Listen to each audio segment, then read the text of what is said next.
Franklin County Board of County Recording in Commissioners now in progress. session for this regular meeting, April 5th, 2022. We're going to begin this morning with prayer and pledge. Commissioner Ward, can you lead us in prayer today? Yes.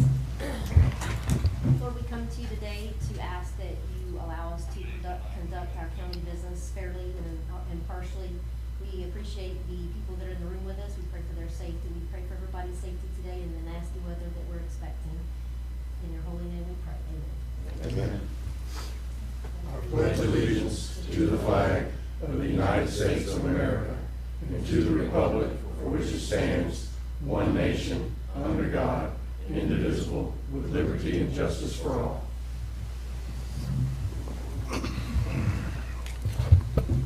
Okay. Good morning, everyone. First order of business today is approval of minutes from the last meeting. Mr. Chairman, I've got a Yep. correction that needs to be made that I Okay. noticed. On page 16 of 27 of the minutes, there is, it was pertaining to the St. James Bay topic. The PUD is 2003 and not 1993, so that needs to be reflected as a correction for the future, for the minutes on that. Okay. Is that it, Commissioner? Yes. Other than that, so moved to approve once that correction's made contingent upon that. Okay. We have a motion to approve Second. by Commissioner Ward, second by Commissioner Parrish and Commissioner Bolt. Any discussion, Commissioners, before we vote? Thanks for finding that. Appreciate it.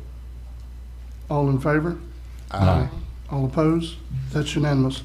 Up next will be payment of county bills. So move. We have a motion to approve by Commissioner Lockley. Second. Second by Commissioner Parrish. Any discussion, Commissioners? All in favor? Aye. All opposed? That's also unanimous. Okay, up next, Mr. Alan Pierce with an update on special projects. Good morning, Commissioners. Well, the good news is that as of 9 o'clock yesterday morning, I was going to give you a terrible report saying that the Corps of Engineers hadn't seemed to have found our $6 million, but by 10 o'clock they had.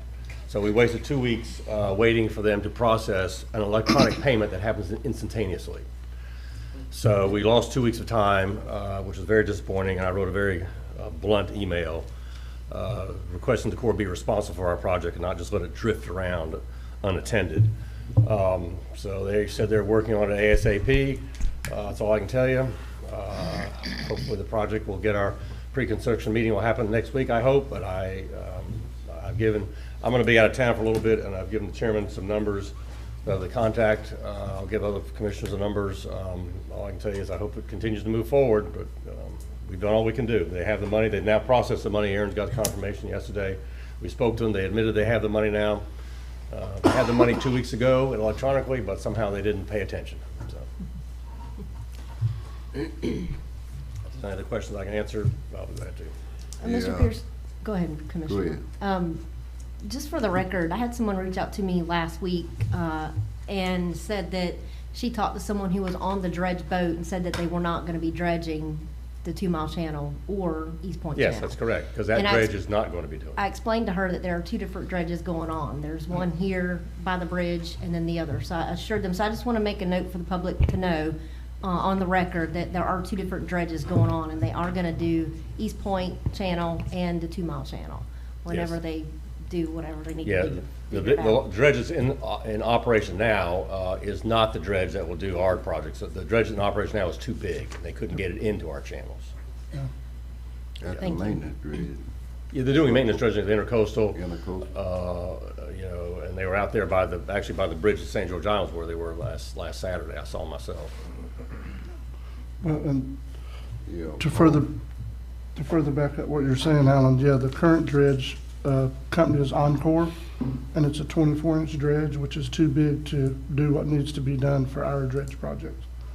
It's going to be an 18-inch or 14 or something like that. But yes, that also, like Commissioner Ward said, discussing and talking to some people I know that do dredging for a living. It is a different dredge for our projects. It's a different, to my knowledge, it's still Mike Hook's Inc. out of Louisiana is the one who'll be doing our projects. That's what I was told, and I haven't heard anything different, so. No. Do you know which side you're gonna start on first? I believe East Point. Okay. Yeah, because that's the question people asking now. Yeah, that's what we've told them all along. We've requested all along. That's the indication all along. I mean, I don't have any reason to say it's going to be different. Yeah, okay. And hopefully they'll do it sequentially. I mean, one of the reasons that this is taking so long is they want to get the dredge here and do both of them, you know, one right after the other. Good. Thank you, Alan. Up next, Ms. Tracy Busby with an update, talking about the American Rescue Plan Act. Good morning, Commissioners. Can you hear me? Yes, we can. Good morning. Okay. Good morning. As you know, on April 1st, last Friday, the final rule took place that we talked about a few weeks ago. And our report is due this April 30th. So we have to turn into Treasury our spend plan. And by taking the standard allowance, which is any allocation under the 10 million, you can take a standard allowance, which gives you a little bit more flexibility on the spending. Michael and Aaron and I have talked through several different projects and kind of vetted out what will work and what won't work. And I know, I think she sent it to you a couple weeks ago, but just in case, I will go over the projects that we're putting forth in that spend plan. So we've got the 2 sheriff's message boards. We've got the sheriff's office antimicrobial servicing, and I think that those 2 are already in progress. And then we've got the clerk's imaging of their records, the phase 2 for that. The EOC storage point of distribution, the beach parking improvements, Alligator Point firehouse acquisition, the courthouse roof replacement, and then also the supervisor of election office construction, or actually retrofitting a location. Okay. And so that would take your allocation pretty much up to the dime, actually 47 cents over, at $2,355,139.47. Okay. Anyone have any questions, Commissioners, about that spending plan? And so, Tracy, do you need us to do some kind of formal approval of that today, or are you good with where we are? What do we need to do? I guess between you and Aaron, Right I need to now, know. I guess an approval would probably be necessary. We are going to submit this to Treasury. Okay. So that is the one thing on April 30th that we have to turn in what our potential spend plan would be. Now, we still are not sure if they're going to come back and say yes or no, but we'll have justifications for each of the projects that are put forth. Okay. So it's going to be a fluid situation anyway. We'd have to wait. Yes, sir. Yes, They sir. have to kind of okay it, and then we might have to redo it or revamp it. Okay. All right, well, pleasure of the board. Yes, do you have a question first, Yes, Commissioner? please. Tracy, those projects that you listed, are they assorted in priority order? What matters most first in our eyes and theirs? Honestly, I don't think we ever really prioritized. I think we kind of went through the projects. I know when we were talking yesterday, Aaron and I were talking, obviously if things go up or down. So I apologize. No, because like at this point, I think we have the spend plan, and then going forward, we'll do RFPs and that type of thing to kind of get the pricing. But no, sir, to my knowledge, we haven't really prioritized unless Michael or Aaron could address that. Well, I think, if I can, looking at the total, as long as we have funds that match the total, I think that's why they weren't prioritized. If you were trying to do $5 million worth of projects and you have a $2 million budget, well, now you need prioritization, Right. in my mind. But anyway, I defer to staff. I would say, Commissioners, the thing that stands out to me the most is finding a building for our supervisor of elections. That's coming to us that we'll have to deal with sooner rather than later. So to me, if we're going to start down that list for priority, that would be one of the #1 things that we do. And also the courthouse roof replacement and structural seal, it's also gonna be a, high priority item. Okay. What's wrong? What's wrong with that kind of jail, that old jailhouse building? Well, with these funds, we're doing the antimicrobial surfacing, which was actually sealing the floors, actually in the dormitory areas.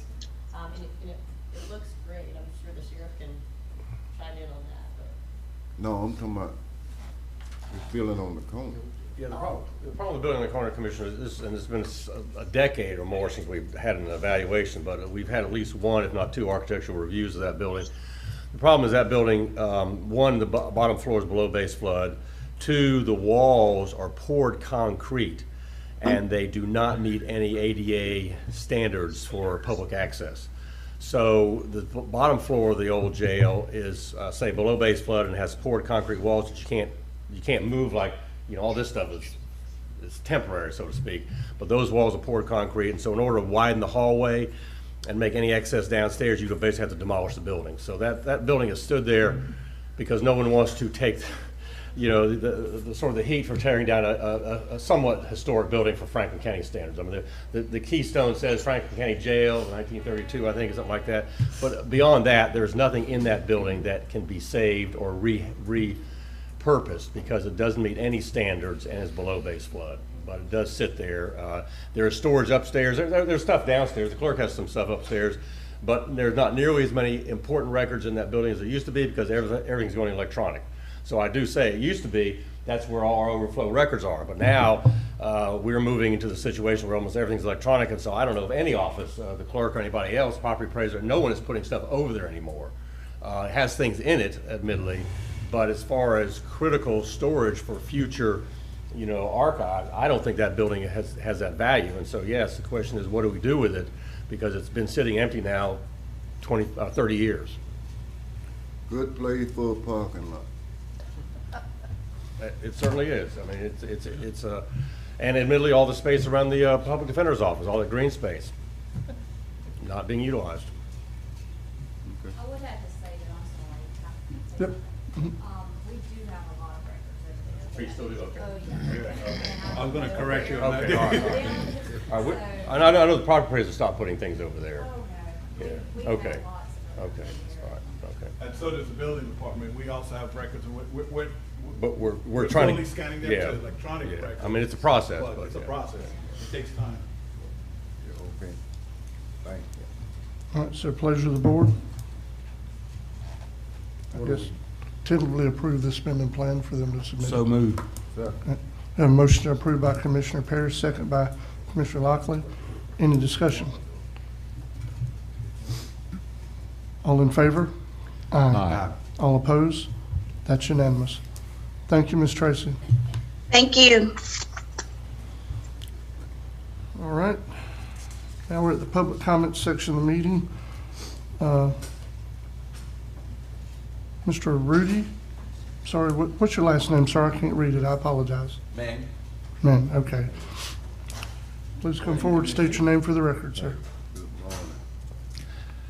Morning, I'm Rudy Ming, 1480 Alligator Drive, permanent resident there. Just wanted to remind everybody about us. Thank you, Bert. Appreciate your service there. AJ, thank you for coming out this weekend. It was fabulous. Parking is still our hot topic. It was great to see everybody out in force this weekend. It was busy again. It's not a prime weekend, and actually during the week they're almost full also. So people have found the point. So if marketing people were trying to do it, they did a very effective job.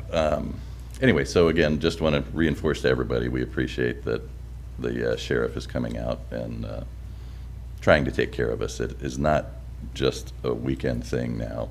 It's not just a holiday thing. People are just enjoying getting out. So any sunny time, it's not bad on any rainy day. So today probably won't be a problem later on. And just a reminder, Bert, appreciate your work out there. That's really all. Oh, the last thing is fire department is moving forward with the building. So for a prioritization item, funding for the fire department, new building, we're moving forward with that. So it would be good to have your funding ready also. Thank you, sir. gentlemen. Yes, sir. Thank you. All right. Ms.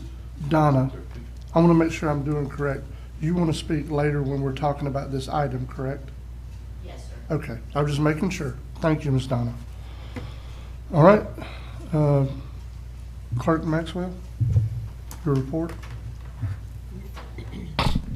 Good morning. Michelle Maxwell, Clerk of Court. It's just a little bit of housekeeping. On March the 15th, 2022, the board recognized Government Finance Professionals Week. The board inadvertently failed to ratify the proclamation, so I'm requesting that the board ratify the proclamation. Motion to approve by Commissioner Lockley, Second? second by Commissioner Bolt. Any discussion? All in favor? Aye. All opposed? That's unanimous. Is that it, Clerk? Okay, thank you. All right, up next, Sheriff A.J. Smith, request.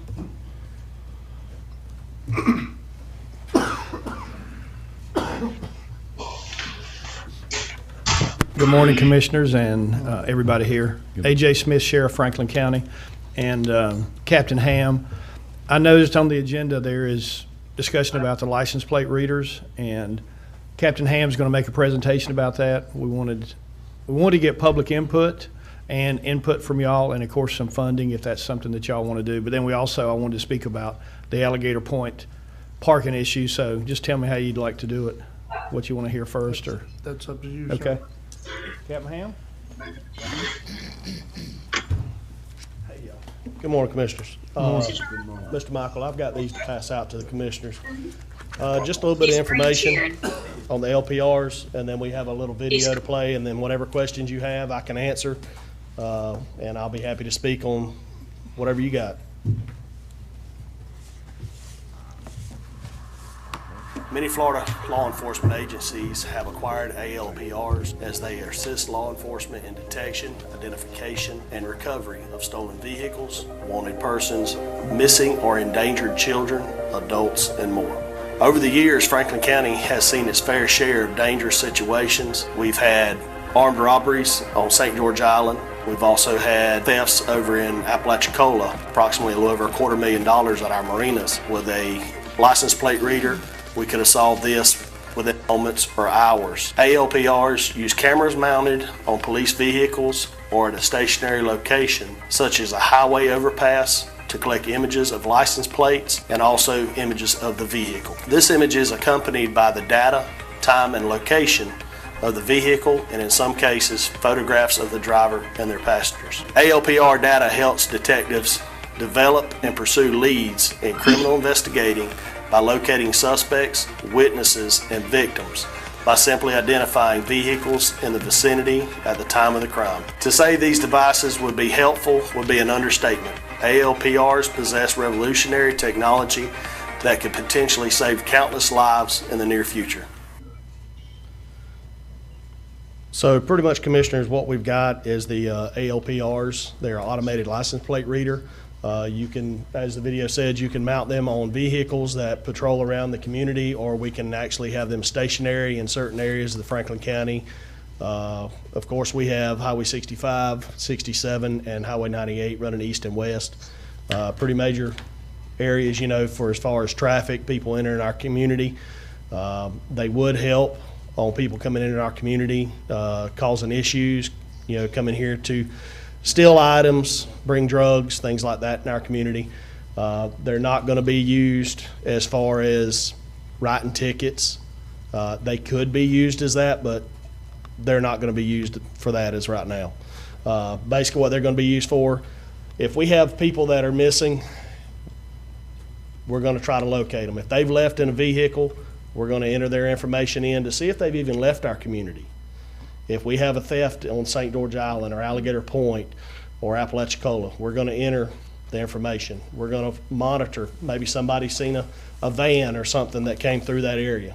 And what we can do is we can go back into the archive and we can look to see if something matching that description passed our ALPR readers and ID that van or that vehicle or any type of pedestrian, golf cart, bicycle.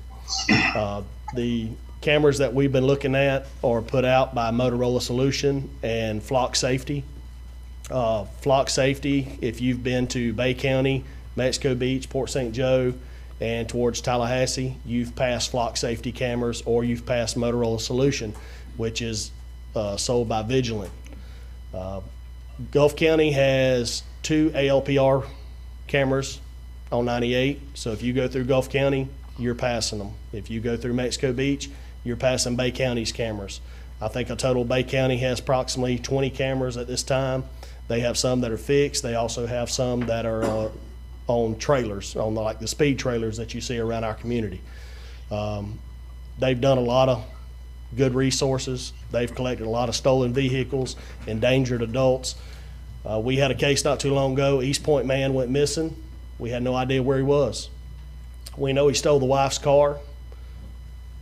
We did have a little bit of encounter with him around Lake City. The following day, we started calling other counties, giving them the license plate. Within 30 minutes, we had that subject located and detained so he couldn't harm himself. He did have a little bit of mental issues, so it helps in certain issues like that. So that's the biggest reason we're wanting to get it, is not only to keep our community safe, but if we have somebody go missing from our county, another county, we can actually locate that subject pretty quickly if they're in some type of vehicle. So that's pretty much all I got. If you want to look through the brochure we give out, it's got all the information. There's actually the pictures of the flock safety cameras in there on the first page. That is a stationary device. The picture to the right is pretty much what the picture gives you. It will give you a picture of the car, and it will also give you a picture of the license plate. As you go through, it's going to give you what we see when we look in the system. It's going to get, that's what the information we have. Night vision is pretty well spot on with them.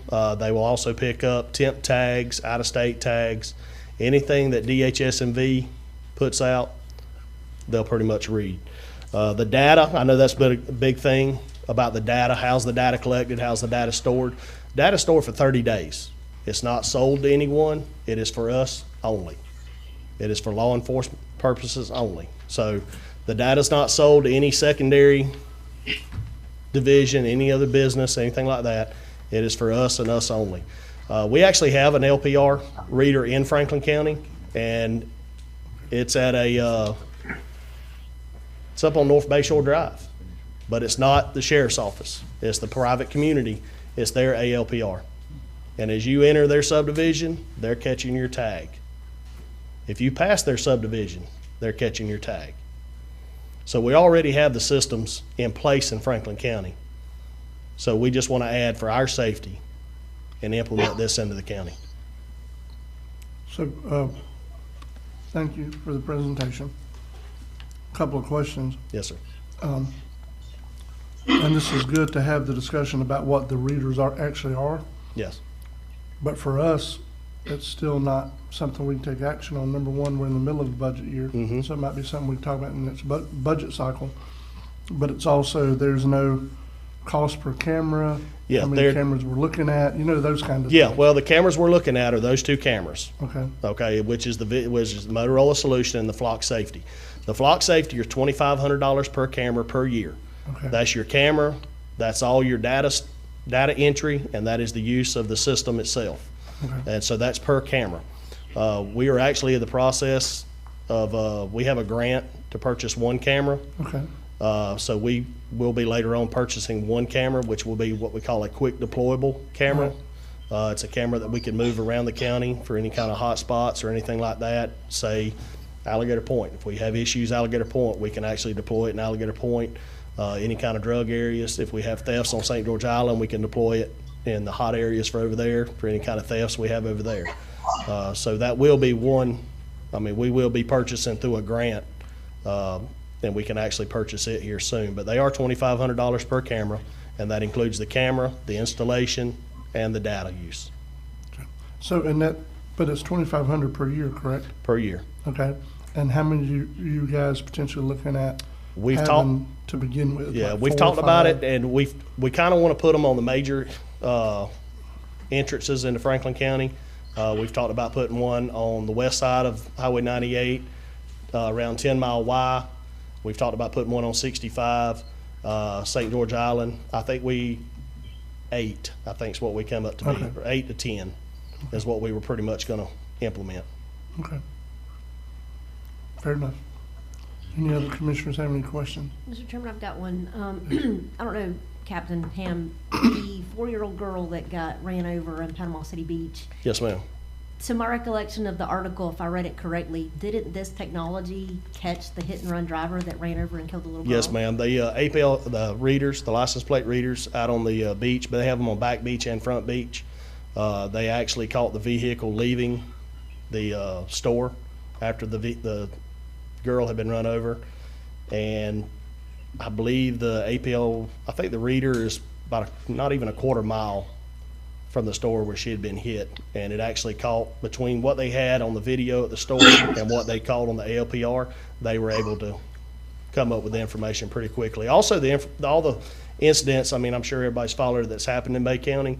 A lot of the arrests that they had, they were able to track down using this technology because they had the vehicle, they had the tag information. So what they done is they started implementing into the data system, and it started pinging the vehicles as they went through their county.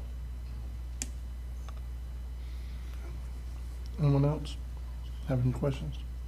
Yes, sir. Yeah, Go ahead. go ahead. Are you considering having these license readers mounted on your vehicles as well? Not at this time. Okay. I'll tell you why. I would love to have one mounted on our traffic unit, and the reason I would love to have that is because it's not only a in-car camera, which captures everything that goes on for him. They also are a license plate reader, but they're $12,000. I see. So Yeah. you start putting $12,000 per vehicle, we got 30-something vehicles, it adds up. My observation of this particular camera system speaks loud and clear about how it preserves manpower. It does a lot of work. With the limited sheriff staff that we always have, this, I think, is just another complement and amendment to the existing sheriff staff for us to consider. Commissioner Walker? Yes, I guess there's a quick, Captain, what's your name? Ham. Captain Ham, this question for you or the sheriff. What kind of money total are we talking about? You're talking $2,500 per camera. If you did 10 cameras, so you'd be 10 times $2,500 per year. Mm-hmm. So, 5,000. yeah. 25,000. 25,000. Okay. Sheriff, do you got it in your budget? No, sir. You don't got it? Okay. Now, it's our job,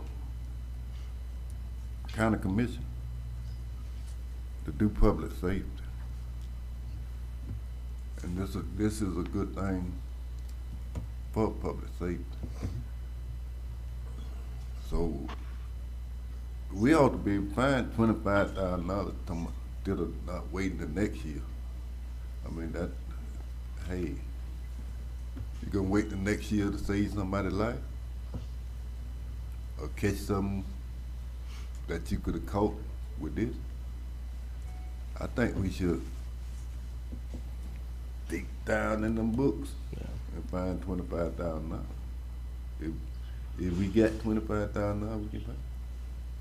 Well, Yes. Mr. Chairman, one thing that we could do is we could always, wait No, and see no. how it shakes out. Yeah. Some of the sales price for the Alligator Point Fire Department is contingent on appraisals. You know, some of the items in there may end up costing more or less. So, you know, we may end up having some funds available within that particular grant award. But this time we just don't know. Well, I'll tell you what I'm gonna do. I'm gonna make a motion, we start looking for the money to get these cameras. And if we got it, we get it before the budget next year. Because I think public safety would come before waiting. That's our job. And I second that motion with a comment. All right, go ahead with your comment, sir. Thank you. I just see out-of-control escalation in many areas here in the North Florida Panhandle with some of the tragic issues we've seen that's been happening with people. And I think that this is another safety factor to be able to have. Our county is 70 miles long. That's incredible. And some of the issues remotely in this county are profound. And I like the idea particularly of having one right there at Alligator Point for the issues that we are seeing escalating in that area alone. So I welcome us finding that money right away and getting this stuff installed before the budget year. Can I add one thing? And for this year, it wouldn't be 25,000 because we're almost through the year. We just have to, we could get you a prorated amount to take it up to the beginning of the new budget cycle. And then at the new budget cycle, of course, it would be the 25,000, but we could bring that back to you and let you know what the prorated cost would be to implement it going forward. Sheriff, I'm going to ask a question while you're there, if you don't mind. You are Yes, sir. Captain Ham.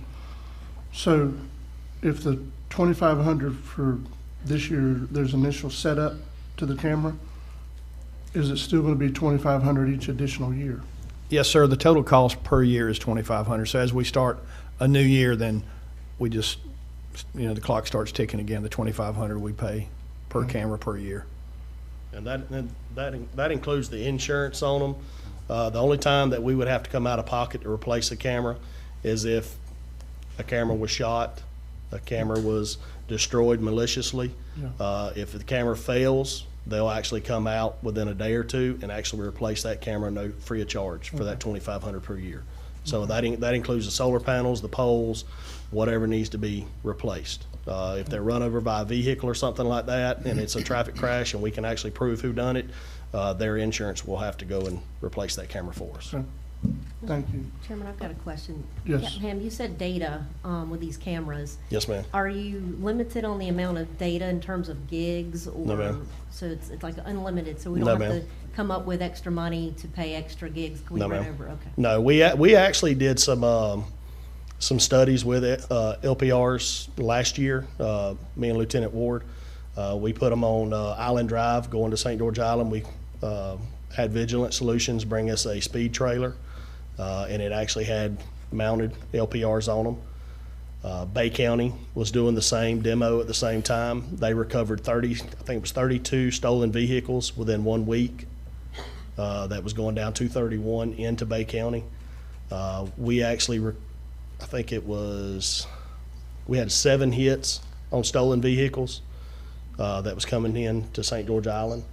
So, I mean, the information's out there, and what we do is when we get a hit, we verify the hits. If it was, say, yours, Commissioner Jones, if your vehicle got stolen, we had your tag information, your vehicle information. We're going to input that into what they call a hot list. And if that vehicle ever passed an LPR that matches that system, it's going to give us a hit, and it's going to automatically give us that hit. And it's also going to send us a picture of that vehicle. That way we can verify, yes, that is Commissioner Jones's vehicle. Liberty County is also, they're kind of waiting to see what we're doing, Liberty County, because we share kind of the same criminals. I hate to say that. That's one way to say and I hate to say it like that, but that's pretty much what it is. We have a lot of we do have a lot of thefts in between counties. Catalytic converters is a big thing right now, and they have to go somewhere to sell them. So they're having a lot of issues up there. We've had some issues with catalytic converter thefts. But we share a lot of the same people. If they've been arrested here, they've been arrested there.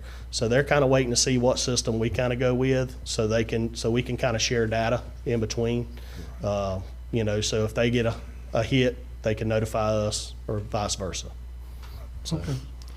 One more question. Yes. Does this system also track speeding and give you any data with regard to that? No, it won't track. It won't track speeding. It will.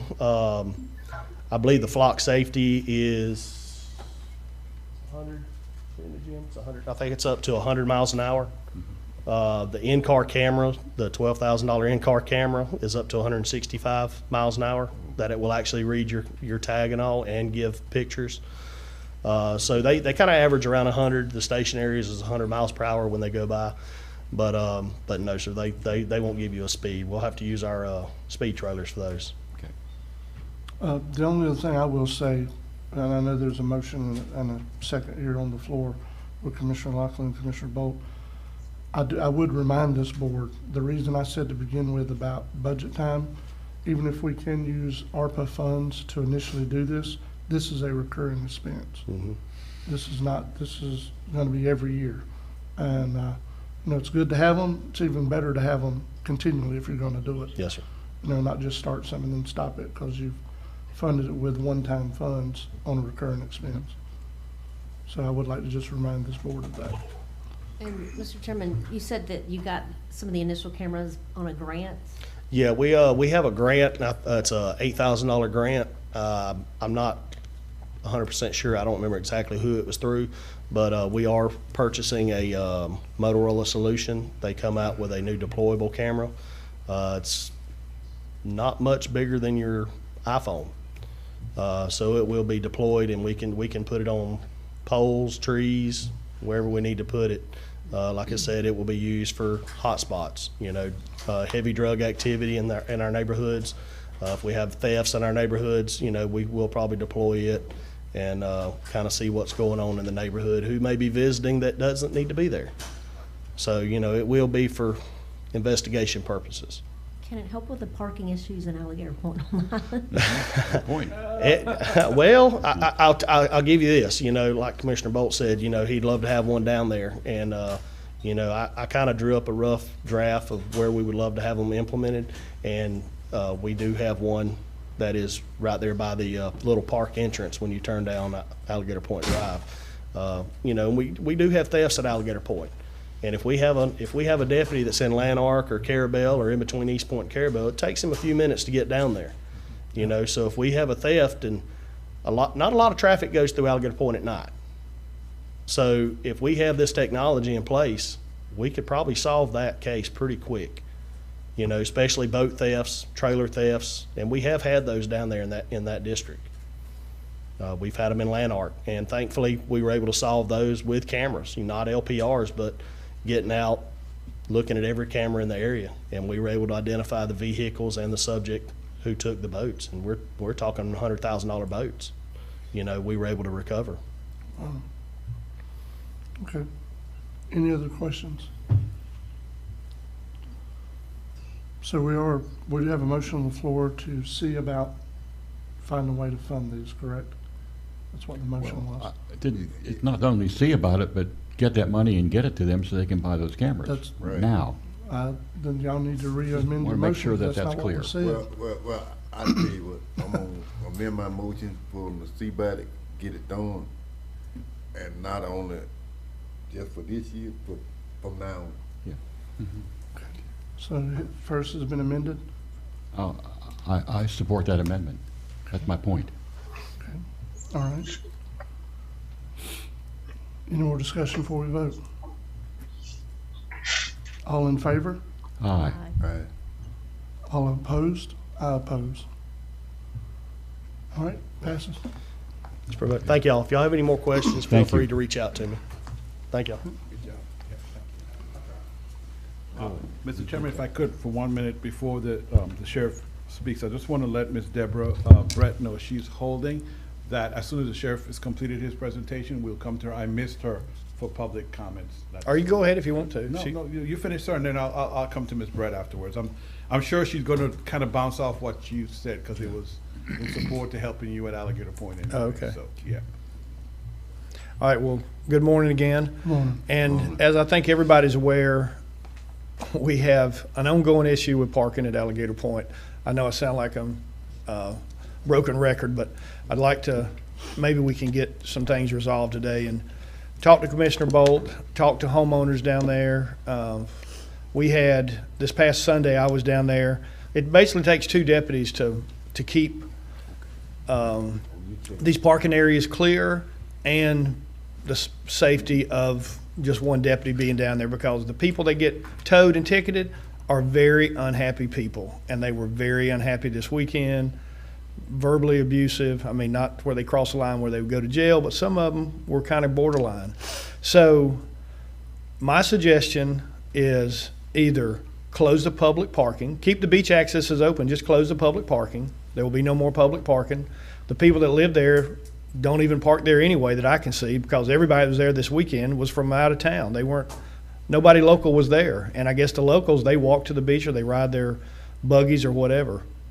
Or I got a slideshow here if you want to see it that shows the 3 parking areas.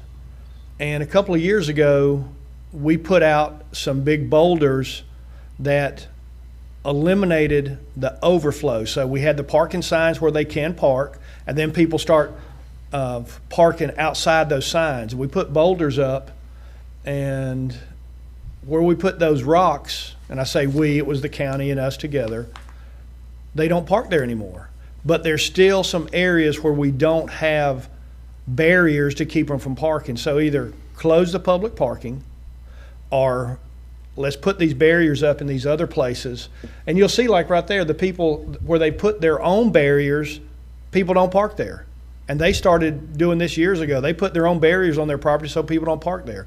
But there are some areas that we could either enhance those rocks where they're big enough you can't pick them up and move them, because they will pick up the rocks and move them. I know, it's ridiculous. So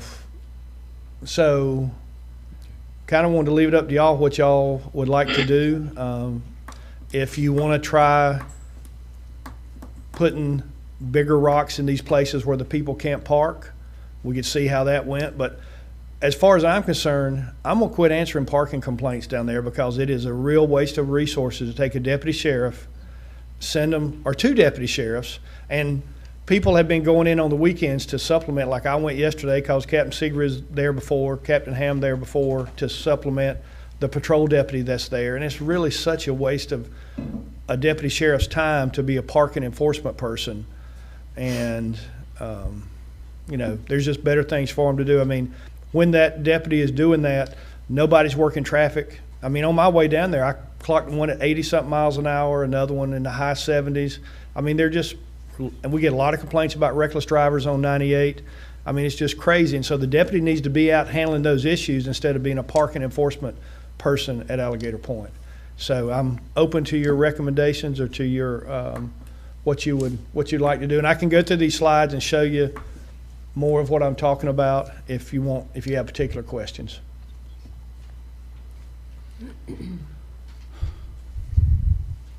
Mr. Chairman? Mm-hmm. Can I ask a question? Yes, sir. Mr. Schuler, what the do's and don'ts on this? Do's and don'ts on putting What? boulders or cutting off public access? Yeah, both. I thought you might have meant both. Restricting public access is unprecedented in the county, and I'm certainly not opposed to the board debating it, but I would be concerned if the board made a decision today in terms of whether or not to block public access to a public beach, because again, we've never done that. There may be other things that need to be looked at, but in terms of the boulders, I mean, that's been going on for years. So I mean, and I'm not talking about stopping the beach, closing the beach access. I'm just talking about closing the parking. Because they have nowhere to park. Practically, it means you're blocking off public access. Well, I mean, to they can public walk, they beaches. can go to the state park. I mean, there's a beautiful state park. You know, go there. Could you please finish your explanation? Yes, sir. Again, putting up the boulders like the sheriff has suggested in some other areas, larger, I mean, again, that's consistent with what's been going on. But in terms of closing off the public parking, I would certainly want the board to take more time to think about that before you made a decision, because I think the practical effect is you're blocking off public access to a public beach, and again, that is unprecedented in the county. I mean, I'm not mitigating the sheriff's enforcement issues. I mean, that's his wheelhouse, not mine, but public access to a public beach is something that should have some more thoughtful consideration, I think. Mr. Lockley, or Commissioner Lockley, does that give you a response to both your questions? It do. Yes, sir. Mr. Chairman, I've been on this board, I don't know, this is going on in my second summer, and this is something that we revisit and rehash every year. Even before I was on the board, it was a constant topic. And personally, I have to agree with the sheriff in terms of taking resources away from other parts of the county. I mean, we've got to figure out a plan here. I don't know, I know we talked about the KOA, and it's not even my district. I know we have trouble with your district as well, Chairman, with parking. I mean, I know we talked about the old KOA campground, making it a parking lot. I don't know what we can do about that. I think I mentioned at a meeting past about having a workshop where we can come all together and hash out plans and ideas.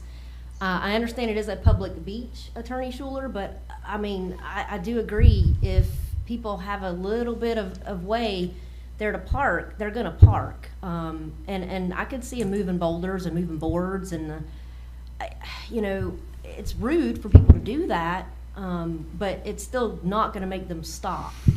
So I'm all for putting the bigger boulders out to prevent them from potentially parking. How many people are actually parking in the right of way? If we have a road department needs to go down and do some work, and they've got people in the right of way, I mean, that poses an issue as well. So I'm not opposed to putting the bigger boulders up to try to deter some of the parking, personally. Well, you know, 1 to 5. just if you ride down Alligator Point near these 3 parking areas, you will notice that some of the people that have private property that doesn't have a structure on it, they've put their own barriers out to keep people from parking there, and it works. They don't park there. And like right here, you'll see people park here in that old piece of the road. Those barriers just need to be moved back to the right of way. Mm-hmm. And if you go further down, I guess a next slide is going to come up. That way? Like right here, that's the third access. You see there where the guy put his own piling in the ground to keep them from parking there? The landowner did that. The wooden rails that were put up there as a barrier to keep them from going further, they broke all those down. They tore them up. There's just a few still standing. I mean, it's, you know, the people that go there are not really respecting the property either. And, you know, it's there, they tore it down next to the guy, that's next to the guy's property that had it piling up. The boat ramp for trailers and boats and trucks, they just park single vehicles there. Go to the next slide, whatever's on the slide. Hi. Okay, thank you. Another area where we probably need to put some. And that, Mr. Chairman, that picture to the right, I'm sure people park on the side of the road there, and that's the right of way. I mean, there's no cars there now, but I don't know when this picture was taken. And actually yesterday, these pictures were taken yesterday. I'm sorry I didn't clarify that. Major Coulter and I went down there, and it was a Monday. It was a pretty day. Most of the parking areas were close to capacity, but again, it's not a weekend. The weekends, they blow up. And people will drive up and down the road till they can find anywhere to park near those parking areas. And that, Attorney Schuler and I were talking before the meeting, and, you know, he's like, well, if you put boulders out, won't they just, they're not going to walk a half a mile to the beach. They don't do it. They got to be within 100 yards to the access, or they're not going to do it. So that's why we're thinking we'll put the barriers up to keep those folks from parking in those areas. We'll try it for a while. If it doesn't work, then my only recommendation is close the parking, you know. And of course, I understand that's a very sensitive issue. But again, the locals aren't using those parking areas. I know they're not on the weekend because there were no locals there. It's all college kids for the most part. I will say. And by the fire hydrant, they'll park right in front of the fire hydrants. They don't care. Some lady got all indignant because she got towed from parking in front of the fire hydrant. She's like, you didn't have a sign there. You get a driver's license, you can't park in front of a fire hydrant. My grandbaby knows that. So Yeah, I'm that's like, pretty standard stuff. yeah. So I mean, it's just really a volatile situation as well, because people get so mad when they get ticketed, they get towed, but the people that live there are tired of it. And of course, again, I know I'm like a broken record. It's just a total waste of valuable resources that folks pay a lot of money for, to have a deputy sheriff out in the area. And, you know, so it's basically like this too. So I'll say this. I know that the issue we had with the KOA property is it's not really adjacent to public beach. You could put 100 parking spots there, but there's not a beach there. Exactly, it's rocks. There's not a whole lot of. That's a problem in and of itself. I will say that I'd like for it to have been something that we would have gotten done before this summer season started. We're having the same issue on the island. We're working through giving places that have their parking places designated where our beach accesses are. And if there's 6 at one, then 6 is all there are. And if there's 10 at the other one, then And then going forward, it'll give us something to enforce because we have designated parking spots. Instead of them being parallel to the road, they're gonna be able to park perpendicular to the road. So, we're not there yet, but we are actively working on it. Well, and we don't get that many No. complaints from the island. I mean, we get very few complaints about parking on the island. They've just got tired of calling you then. Well, Because I mean, promise you I get yeah. complaints. Well, we haven't got that many. I mean, I think there was one over the weekend. It was a wedding going on, and there Yeah. were a bunch of cars there. But Yeah. I mean, Alligator Point seems to be the Yeah. hot spot. And The new issue we're having on St. George Island is people are all of a sudden deciding it's safe and good to park between Gulf Beach Drive and our bike path between the two. So now people coming to stop signs can't see if anybody's coming. Yeah. Because they're parked there. Well, that's illegal parking. But, you know, I guess, yeah, it's definitely something we need to address. But to say that parking has nothing to do with traffic enforcement, I think is a misnomer. I mean, it's all part of it. Well, I'm going to disagree with you on that because parking is, they're parked. They're no longer driving the vehicle.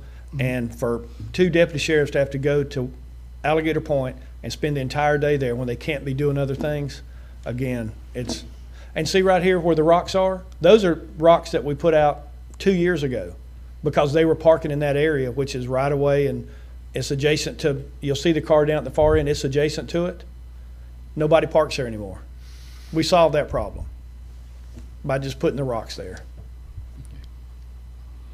John, sister, Yes, sir. you know what? Been down here 18 years. For 18 years, every summer this come up. Never build a parking lot, but you're asking folks to come in here. TDC, hey, come on to Franklin County. You ain't got a bathroom, you ain't got a parking lot, can't buy a hamburger. What y'all gonna do? Hey, you got to have these things for people. If you want them to come, what advertise to bring your bathroom with you. Advertise to bring your parking lot with you. Advertise something. Y'all want money, but you don't want to spend no money. You got to spend some money. A parking lot don't cost that much money. You can charge the people for parking till you pay for it. My God, up here, let's get real up in here. Cause it ain't going backwards, it's going forward. It's gonna get worse, and it ain't gonna get no better. We need to do what we got to do. Build some parking lot, build some bathroom, build some eating place, build some sleeping place. Eating places is not us. We're not competing Well, we with got to businesses. start. Let's start with what us is. The county doesn't need to be competing with businesses. Mr. Chairman, I'm gonna make a motion to, I don't know, make the boulders bigger to help deter parking or barriers. I don't know if that would be under your purview or the road I mean, department's purview. well, I think the but- road department worked with us last time, and before they would do anything, they wanted approval from the commission. Buster wants to make sure that y'all are good with it. And we're happy to have inmates help them to facilitate. I mean, pretty much just want to get the blessing that y'all are good with this. It is county right of way, so I want to have your, like I said, have your blessing on it, know that we're all on the same page. So, I'm gonna make a motion, and it's not even my district, so, but I'm gonna make a motion to deploy bigger barriers, bigger boulders to help deter parking. And I also wanna add to that motion to have a public workshop to determine a permanent, solution to parking in our whole county, where it be Alligator Point and or St. George Island or anywhere else for that matter that needs that addressed. That's my motion. Second with comment. Have a motion by Commissioner Ward, second by Commissioner Bolt. Please proceed, sir. I have remained silent because I wanted to hear the input of my colleagues here with regard to that, and frankly, they're all in unison. When you think of those finger accesses, those beach accesses there at Alligator Point, quite frankly, they have exceeded their design level at this point. That's what this entire subject's about. This overflow, spillover, is simply occurring because those items are not designed to capacity like they have the capacity to do. So, I think the boulders are one more phase of a long outcome, which is we may very well decide to shut those accesses down because of the life and safety and health that's going on. Once upon a time, about a year ago, one of the deputies invited himself to come and ride passenger in my car down Alligator Drive so that we were seen anonymously. And I noticed it then, and I noticed it here even over the weekend.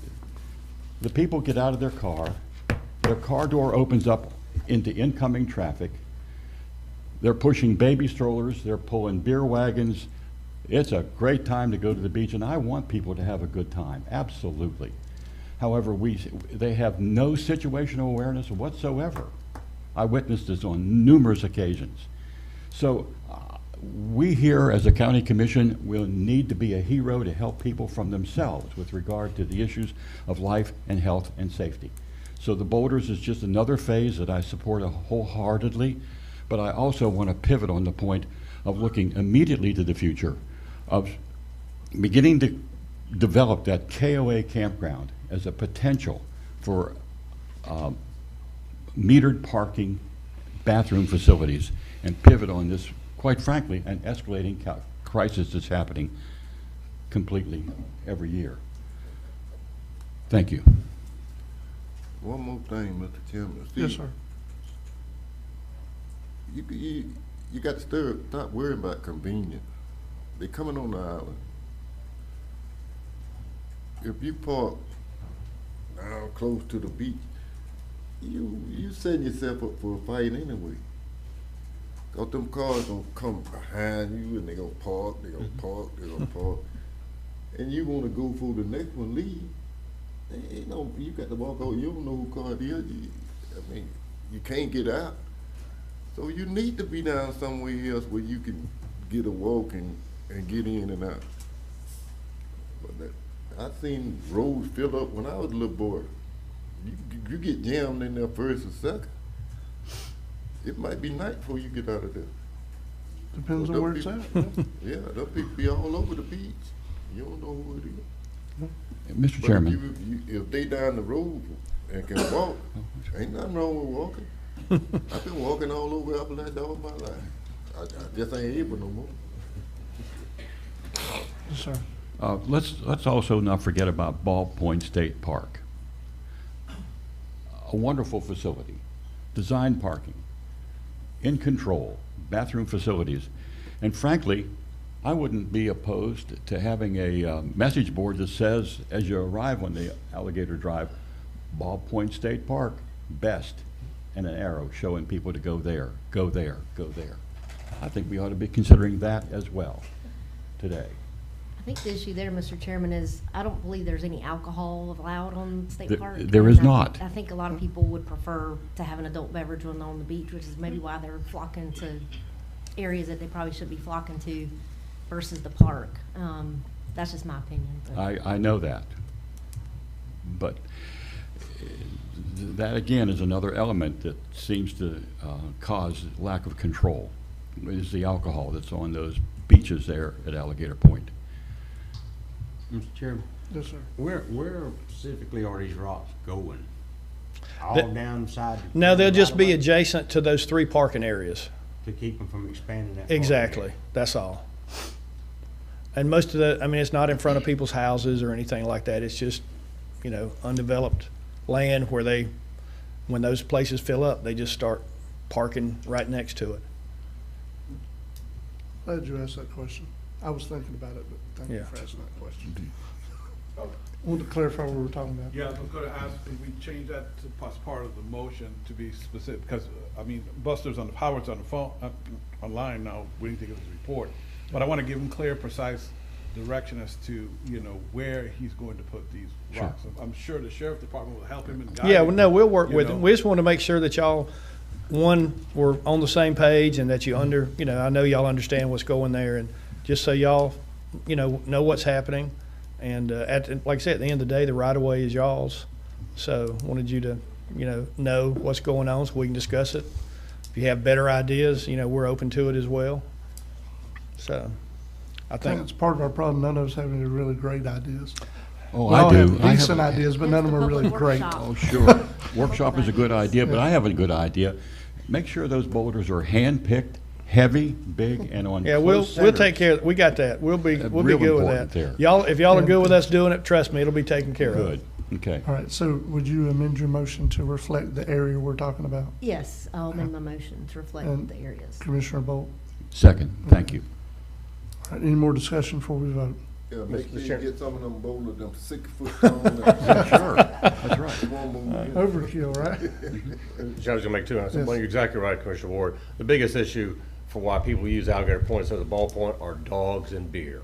Dogs and beer. Dogs and beer. That's what goes to Alligator Point and does not go to the state park. And that's just something that. Well, and Wakulla's I talked to Sheriff Miller yesterday on another issue, and he was telling me they're having some terrible parking issues over there in their county parks and beaches and stuff. So they're kind of going through the same thing because people go there, they fill up, then they come to Alligator Point, go to St. George Island. So I think what y'all are talking about, having a workshop to look at all the issues, is a great idea. But in the interim, this rock thing may help us save some resources and get those resources put in places where they need to be. And if you do have a workshop, we're happy to be a part of it. I put a staff member to work with y'all on it and, see what we can come up with.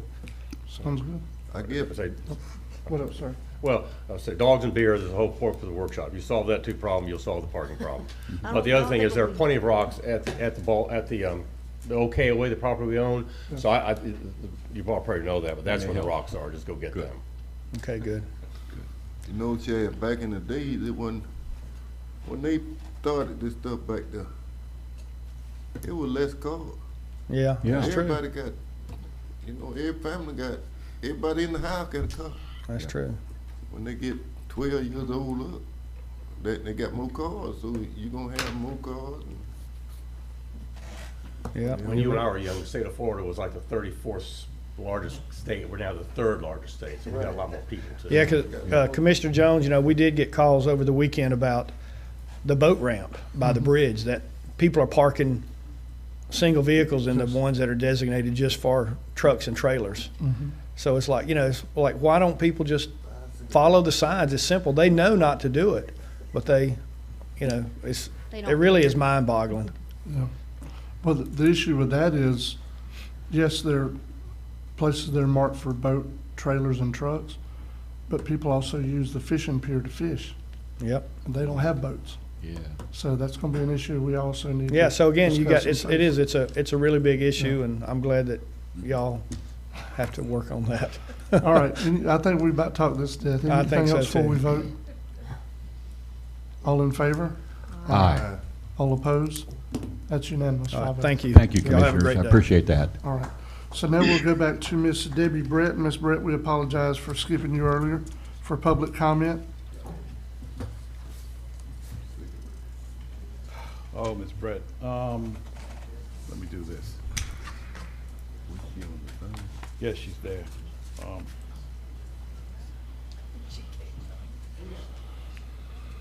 Hold on, Ms. Brett. The version of Zoom you're using is old, so I have to kind of work some magic here, Ms. Brett. Okay, here we go. Where did you go, Ms. Brett?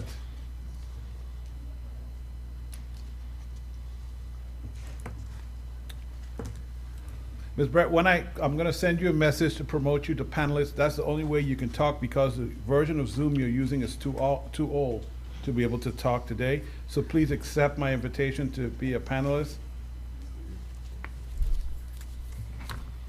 Thank you.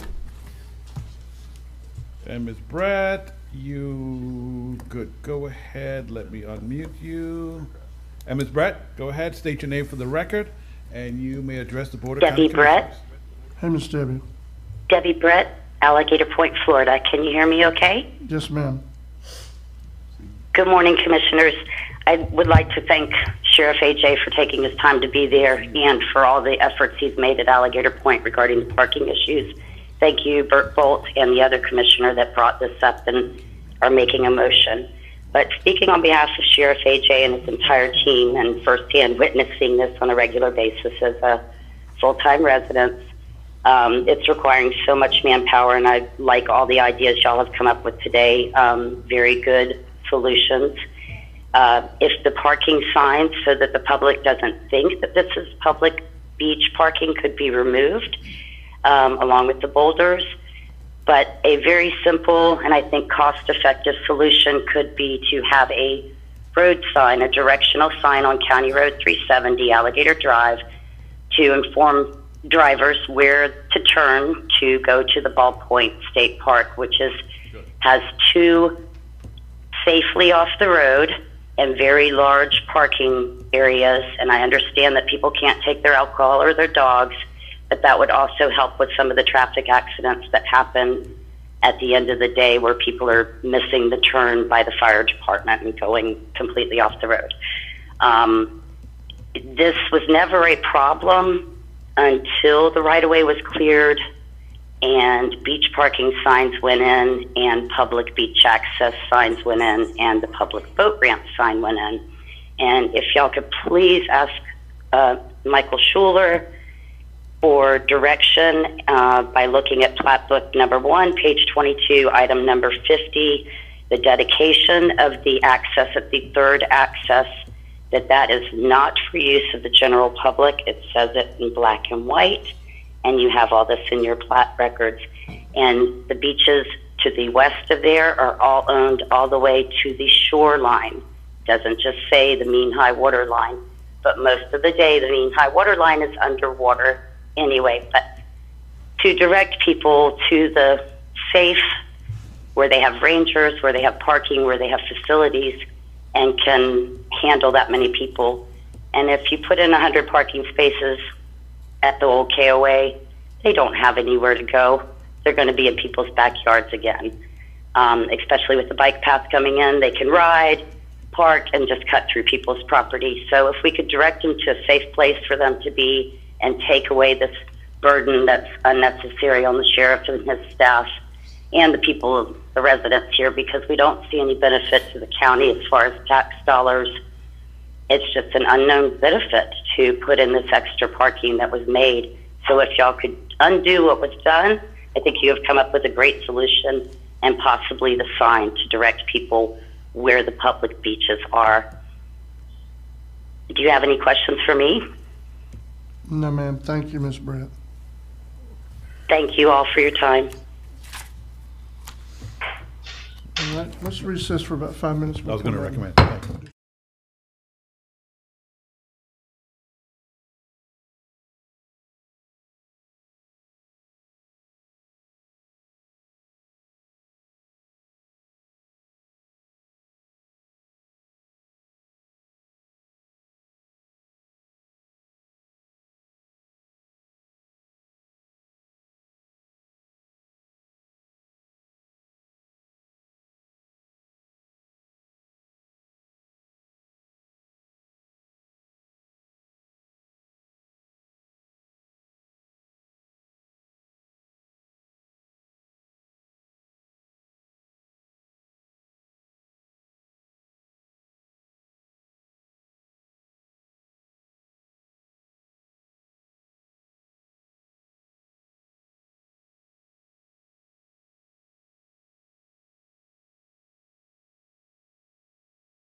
County Commissioners now back in session, and I know we have a long way to go, so let's get started.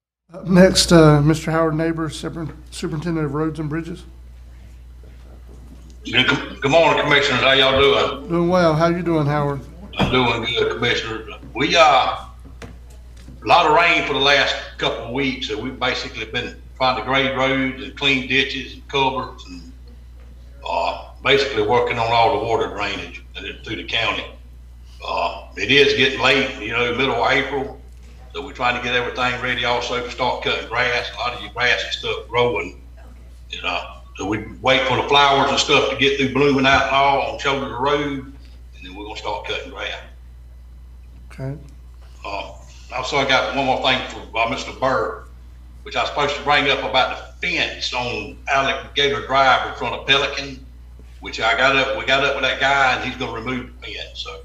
He's going to remove the fence? Yes, sir. Okay. He said he will remove it. So. Thank you. And also, the contractor, they're supposed to have a motor grader down there to try to keep that 1,100 foot up. Oh, okay. We just discussed that earlier elsewhere. Thank you. Appreciate that. Thank you. Well, So, Howard, I understand this last storm we finally kept Alligator Road intact through a storm. Is that correct? that's correct, sir. We just had a little bit of grass in the road. That was basically it. Well, good. I'm glad to hear it. Nothing washed out. Good. Anyone have any questions or concerns for Mr. Neighbors while he's here with us? Yeah, please, Mr. Chairman. All right, go ahead. Howard, about 3 weeks ago, one of the folks down there took some photographs of the seawall dead man application that was occurring at that stage of the building of that seaward sheathing seawall. Again, it perhaps was a layman talking, but was concerned that those dead men potentially were not being installed correctly. Can we just officially verify all of that? I think Dewberry's tuned into this already this morning. They're here in the audience, so I think they just heard me. Okay. And by the way, I looked on Sunday afternoon rather, down there at that seawall, and they're beginning a nice looking job on capping that, forming all that seawall and making a beautiful cap as that thing will go along 1,200 feet on the seaward side. Excuse me, Howard, Commissioner Bolt, so you're talking about something Anderson Columbia is doing, part of that project? Yes, it's Columbia Anderson's project, and I just wanted us to be tuned in to help them look at it. Howard wouldn't address that. We would have to go through the inspector or the contract himself, sir, okay, and have them look at that. That's okay. I just wanted to make that of record. Yes. So we're all tuned in. So we'll have that looked into. Just tell us exactly what it is, and then we'll forward it to them to have them look at it and make sure and verify. Okay. Okay. Appreciate that. Thank you. Yes, sir. Anyone else? Commissioners? If you would, Mr. Chairman, would you kind of recap with Howard what we approved the motion a while ago with the boulders, just in case he was not listening at the moment?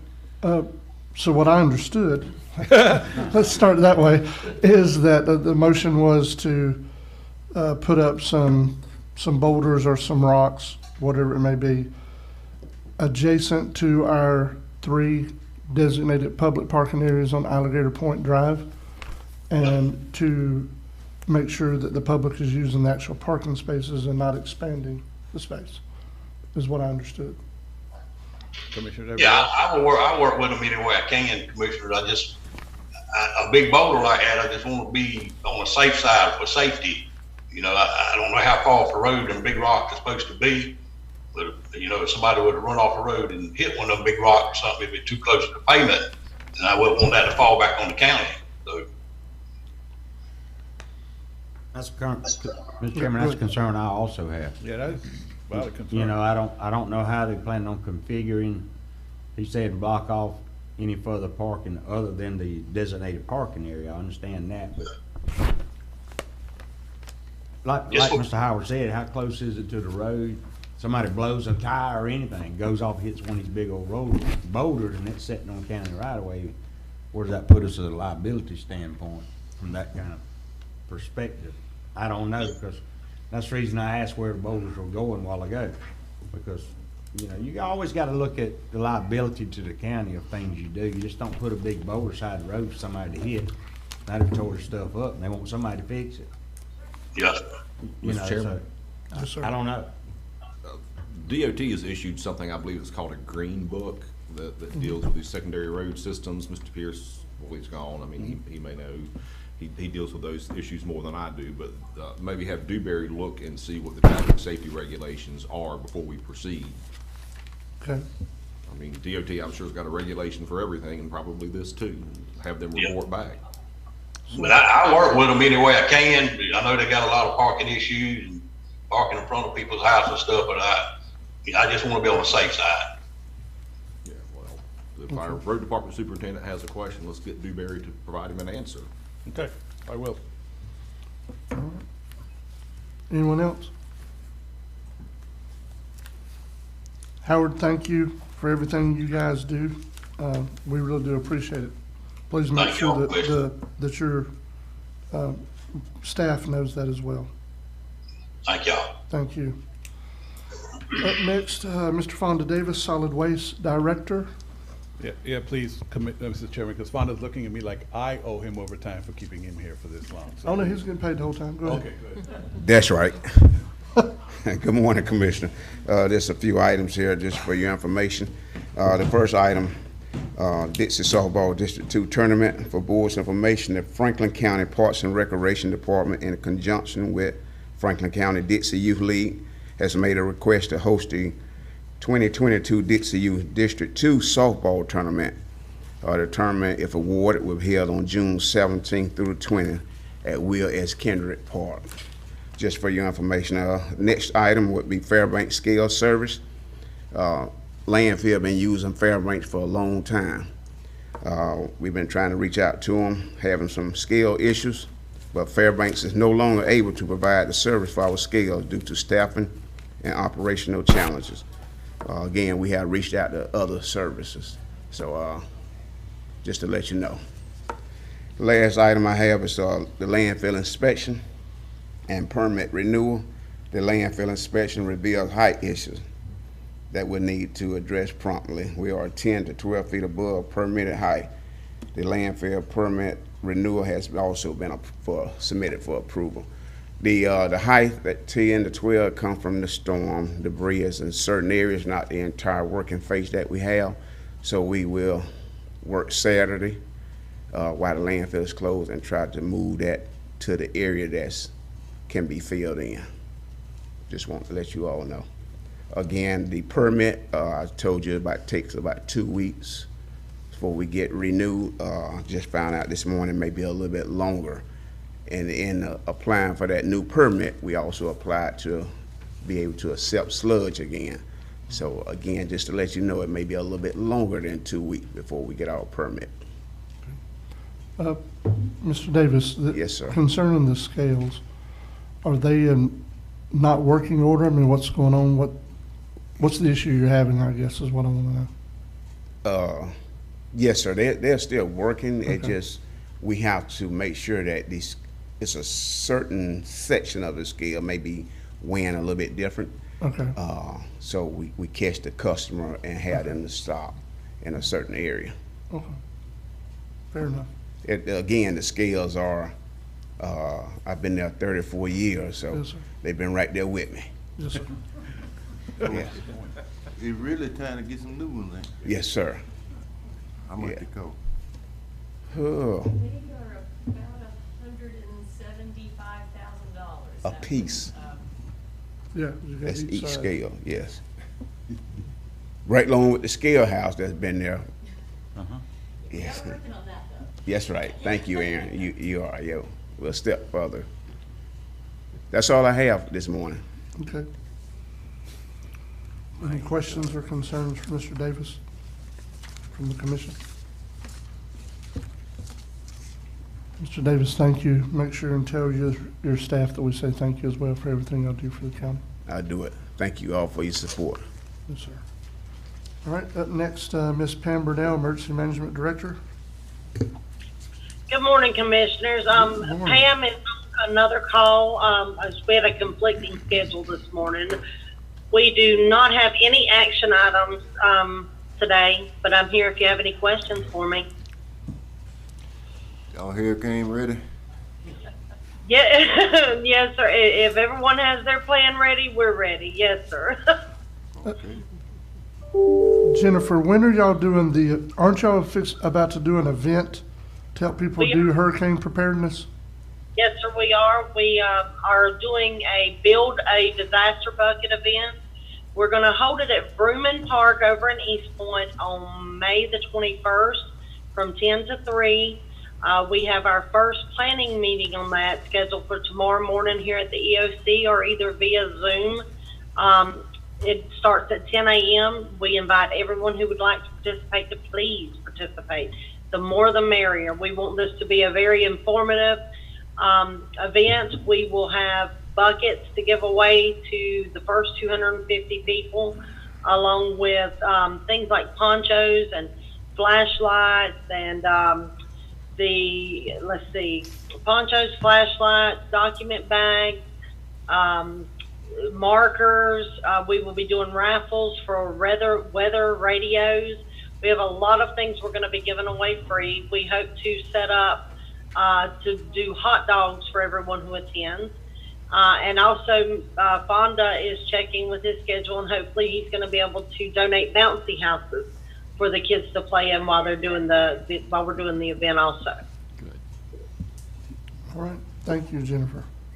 Thank you. Anyone have any questions or concerns while Miss Jennifer's still here with us? Thank you for everything y'all do, Jennifer, and please make sure Miss Pam knows that we are thankful for the job y'all do to help us not only be prepared for storms, but to respond after storms. Sir, thank you. All right.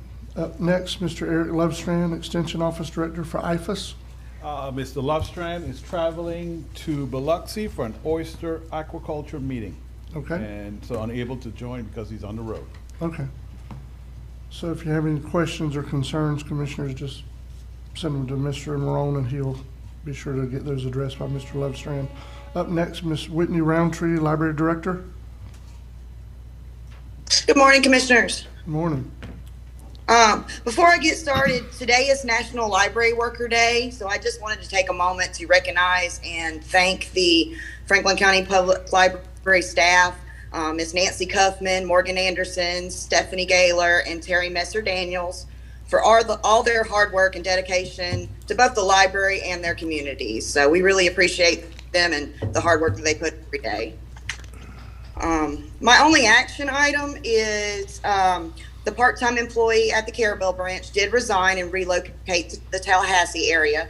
So I'm requesting permission from the board to advertise and fill the vacant part-time position at the same rate of $12 an hour. We've got summer reading right around the corner, so we really need the extra help. Okay, pleasure of the board. So move. Motion to approve by Commissioner Bolt, Second. second by Commissioner Ward. Any discussion, Commissioners? All in favor? Aye. All opposed? That's unanimous vote. Okay. Other good news is we received our grant payment of $62,000 from the State Aid to Libraries grant agreement. I dropped that off at the finance office yesterday. We've also installed our new Lego tables. The kids have really been enjoying those.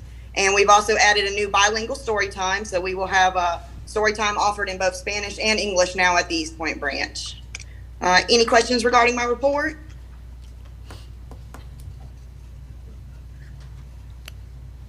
I don't think there are, but I do think it's interesting that you also have added bilingual story time.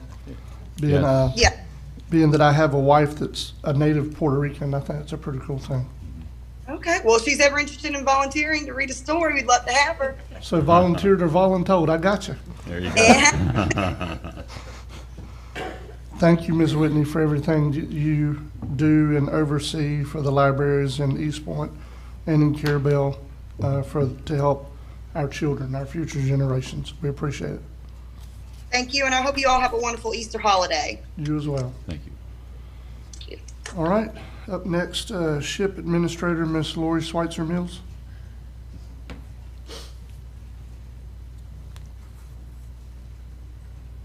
Michael, I think she's muted, sir.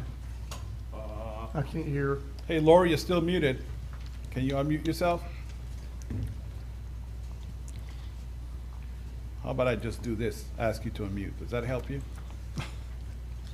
Yes, thank you. There you go. Thank you. Is that better? Yes, that's fine. Okay, the only action item I have today is approval of the local housing assistance plan. The plan is for fiscal years 2022 to 2025, and it's due to Florida Housing by May the 2nd.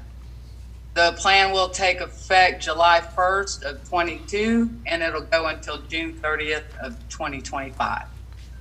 The plan has been conditionally approved by Florida Housing pending the executed resolution and signed certification and your approval today, of course.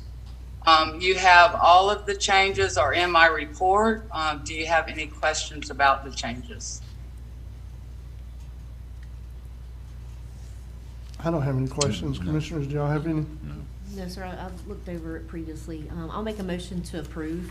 Okay, we have a motion to approve by Commissioner Ward, Second. second by Commissioner Parrish. Any discussion, Commissioners? Seeing none, all in favor? Aye. All opposed? That's unanimous vote. Thank you. That's all I have. Thank you, Ms. Lloyd. We appreciate it. All right, up next, Mr. Ted Mosteller, Interim Airport Manager. Good morning, Commissioners, all. I have no particular action items this morning other than request that the Road Department transport the John Deere 110 from the airport to Ag Pro in Tallahassee. Our mechanics have worked on it and gone as far as they can go. They need some specialized repair on it. It has serious hydraulic problems from being outside in the weather and lack of maintenance for the past 9+ years. As does other equipment, and especially implement equipment, all are in deplorable condition, but all restorable. So that's the action I need this morning. So moved. All right, motion to approve by Commissioner Parrish, Second. second by two, Commissioner Bolt and Commissioner Lockley. Any discussion? Just, Mr. Chairman, I'd like to add, and I know our road department maintenance crew does a great job of keeping everything up to par and maintenance, but it's kind of frustrating as a commissioner when our taxpayers pay for this equipment, and I know it's not your fault, Mr. Mosteller. I know you kind of were handed this, but I would ask that we ensure that all these equipment, machinery and things are up to date in terms of any kind of repair or maintenance, just so that we're not having to come up with, I'm sure this particular machinery, if the repair's $10,000, I'm sure that it costs hundreds of thousands to replace it. So I would encourage all of our departments, which I know they do, to maintain their equipment so we're not having to come up with prices and come up with money for new equipment. Yes. I'm working on, as I've stated before, even my short term as airport manager, some kind of shelter for this equipment. It was kicked out into the cold about 9 years ago, or out into the weather, I should say. Do we have shelters for it now? No, sir. That's the point. That's the point. Well, I know the other issue, even after you do transfer it to Ag Pro, we kind of better hope they have the parts we need available to fix it. Correct. This That's particular getting dicey. That's all I'll say. Yes, sir. This particular machine was out of production about 10 years ago. Yeah. We bought one of the last ones. The FDOT paid for it, funded it. So a couple of things. Ted, did you ask them to do up to 10,000, or you didn't specify? I mentioned that in here. That was Okay. just a figure that was thrown out by Howard. He doesn't have any idea, and mechanics don't know either. They don't know So- exactly what's wrong with it. What I'm asking for is the board, and I'm sorry, I was kind of doing something else, is the board to approve up to 10,000 for now. If it's more than that, I'll bring it back to the board. I'll discuss it with you guys and let you know. Mr. Chairman, his request says Tallahassee for an estimate. Yes. So that tells me that it's coming back to us with an estimate of what it's gonna cost. to That's do. right. That's Okay. the idea. Yes, Okay. sir. Okay. And That's what I understood. Yeah, I'm sorry. I didn't realize we put estimate in there instead of up to Until we get 10,000. an estimate, we don't know how much money to allocate. Okay. If he comes back $100,000, we buy a new one or something, or do Well, something We else. don't know till we get an estimate. Yes, so the That's the second. way I took it. Yes, I'm sorry, I didn't realize the term estimate was in there. And secondly, I asked Ted to start pricing a new one, so that when the estimate comes back, you guys have something to compare to. Do you want to invest whatever it costs to fix it, or do you want to purchase a new one? So I asked him to start pricing A new what is this? This is a front-end loader, front-end rear backhoe unit. And what do we use that for? Whatever we need one for at the airport. We use it quite often. Used to use it all the time until it broke and they never fixed it. Mr. Chairman, I think that's a good idea. I mean, if we need it. But again, like I said, if we maintain these things, then we won't have to come up with a cost of purchasing a new one.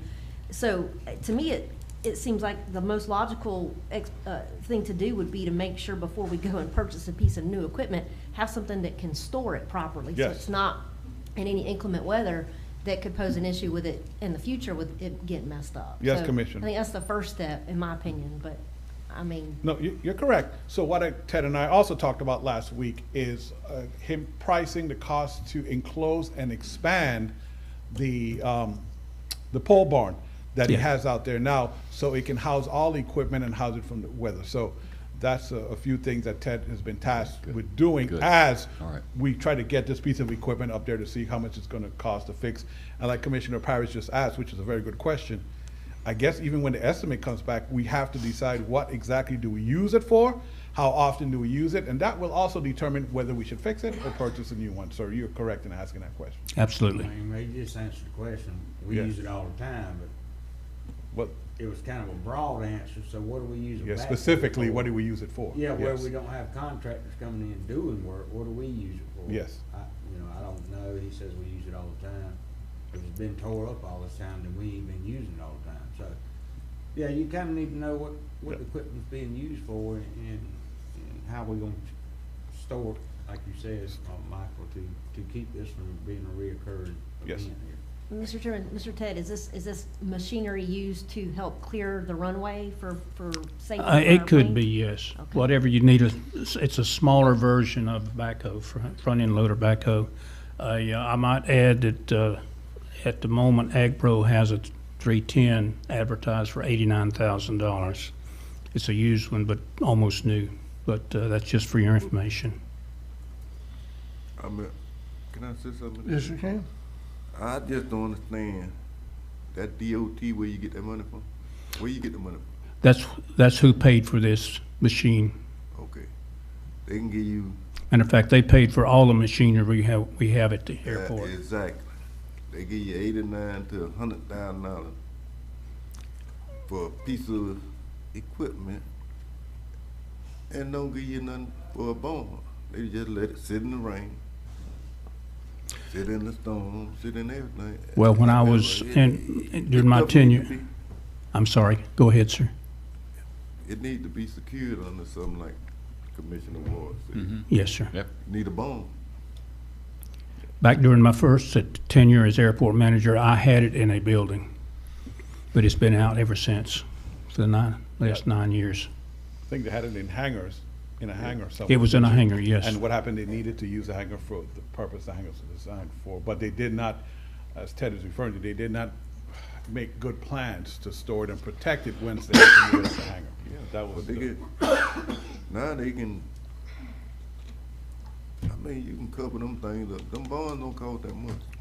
Yes, sir. They don't cost. Well, it was under a pole barn, so to speak, but a pole barn out there with the high ceilings, it's almost useless.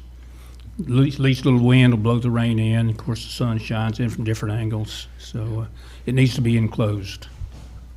Yeah. Good. It really do. Okay. It's only gonna rot.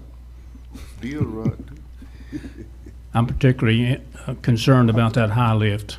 I could be At the wrong, moment. but I don't think any of our county equipment is in an enclosed building. Pretty sure the road department, everything's under a pole barn or a lean-to. I know from delivering parts to the forester over in Carabel, all their equipment's under a pole barn or a lean-to. I think the bigger issue is we need to actually maintain our equipment. Correct. I think it's the bigger issue. Mr. Chairman, that's what I was kind of alluding to earlier. I'm not saying that they don't, but I do know that, and a lot of this machinery is consistently running. And I know that in order for them to take it and do maintenance on it, some services in the county may lack. But again, it's important that we take our cars for routine maintenance, keep them on the road. If we don't take care of what we have, then we're gonna have to come up with $100 and something thousand that may or may not be in a budget to help replace equipment. And when you have, like, the road department using equipment every day, I think it's important that we maintain our equipment and make sure that they're not exposed to inclement weather. So we're having to address this every year, or every budget session, or even before the budget session, to have to come up with money, pull it out of the sky or wherever it comes from. But Yes. it's just my opinion and thought. Any other thoughts before we vote on this, sending this piece of equipment to Ag Pro for an estimate? I don't. Okay. All in favor? Aye. All opposed? That's unanimous. Anything else, sir? Thank you. Thank you, Mr. Ted. We appreciate it. All right. Up next, Ms. Jacqueline McMillan, Rural Opioid Technical Assistance Program.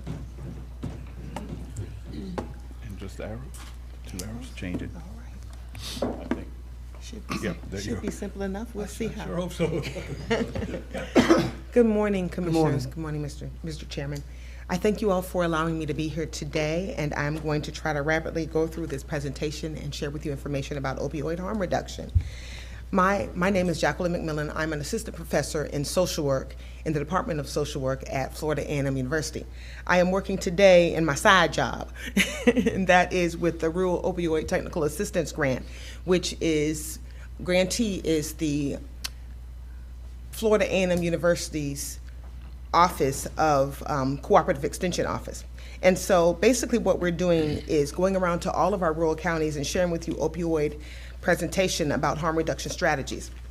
But one of the things I wanted to share is that it's a continuum of care that requires all of us to get together and work through this problem, not only with the commissioners, with the county lawmakers, but also with school board, with law enforcement, with faith-based communities. We want all of them to come together collaboratively and work on this so that we can fight this war on drugs in all of our counties. And so as you can see here in the continuum of care, we want to address this issue.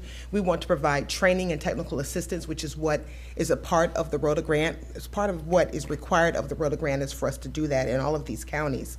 But we also want to share syringe service programs and also other programs and prevention tools that can be helpful for your community.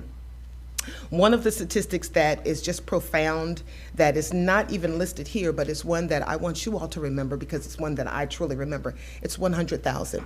We have reached and exceeded the 100,000 mark in the number of fatalities related directly to opioid use, overdose, misuse.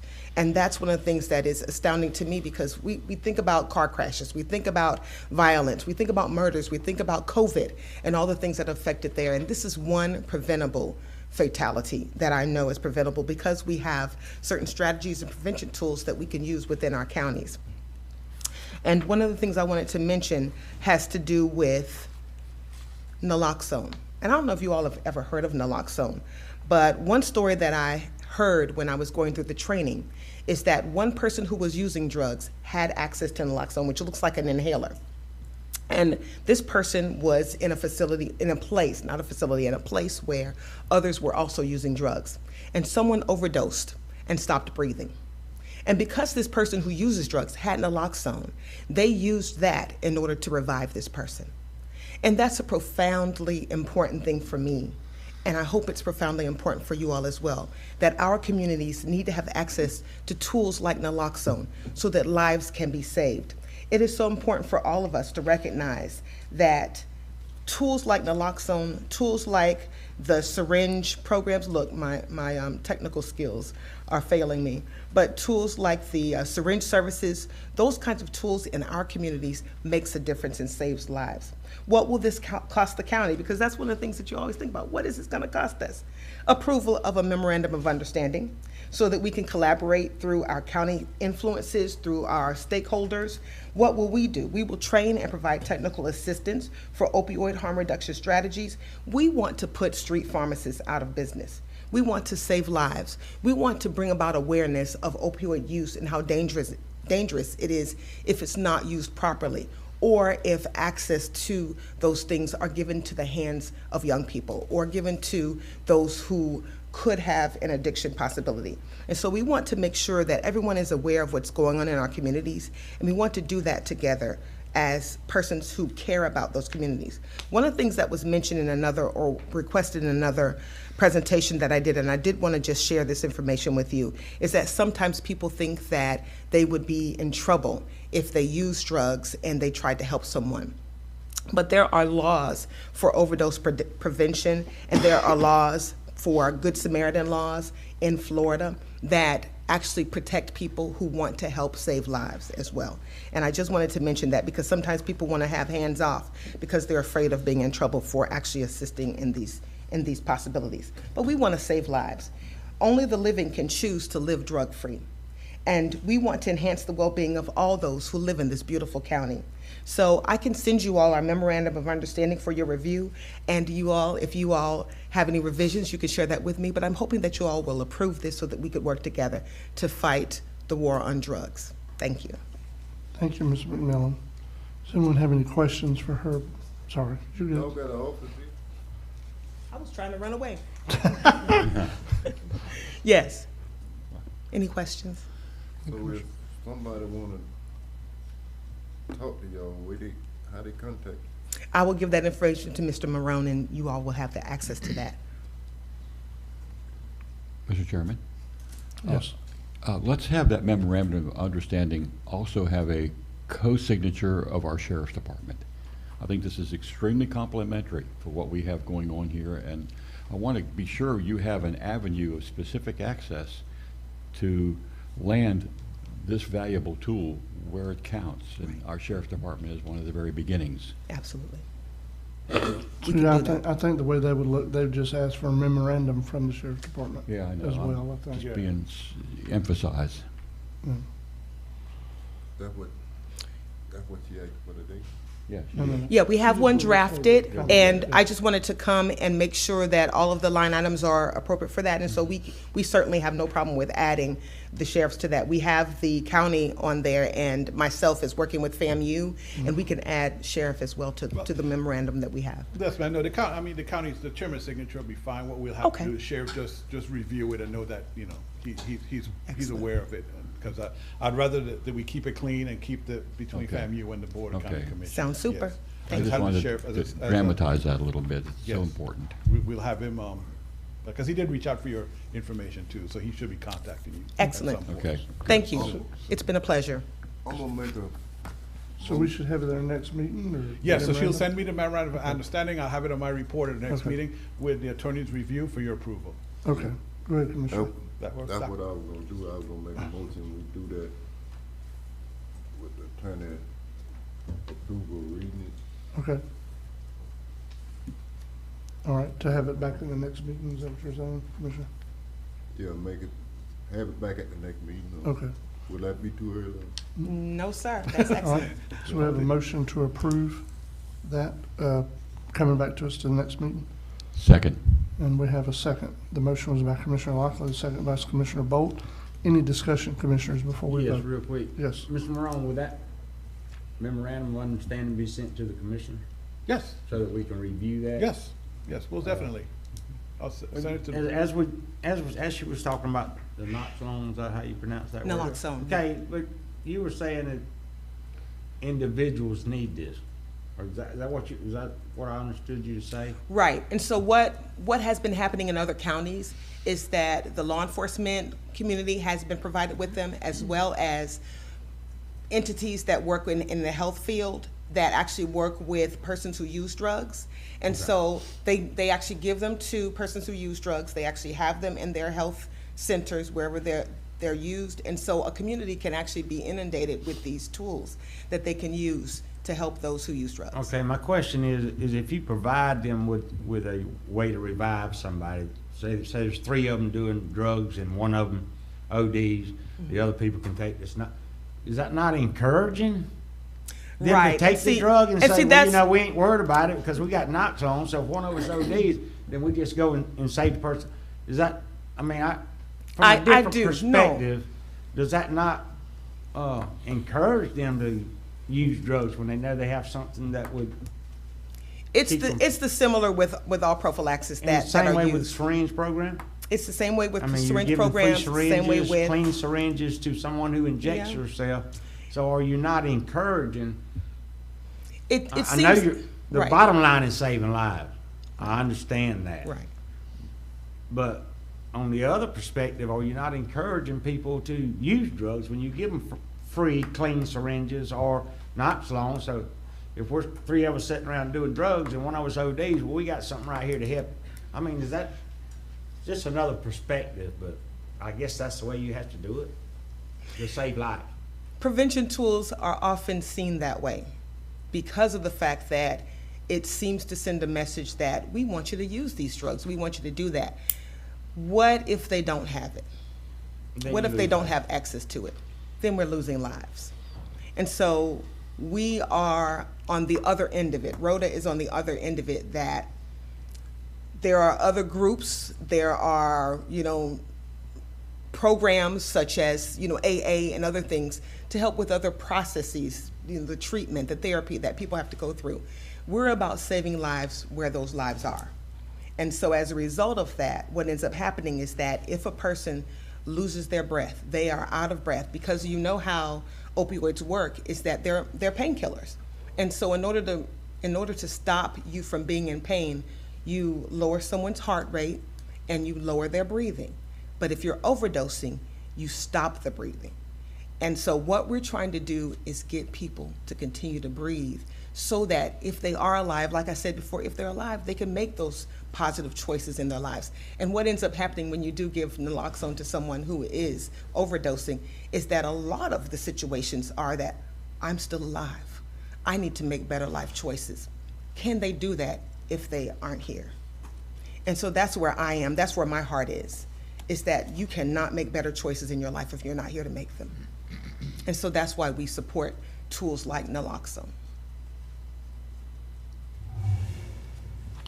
Sounds good. Opioid.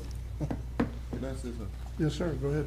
Opioids and drugs like that, on the battlefield, they good. Because they do what they supposed to do. I mean, it stopped for so long. On the street, when people take them and use them for pain, opioids and stuff, it's gonna do what it's supposed to do if you use it right. If you don't use it right, it's gonna kill you. Simple as that. But if you use too much, it's gonna kill you, or mess you up, or do something. But that isn't not only them, it's for every drug out there. I don't go along with drugs, but some drugs are needed for sick people, or people who need them, take like that war over there. They need them drugs when people out there fighting, they get their leg blowed off, their arm blowed off, half of the head blowed off. I mean, at the time they need that stuff. But if you take too much of anything, ain't good for nobody. Too much of anything, I mean, that go for drugs, alcohol, food. But used right, it's okay. Used wrong,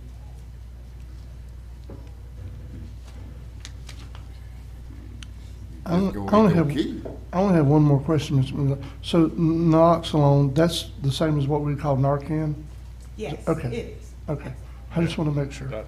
I was actually looking at It's easier to say, actually. Yeah, I was actually looking at deputies in the back that were there a second ago. I was gonna ask, is that the same thing that they issue think when it they is. come across Yeah. a situation like that? Yeah. Okay. Thank you.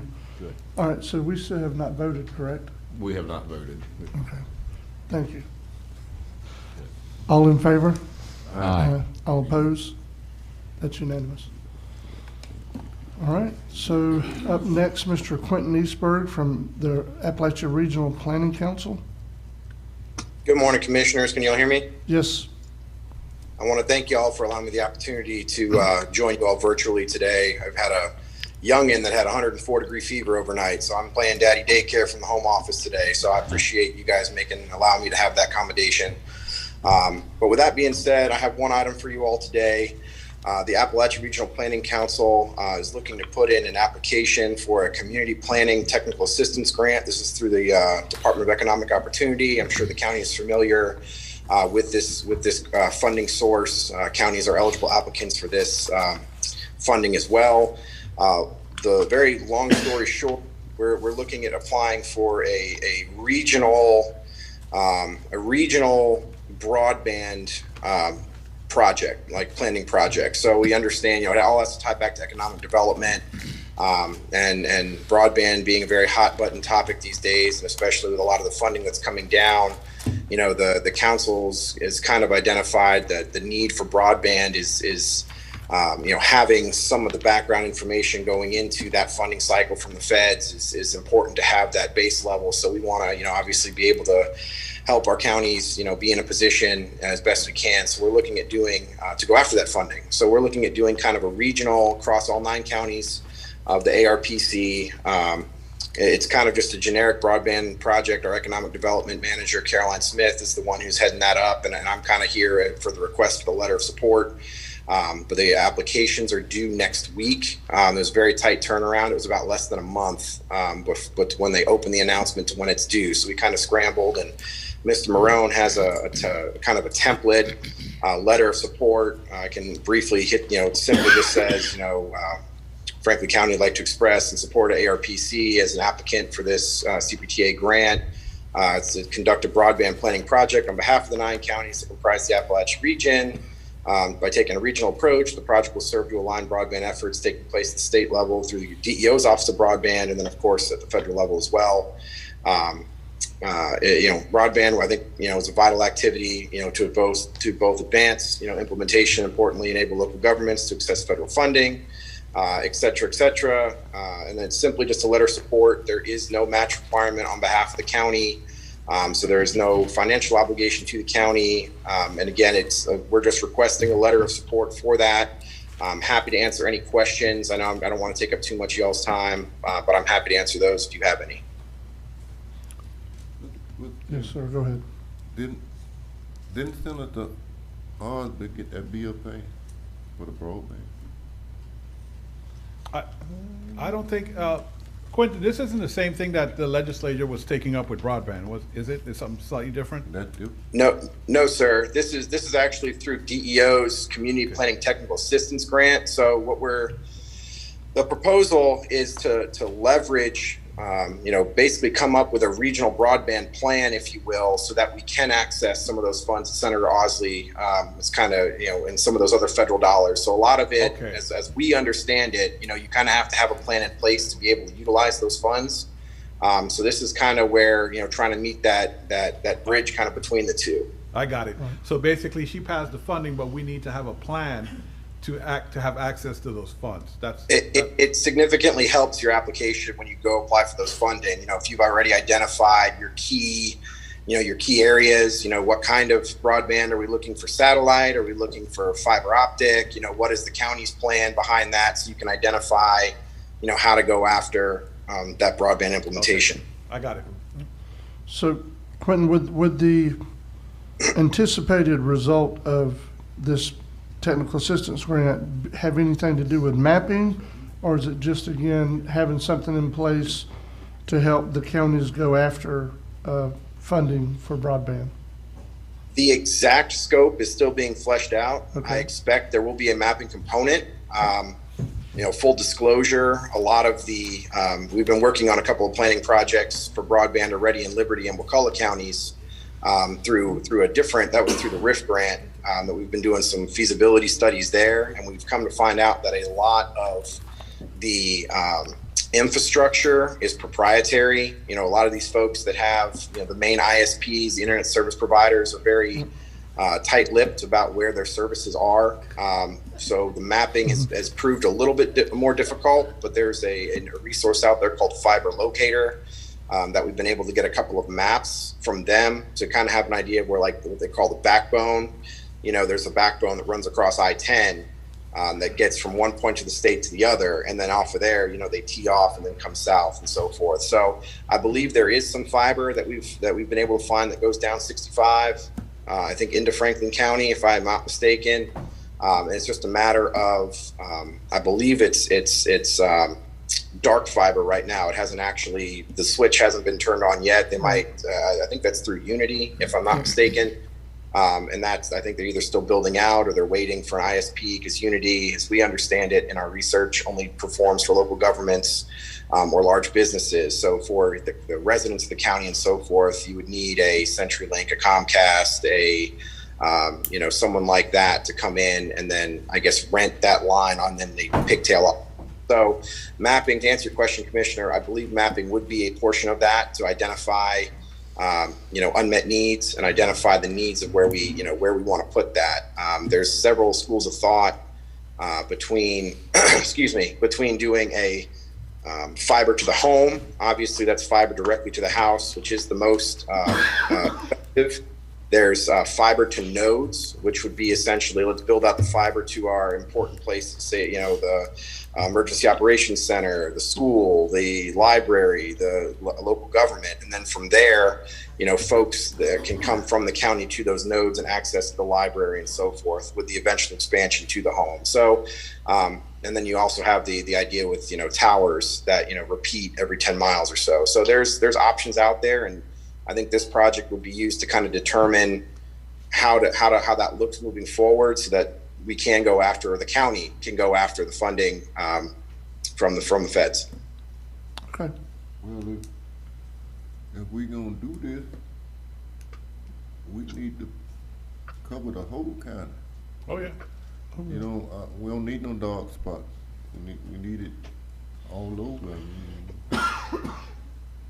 No. Well, right now, you get in spots and some of them things don't work. Well, keep in mind, Commissioners, and Quentin, correct me if I'm wrong, we're talking about broadband here. We still have to, I'm still battling with people to get us the adequate cell phone service that we have. That's two separate things. There's two fights.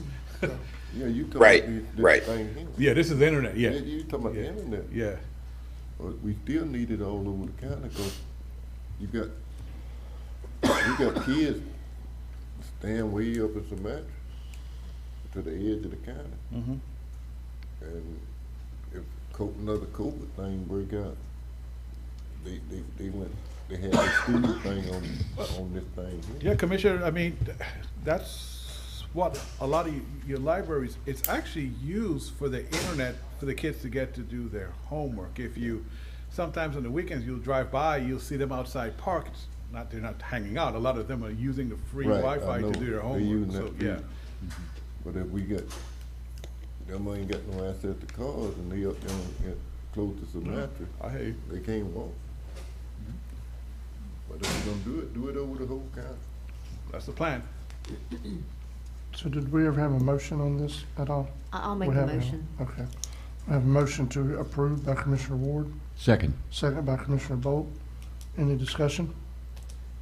Past what we've already discussed. Seeing none, all in favor? Aye. All opposed? That passes unanimously, Mr. Eastberg. Thank you very much, Commissioners. How long will it be before we know something about what's going on? I think, Quentin, when you said the deadline is a couple of weeks? The application to submit to DEO is the 11th, so next week, and then they take, I think, about a month or two, and they, no, it's not a foregone conclusion. We're just putting in the application to receive the funding for the planning project, but we should probably know something before the start or right around the start of the fiscal year. A lot of times DEO, you know, they run on the state, so July 1 through June 30th. A lot of times it's not uncommon that we don't even have a contract in hand until September, October. But ideally, we'll know something around the turn of the start of the year, I believe, fiscal year. Mr. Chairman, can I ask you something? Yes, you can. Well, we done approved that if we get it, would you come back in and let us know where it's gonna be at, so if we have some missed spots? Yes, Commissioner. I think, you know, part of this, you know, the way I've got to set up a meeting with Caroline to kind of hash out the remaining scope of work. But Under the DEO's Office of Broadband, every county should have what they call a local technical planning team. I understand, believe me, I understand that members of the county or county staff are holding 3 different jobs, and it might be difficult to staff that technical planning team. You may already have one set up and working, and that's kind of what we want to try to do is look at it regionally, because what we found, if one county is trying to bring in an ISP, an internet service provider, there may not be enough folks to fund it for them. They may not get enough ROI, return on their investment. But if we've got several counties that are interested, it might entice a bigger service provider to come in and provide even better or faster service.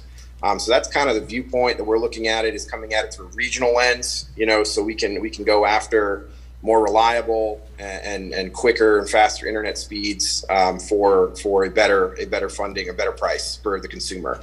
But I, without a doubt, we will be back in the county. If we get awarded, everyone will be informed, and we will be working within each county. We're requesting about $75,000 across 9 counties. So it's going to be a heavy lift, but we're looking forward to the opportunity if it's awarded. I think it aligns quite nicely with DEO's Office of Broadband and obviously with all those working at the state and federal level for broadband initiatives. If you will, just let Mike and the rest of the commissioner know, because don't worry about me. I don't know nothing about it. I will I'll keep you all informed every step of the way. Okay. I hope your child gets better, Quentin. Thank you so much. Thank you all very much. Thank you, Quentin. Michael, Yes, sir. sorry, excuse me, Mr. Morone, do we need to do anything, or are we ready to move forward with I the think Courtney's ready for board you guys. adjustment She's report? sitting in her Okay. office, eagerly waiting to go. There All she right, is. so up next is the Planning and Zoning Adjustment Board report. Ms. Bankston, please proceed.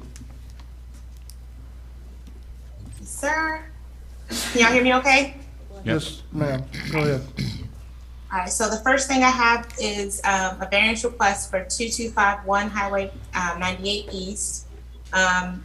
They have what happened is they had a decaying shed that covered an existing well pump, which was built a long time ago, which was, kind of built into the setback. So they had to replace the shed.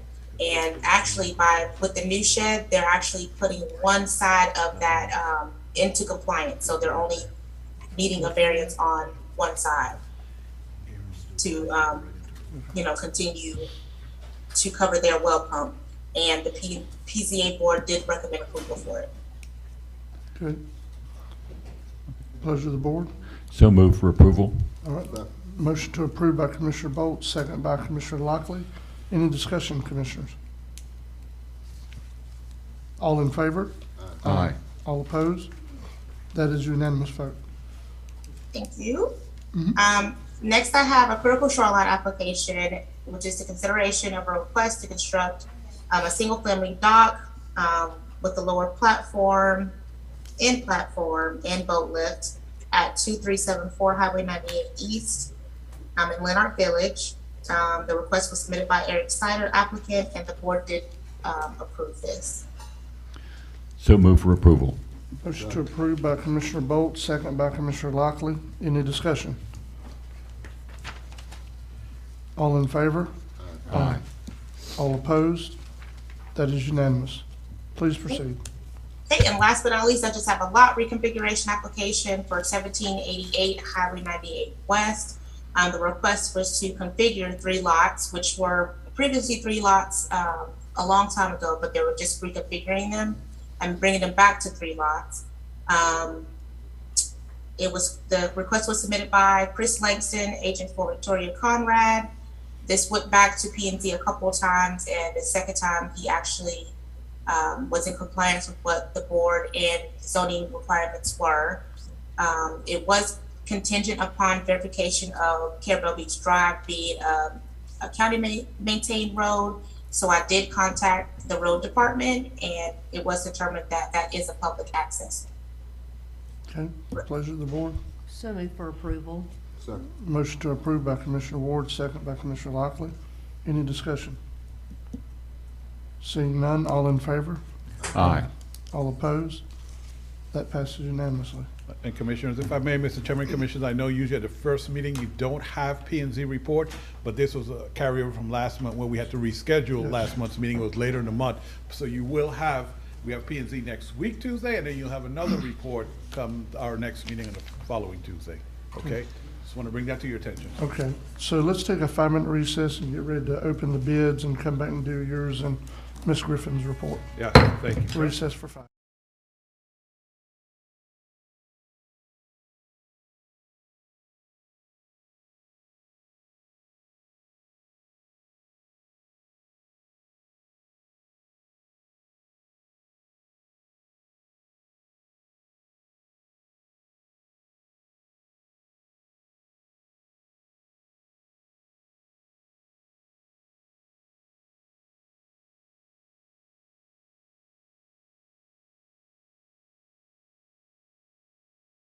This is Petey Fisk inviting you to see me in the off-Broadway smash hit Greater Tuna April 8th through the 10th at the Chapman Theater in Apalachicola. And there are over 20 characters in the show, and they're all being played by 2 men, and they play the lady parts too, if you can believe it. Tickets are $25 each, and you can get them online at coastaltheater.com or at the door. Greater Tuna April 8th through the 10th at the Chapman Theater in Apalachicola.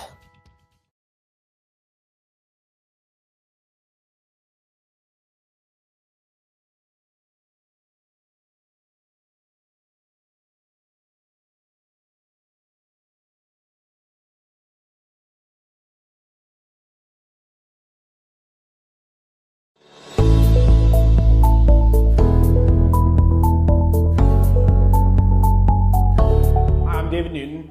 I'm the new primary care physician in town. I moved here from Montana, and I'm currently working at both Weems East and West Clinic. I'm here working as a primary care physician, but I also take care of my patients in the inpatient setting. So if you're hospitalized here at Weems, you'll see me as well.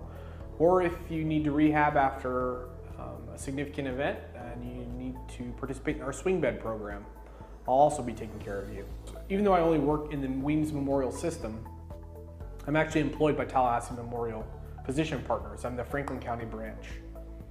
They've established a partnership, which I'm very grateful for, which allows me to be an employee of Tallahassee Memorial and work very closely with the numerous resources that they have, as well as working in the area that I wanted to work in, which is rural family medicine and practice in Apalachicola. Once again, I'm Dr. David Newton. If you have any medical concerns or want to talk to somebody about medical conditions you're experiencing, just give me a call here at Weems and I'd love to take care of you.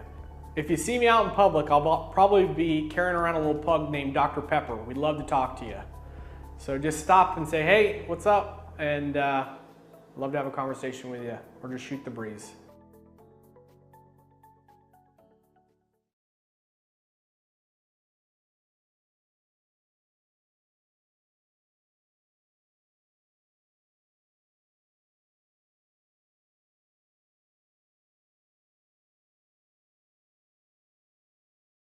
Hi, I'm Kara Landis. I'm a professional realtor in love with St. George Island.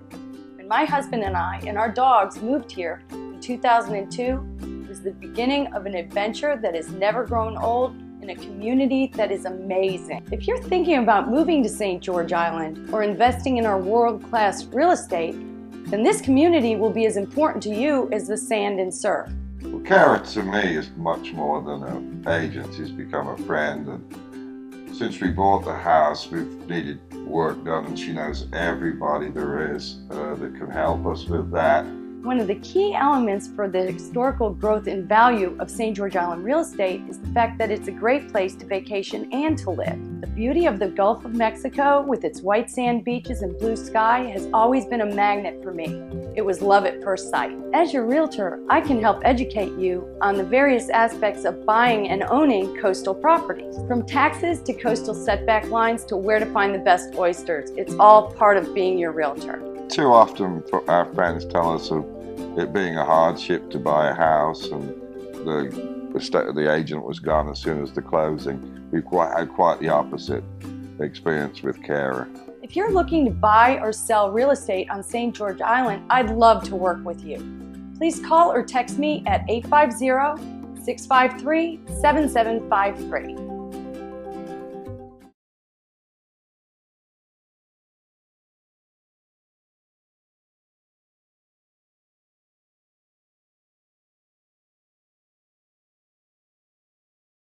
Fisherman's Choice Bait and Tackle has all you need for your day of fishing. They have fresh and saltwater bait, an unmatched selection of mirror lures, and a wide selection of Berkeley Gulp, plus fresh and live bait and all the rigs and tackle you need for a great day of fishing, including brands like Penn and Shimano. They are also the only bait and tackle shop in Franklin County where you can get a fishing license. And don't miss their wide selection of marine supplies, coolers, and more. Fisherman's Choice is located at 330 Highway 98 in East Point.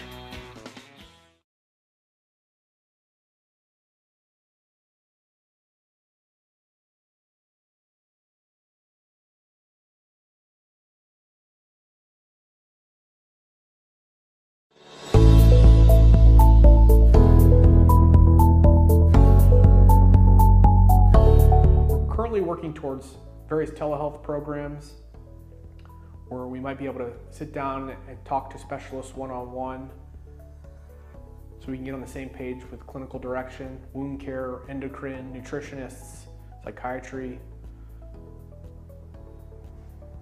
We have a lot of interesting ideas that we'd like to implement as soon as possible, and we're working towards doing that on a day-to-day basis.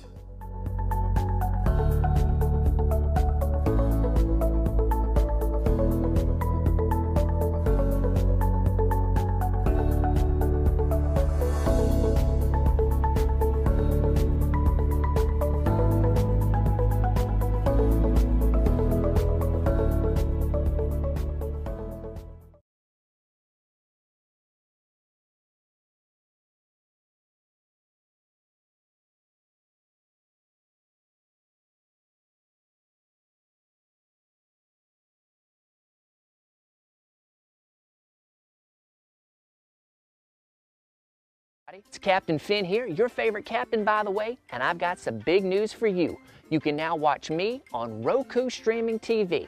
So how do you do that? Well, you gotta go to Forgotten Coast TV on your Roku streaming device. You can see that right here at the bottom of the screen. Go do a search for it or find it in the travel section.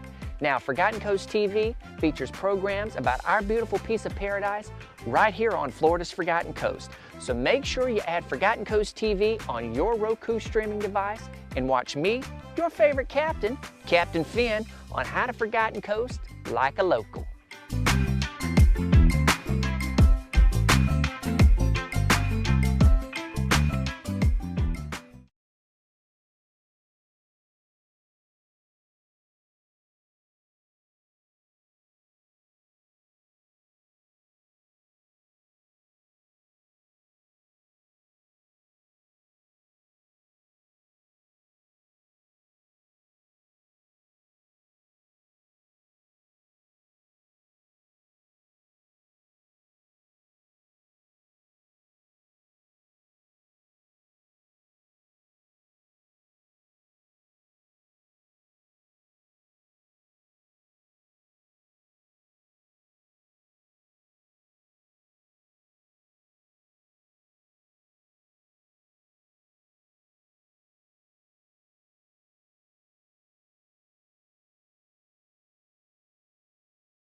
All right.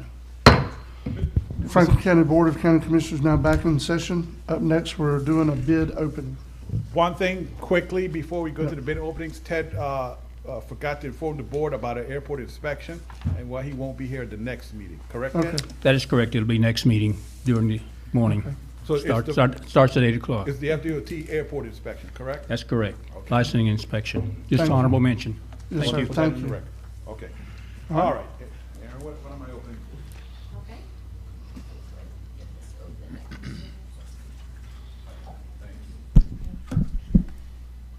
Open the actual bid notification. You could read it off. No, I sure didn't. read it.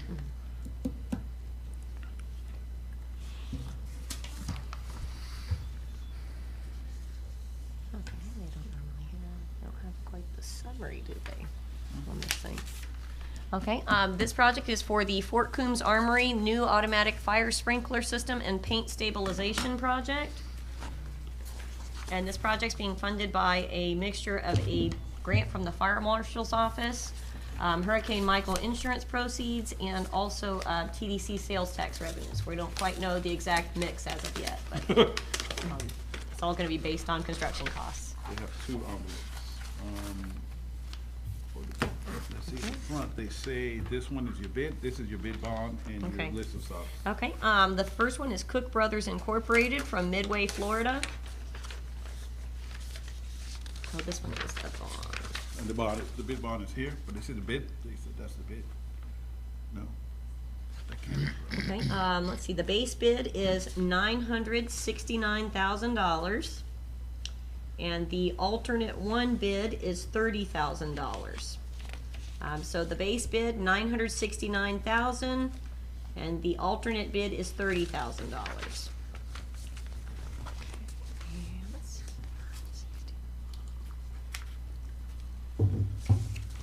And they had a bond, Ms. Griffin? They did. Okay.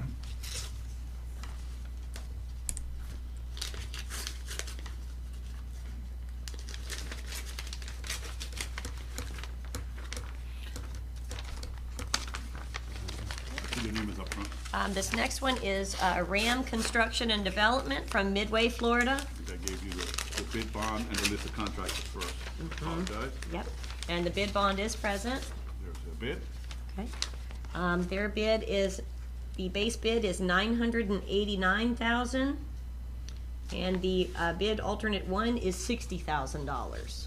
So again, base bid $989,000, and alternate one is $60,000. Things goes to the architect. And the bids are being released to the architects for their review and recommendation, and that's it. The architects for this project are Gilchrist, Ross, and Crow. What does alternate mean? Alternate one? The alternate was, includes selective demolition and new wood construction. So they're adding historic removal and dismantling, historic wood repair of a particular section to the main floor wall base, tongue and groove wall paneling, and tongue and groove soffit paneling. So that was the actual alternate specification. So I think what the commissioner's asking, so what we use the alternate for, if we have enough money to do additional work. And something may turn up we don't know about. And that's what that's for. Is that Well, it's correct? actually something that they would like to do, but they're not I sure see. that They that saw funding that will in their allow bid for it. process. Based on available funding, sir. Okay. So, yeah, so the base bid covers what we want, alternate is a wish list, kind of. Okay. Do we need to do these each one, or all together and vote one time? What do we need to do? I'm sorry. Well, I think the action at this point would be for the board to turn the two bids, or is there a third bid that needs to be opened, or? That's it for the. Well, there are Turn other the bids bids about up. other projects, that's what I'm asking about. Do we need to Well, do we- each individual project select as a them. motion? I would prefer, sir. Yeah. Okay, If you don't that's fine. I make a motion that we turn it over to the committee. Y'all got a committee? Yeah, the architect itself, Yep, sir. Gilchrist, Ross, Crow. Okay. Okay. Architects. So a motion to forward this to the architect for this project by Commissioner Lockley. Safety's a second. Second by Commissioner Ward and Commissioner Bolt. Yep. Any discussion? Yes, this is extremely high. Is it? Jesus Christ, $1 million for the sprinkler system in and do some painting. That was about double what I expected as well. That's what I'm trying to say. I Yeah. mean, I don't know where that kind of money's gonna come from. And there's so much more that needs to be done, but I guess it is what it is, but it's kind of, ironic that both companies that applied for are out of Midway, Florida, and nobody else applied. So my question is, when it goes to the committee, how do we know how much money we have if we don't know where the money's even coming from?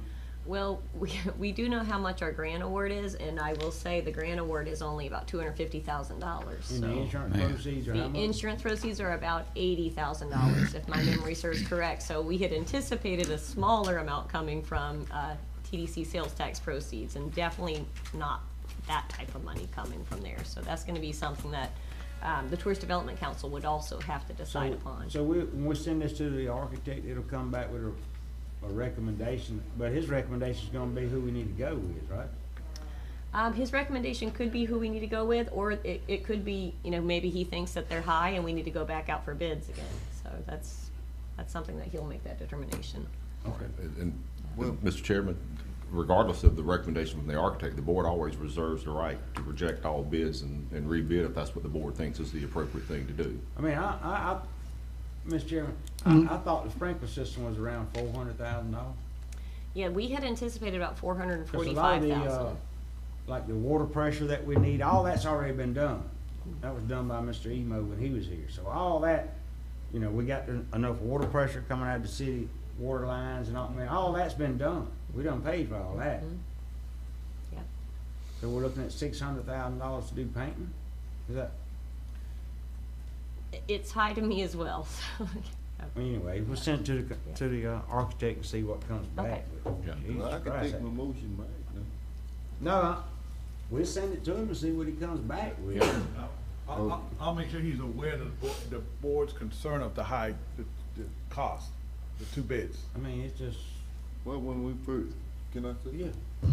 Really, when we first talked about it here, back in the day, 2, 3, I don't know how, it been back a little. A few years ago. It was around 300. That was the price of the. For the sprinkler. Yeah. I mean, it does need to be painted, I agree. Yeah, I know. But Yeah. Jesus Christ. That was circulating for the sprinkler. I remember them numbers saying about 300 sometimes. I mean, it just blows me away that it's come back at $1 million. But we'll see what the architect recommends, what he thinks about it. It is what it is, I guess. Any more discussion before we vote? All in favor? Aye. All opposed? That's unanimous. Okay, Commissioners, your next bid opening is going to be for the 2 message boards being funded by the American Rescue Plan grant funds, and that's going to be for the Franklin County Sheriff's Department. And their existing message boards are about 20 years old, so this replacement will go a long way for them.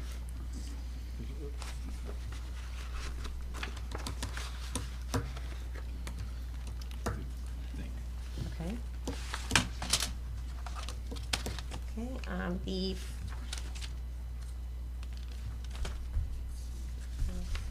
okay, this first bid is going to be the last on your list, Dana Safety Supply from Tampa, Florida.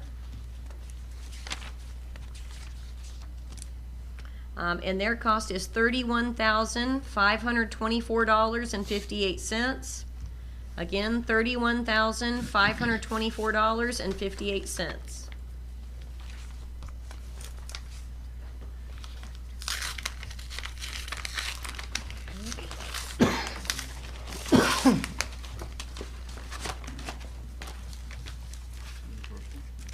Okay, the next one will be number 4 on your list, Universal Signs and Accessories from Fort Pierce, Florida.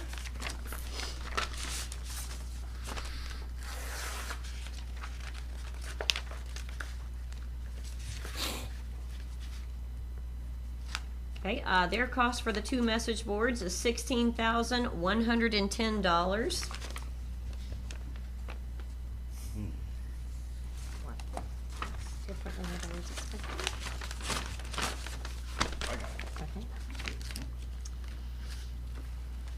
Okay, this next one is, let's see.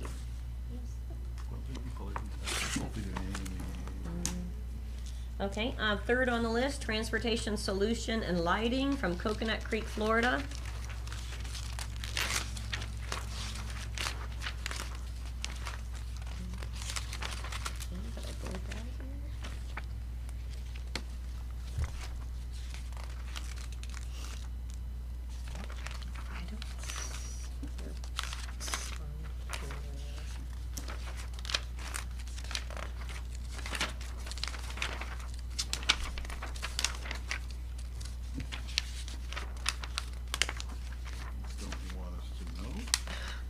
Oh, here we go. Let me get in there. Okay, $31,084.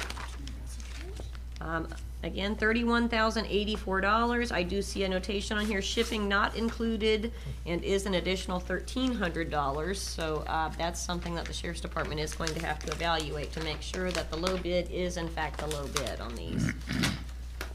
So again, $31,084 with a notation that shipping was not included and is an additional $1,300.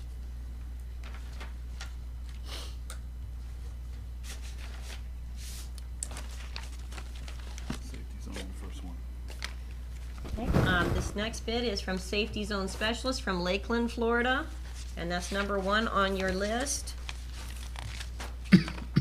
$32,500. $32,500.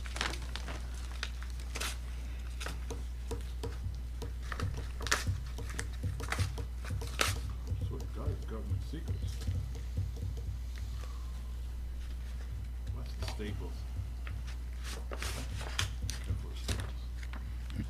Okay. And the last bid is number 2 on your list, S. Sanders with United Rentals from Tallahassee, Florida. And their price is $36,450. Again, $36,450. Okay. Okay. So these go to the Sheriff's Department? These bids are actually going to be released to the Sheriff's Department for their review, and they will be sure that each of the bids actually conform to the specifications. Once we have the low bidder as being lowest responsive bidder, where they met all of those specifications, then we will issue a notice of award and go ahead and order the message boards. I'd like to make sure this, well, you got a bid in here half of what the rest of them is. Yeah. So That one's gonna require careful review. They need to make sure that's a good reputable company. Or is it a rip-off? I don't know. So do we need a motion to send that to the sheriff? We do need a motion to send it to the Sheriff's Department for their review and confirmation. Second. Motion to approve by Commissioner Lockwood. It's fine. Second by Commissioner Bolt. Any discussion before we vote? All in favor? Aye. All opposed? That's unanimous. Send it on. Okay, and our next bid solicitation is for the FEMA-funded repairs of Island View Park. Before we get started, is this gonna give us a problem? With one bid. Oh, with our new bid policy and also FEMA procurement, so long as we went through all of the proper channels, we should be able to accept one bid so long as everything was done properly, but we will actually send this off to our FEMA representative and make sure that they're okay with it before doing the award. Thank you. Okay. The bidder is North Florida Construction, and that's from Clarksville, Florida.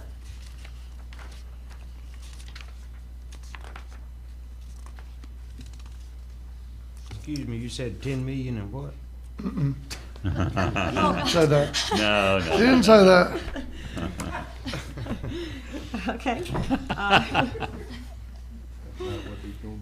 We'll laugh at it is. Okay. Come back to that. We have a total base bid price of $1,644,486. Again, $1,644,486. There is also a contingency allowance, 10% of the total base bid of $164,448. But the total base bid is the $1,644,486. Bond it. Make sure there's a bond attached. Yes, bid bond is attached. And this bid will need to be released to Dewberry Engineers for their evaluation So moved. and recommendation. Second. We have a motion to approve by Commissioner Parrish, a second by Commissioner Lockley and Commissioner Bolt. With comment. All right, go ahead, please proceed, sir. Seems to me that this bid was over the allowed amount by It is. $300,000. It is. The FEMA estimated amount was actually, I believe, 1.325 for the entire project. So that's also higher than anticipated, but that's not something that we haven't been faced with, you know, with the last couple of road paving projects that we've done, and even the FEMA washout repairs along C30. That one actually came in 2.5 times greater than what FEMA had originally estimated. Okay. All right, I feel comfortable. Can I ask a question? Yeah. Yes, sir. Lately, ever since I started with the dredging, we go back and forth the dredging. These projects been overbid. The dredging was $1 million over. These him coming in crazy today. Ain't nothing we can do about these.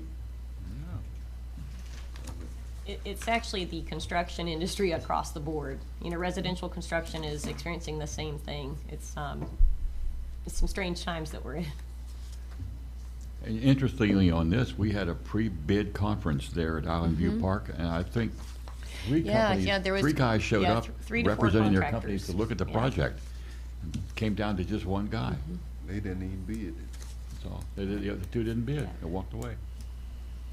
Yep, and we did advertise in Apalachicola Times, the Panama City News Herald. It was also circulated to the Office of Supplier Diversity in Tallahassee and posted via the online governmental bid platform Demand Star. So there was a lot of Yeah. activity on the project, but just nobody actually, when it came down to the wire, no one was really interested in bidding.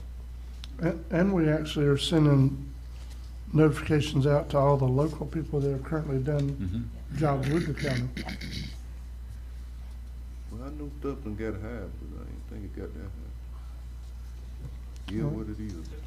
Commissioner Lockley, it's not just what's high, it's the availability of some supplies. I mean, Lori didn't say it today, but she has some SHIP programs that are running behind. We can't get windows for houses. I mean, it's rough out there. Or even concrete, and that's Yeah. actually something that we'll be discussing on my report later on, as far as for a delay for Alligator Drive as well, so it's. Yep. Something simple as windows, Commissioner. So is there any more discussion on this before we vote on it? Seeing none, all in favor? Aye. All opposed? That's unanimous vote. Thank you. Mr. Chairman, a note, just to let you know, for Aaron and myself, for our reports, our items that we were discussing today, they're on the agenda, but our narratives are attached separately. So if you go past the last page of the agenda, it starts off with Aaron's report. Okay. Just to let you know where we are. Okay, just a lot going on. Just leave it at that. All right. Okay, Ms. Griffith, you're up next. Okay. Once again, the Alligator Drive Hurricane Repair Project is being affected by supply chain delays. In December, the contractor finally received the metal sheet pile material. This material delay significantly stalled the project. Since December, there have been additional supply chain delays with the tie-back rods used for the lateral support of the sheet pile wall, and the latest delay is with the concrete for the poured-in-place concrete cap along both the Gulf front metal sheet pile wall and the interior vinyl sheet pile wall. SRM Concrete is the sole provider in our area, and the construction of the 630,000 square foot Amazon Fulfillment Center in Tallahassee has reduced supply and caused extended delays in delivery dates for large projects. Due to this latest delay in materials beyond the control of the contractor, the engineers recommend granting a second contract extension change order for substantial completion to be on or before July 23rd, 2022 for the project. During the severe weather the weekend of March 26th, the metal sheet pile wall held strong, and for the first time in a long while, the unfinished road did not wash out. Photos taken by the County Road Department after the strong storm are attached to this report. Board action to approve the attached change order number 2 with Anderson Columbia for the FEMA repairs of the Alligator Drive project. So move. We have a motion to approve by Commissioner Bolt, Second. second by Commissioner Lockley. Any discussion? Yeah, they want some more money too. No, they haven't said that. I think they just need more Yeah, time to just get more the time. materials. Yeah. More time. Yeah. And they deserve it. All in favor? Aye. All opposed? That's unanimous. Okay, the second item on my report, at your meeting on March 1st, 2022, the board authorized the application for an advertising and marketing grant through Enterprise Florida for a feature ad in Florida Trend magazine highlighting rural economies in Northwest Florida. The grant agreement was received and executed on March 22nd, and the media ad agreement was remitted to Florida Trend by the deadline of March 25th. Development of the ad is in progress at this time. Board action to grant retroactive approval for the chairman to sign the attached grant agreement with Enterprise Florida. So moved. A motion to approve by Commissioner Ward. Second by Commissioner Lockley and Commissioner Parrish. Any discussion? All in favor? Aye. All opposed? That's unanimous. Next item, the Florida Department of Economic Opportunity announced it's accepting project applications from the 8 communities impacted by Hurricane Michael for approximately $42.2 million through the state's Rebuild Florida Mitigation and General Infrastructure Program to increase community resilience and fortify critical facilities.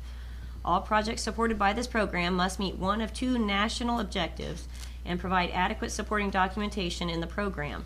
Projects must benefit low to moderate income persons and/or address a severe and recently arising urgent community welfare or health need. Consultant Tracy Busby has been assisting the county in vetting possible projects for this grant program, and at this time, we are recommending 3 applications for county projects. Number 1 is construction funds for a new emergency operations center. 2, we are also going to try to run the roof replacement and structural sealant of the county courthouse through this program as well. And 3, improvements at the Franklin County Jail, which would entail replacement of the exterior security windows in the jail compound. Board action to proceed with the 3 county projects above for the CDBG MIT General Infrastructure Grant Program. So move with a question. Motion to approve by Commissioner Lockley. Second with comment. Second by Commissioner Bolt. Commissioner Lockley, please proceed. Yeah, can we do that qualify for the, like a billing something? Actually, we're going after the construction funds right now for the EOC. What about, can you go for 2? I believe we are limited to 5 applications total, and when we talked about it, it is $42.2 million. Didn't necessarily wanted to, ask for more than our share of the funds per se. What I'm talking about, y'all say y'all need a billing for the supervisor election. Can that be added in? We could add that as well. And then that would free up some of the American Rescue Plan funds if we were successful. Well, we can ask for it. They can't do nothing. Say yes or no. Okay. It's up to the board. Or actually add to it. Oh, yeah, we could actually add, because we can have up to 5 applications. So now the Weems application will count as one of those. Yeah, no, I meant add to what we have in American Rescue for Oh, yes, we could. Yeah, we could actually leverage the I don't think what we funds have as well. set aside for the supervisor election is enough. I just have this bad feeling. I mean, it might. Looking at prices right now, Aaron checks what's for sale. I mean, you might have to buy property and buy, I don't know. But yes, Commissioner Lockie, that could add to what we have set aside in the ARPA funds, No, what I'm just saying, just put it on the list. If we get it, we get it. We don't, we don't. Nothing beats a failure but a trial. Yeah, we trying everything. So do we need to amend any motion since we're putting that, or as long as that's on the list, it doesn't matter? Actually, let's go ahead and amend the motion to include the supervisor of elections location. I amend my motion to include that, but I don't want to knock nothing what we already got. Okay. That's right. Make sure. Okay. If see where it's gonna knock them, don't worry about it. Okay, gotcha. We will talk to Tracy and make sure that it would actually, be a viable project for. Yeah. And I'll second that amendment. Okay. then And that is correct the way it was before, correct, Jessica? Ms. Gay? Commissioner Lockley made the original motion, and then the second was Commissioner Bolt. Thank you. So those have been amended. Please proceed with your comments. Chairman, I got one comment while we're on this. Why is number 4 having to be done by Langston when the other same grants are being done by Tracy? Well, actually, Langton prepared their grant application in the last funding cycle, and that was something he had actually reached out, during the funding announcement phase to say that he would actually resubmit upon their behalf. So. What was your?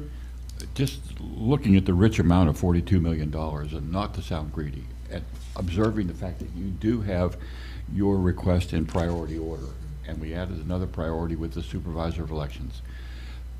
The fortify a critical facility that this money goes to made me trigger thinking Weems Memorial Hospital. I realize we're talking about windows coming up, but I'm just thinking in descending order, let's add Weems to some of that.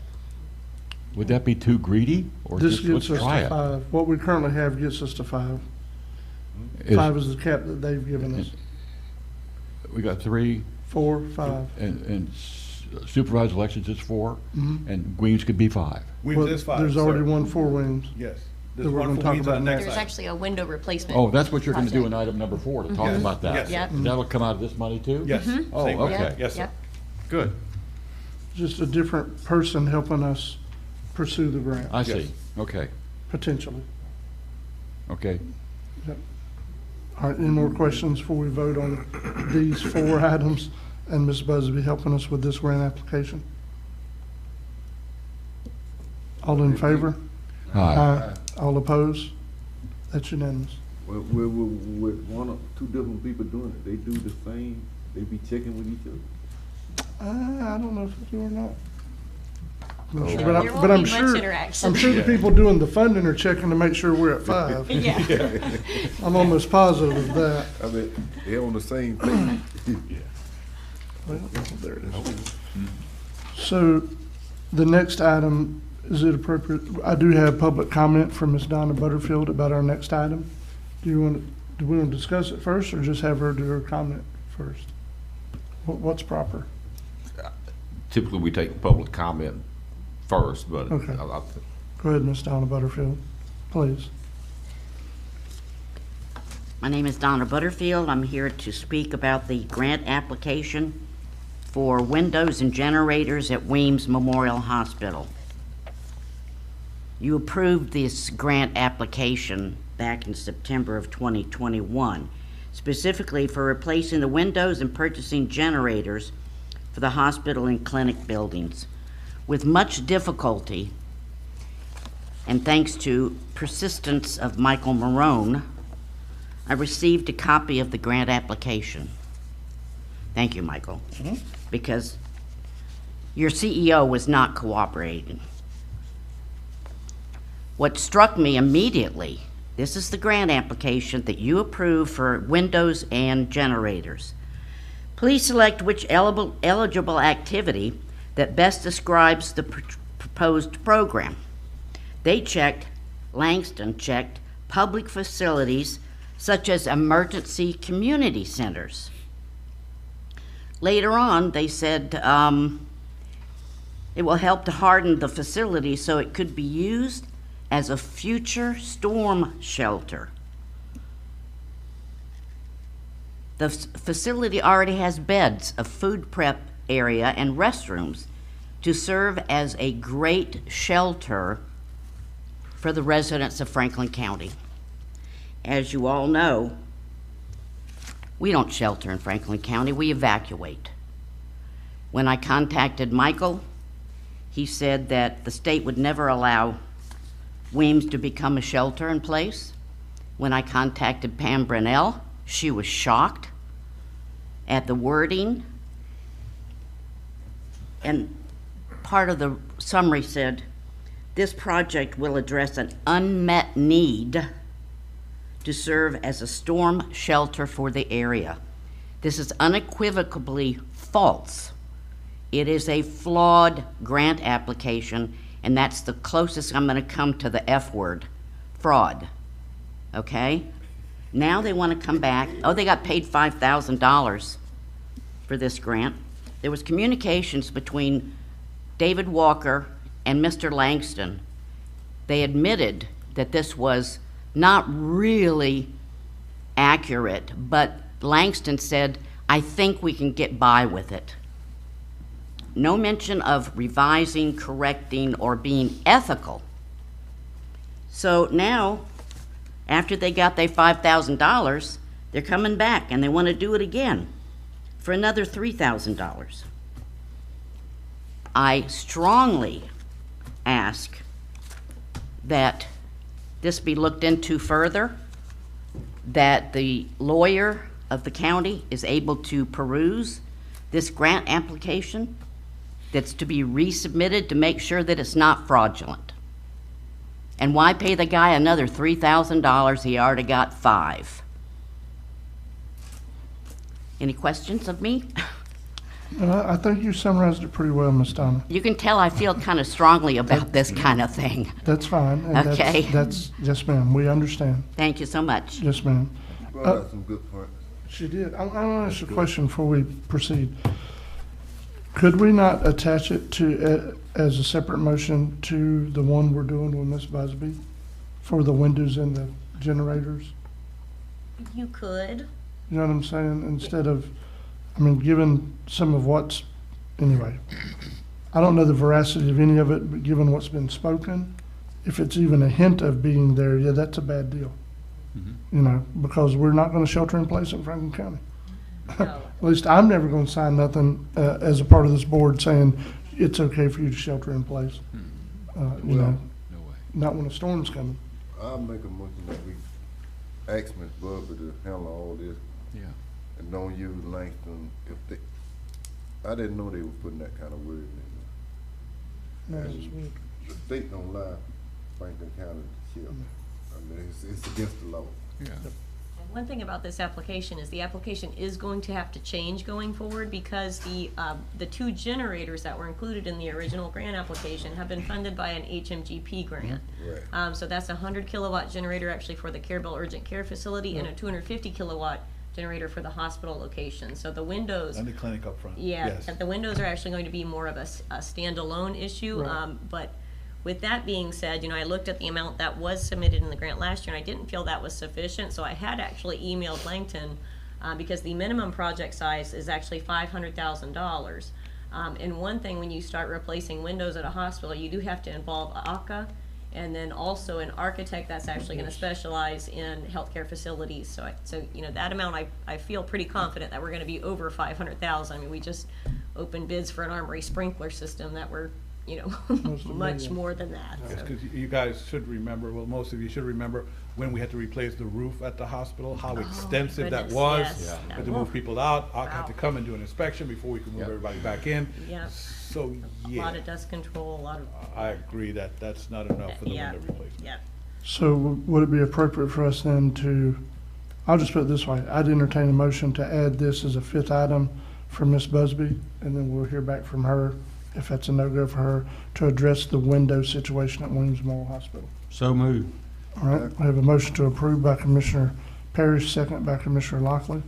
Any more discussion? Well, this is what I was asking a while ago, while we had 2 different Yes, sir. consultants working on our behalf for the same infrastructure grant. And I'm glad Ms. Griffith clarified, because everything I'm reading here says hospital windows. It doesn't mention the generator. Now we know why. Yeah. Ms. Butterfield was mentioning windows and generators, and that's not what the information is that I have in front of me. Right. So I'm glad you clarified all that, because I was gonna ask for clarification. Because what she was talking about and what I'm looking at are 2 different things. But that's the reason I asked the question earlier, why are we using 2 consultants to apply for the same grant? I mean, it seems like to me, one consultant, package deal, this is what we're submitting. Now, you have to understand that Jackson County, Washington County, all these different counties that were affected by Hurricane Michael with all the wind and trees down there, all these counties are gonna be applying. So, as you stated earlier, we don't wanna, you know, ask for too much, because all these other counties are gonna be asking too. You know, and there's only $42 million here, so.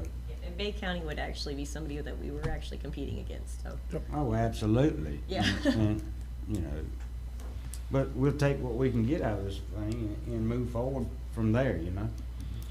We gonna get about 700,000. We'll see. Time will tell. It don't always. It doesn't always have to end up negative, Commissioner. Sometimes it comes out good. We try to cast a wide net. Any more discussion before we vote on this That's a dream impossible. motion? Mr. Chairman? Yes. Just real quick, I guess a point of clarity for me, the grant application is that gonna be redone with the verbiage to? Yes. Okay, all right, Yes. just wanna Yeah. make sure, okay. To address the windows, and it's not a, To make sure it's not a. we're not sheltering anybody in Franklin Got County. it. And it That's- will need to that's be an all. entire new narrative Yes. as well. Okay, Yeah, that's what I understand the motion to be. The reason Yes. you guys want Tracy, because you want it to be brand new. Yes. okay. So, Yeah, and I can actually read this eligible activities actually from the grant handbook. And it's building or fortifying buildings that are essential to the health, safety, and welfare of a community. This can include shelters, police stations, fire stations, parks and recreation centers, community and senior centers, hospitals, clinics, schools, and educational facilities, and other public properties. so there's a lot. So Right. it's pretty Broad broad. that. Yeah. Yeah. Okay, any more discussion before we vote? All in favor? Aye. All opposed? That's unanimous. All right, please proceed. Next item, the Alligator Drive Multi-Use Path Project, Phase 1, beginning at George Voss Road and continuing for 1.002 miles to Gulf Shore Boulevard, is currently under construction. The project will need an additional 1,833 square yards of base material in adjusting actual quantities to estimated quantities. The attached change order for $21,996 to Pygott Construction has been reviewed by FDOT, and the cost of the additional base will be funded by the attached supplemental grant agreement for the project. Board action to adopt the attached resolution of authorization, approve the supplemental funding agreement for the additional $21,996, and approve the change order for Pygott Construction for the additional base material. Second. All right, so we have a motion to approve by Commissioner Lockley, I believe, and a second by Commissioner Bolt. Sorry about that, Commissioner Britt. I didn't mean to try to. Any more discussion before we vote? I just got a real quick thing. Please Commissioner proceed. Lockley, I think, brought it up earlier, but going forward with these projects, and I know that we have to go with what we're given bids, but I guess maybe we need to add to our bid request when we advertise, you know, please add additional costs for materials, supply chain issues, so that we can be prepared as a board when we get these amounts, and then we're coming back, like Commissioner Pear said, with this $900,000 sprinkler system. I know that these bids and a lot of this stuff went out way before all this stuff happened, I understand that, but I guess moving forward, I guess we need to maybe make sure in our bid advertisement to ensure that we want an actual bid. And I know they can't come up with an actual amount either because prices change a lot, but just moving forward, I think that's something we might need to look into a little bit further. And can I say something? Yes, sir, go ahead. Add with you, and also, we ought to ask that these young have so much time. You know, 'cause how long, you know, you make the bid, they come back and make another bid next year. Well, this make it, how long your bid good for? That's what we ought to ask. Yeah, I know things consistently change too, and it's kind of, you can't control that, and I get that, but I don't know, with the prices, everything's going up, and I don't know. Oh, they really are. Yeah. Unless you're, unless your industry is trying to supply goods, so people can actually do jobs or finish things, it's very hard to appreciate just what kind of problems that we're just starting to have. And I will say it that way. Really? It's not gonna get better anytime soon. Good time for people to take, a lot of people take advantage of it. That's gonna happen, Commissioner. There's nothing we can do about that. Ms. Griffith, I would like to clarify before we vote on this. So this increase has been approved by DOT It and has. funded by DOT? That's correct. Okay, And good. I'm it good. was an adjustment to quantities. Okay. I thought that was right, but I wanted to make sure. So, okay, we're talking about their money, not ours. I'm good. Anybody ready to vote? All in favor? Aye. All opposed? That's unanimous vote. Okay, the next item is just informational items. On February 22nd, 2022, Franklin County was informed that the culvert bridge over Womack Creek on County Road 67 was noted as structurally deficient during an FDOT bridge inspection. Franklin County immediately began working on an emergency repair that stabilized and fortified the head walls until the permanent repair can be completed by FDOT construction grants for the new head walls. Dewberry Engineers assisted Franklin County with lining up the temporary repairs, as they are the design firm for the permanent repairs. Steel columns were driven at the location, which hold a plate against the existing head wall. 3 photos of the repairs are attached, and FDOT has been notified of the corrective action taken by the county and is satisfied with the repair. The Franklin County Road Department will continue to monitor the location, and the permanent replacement of the head walls at the crossing are included in the 2023 FDOT work plan. The FEMA repairs for C30 East and West washouts, weather permitting, Pygate Construction anticipates completing the articulated block by tomorrow along the embankments and plans to remove the remote traffic signals along CR30A on Friday, April 8th. This project is moving along quickly to completion, and the road will be fortified before the start of hurricane season. 3, St. George Island Boat Ramp and Boat Ramp Fishing Pier Access Road. After weathering several major hurricanes, many of the bumpers at the boat ramp had deteriorated or broken off, which left the welded stainless steel fastener bolts on the mounting brackets exposed and protruding dangerously into the ramp area. Some of the protruded welded bolts had even broken off of the mounting brackets, likely from impact with floating hurricane debris. The safety repairs were completed last week on the boat ramp bumpers, and photos of the new bumpers are attached. Franklin County received a notice of award late last year in regards to the FWC Boating Improvements Design Grant application for the addition of a vertical wall or floating style breakwater at the ramp location. FWC has just notified the county that the formal grant agreement will be sent in the next 2 weeks. And once the grant agreement is received, the county can proceed with advertising for qualifications for the design and permitting. And last item to note on this location, a mandatory pre-bid meeting is scheduled for April 14th at 10 a.m. at the project site for the FEMA repairs of the Fishing Pier and Boat Ramp Access Road project. Bids will be open for the access road repairs at the May 2nd commission meeting. Commissioners, this is our attempt to start the process of updating the board of projects completed or where we are in particular projects until we get that software up and running. Commissioner Bolt, that you'd asked for? Yes, sir. And so this is a way of letting the public know where we are on projects. Just a question. With regard to that second paragraph about FEMA repairs for 30 east and west washouts, Commissioner Parrish, you had talked about having guardrails installed as an amendment in that area. Did that ever happen? Yes. Did it? That is included. Yep, that's in the second phase, which won't be this year when they're doing the paving, it'll be in next year because the bids come in so much. But according to county staff, yes, that is included. Okay. Which is a good thing. Yes, sir. Because it's washed out right up to the road. Run off of that thing, you go in swimming real quick. Once you take a few rollovers, you know, you're going to end up in the water. So yeah, guardrail is included in that project. Anyone have any questions or concerns for Ms. Aaron before we proceed to Mr. Marone's report? Thank you, Ms. Griffin. Mr. Marone? Commissioners, my report follows Aaron's.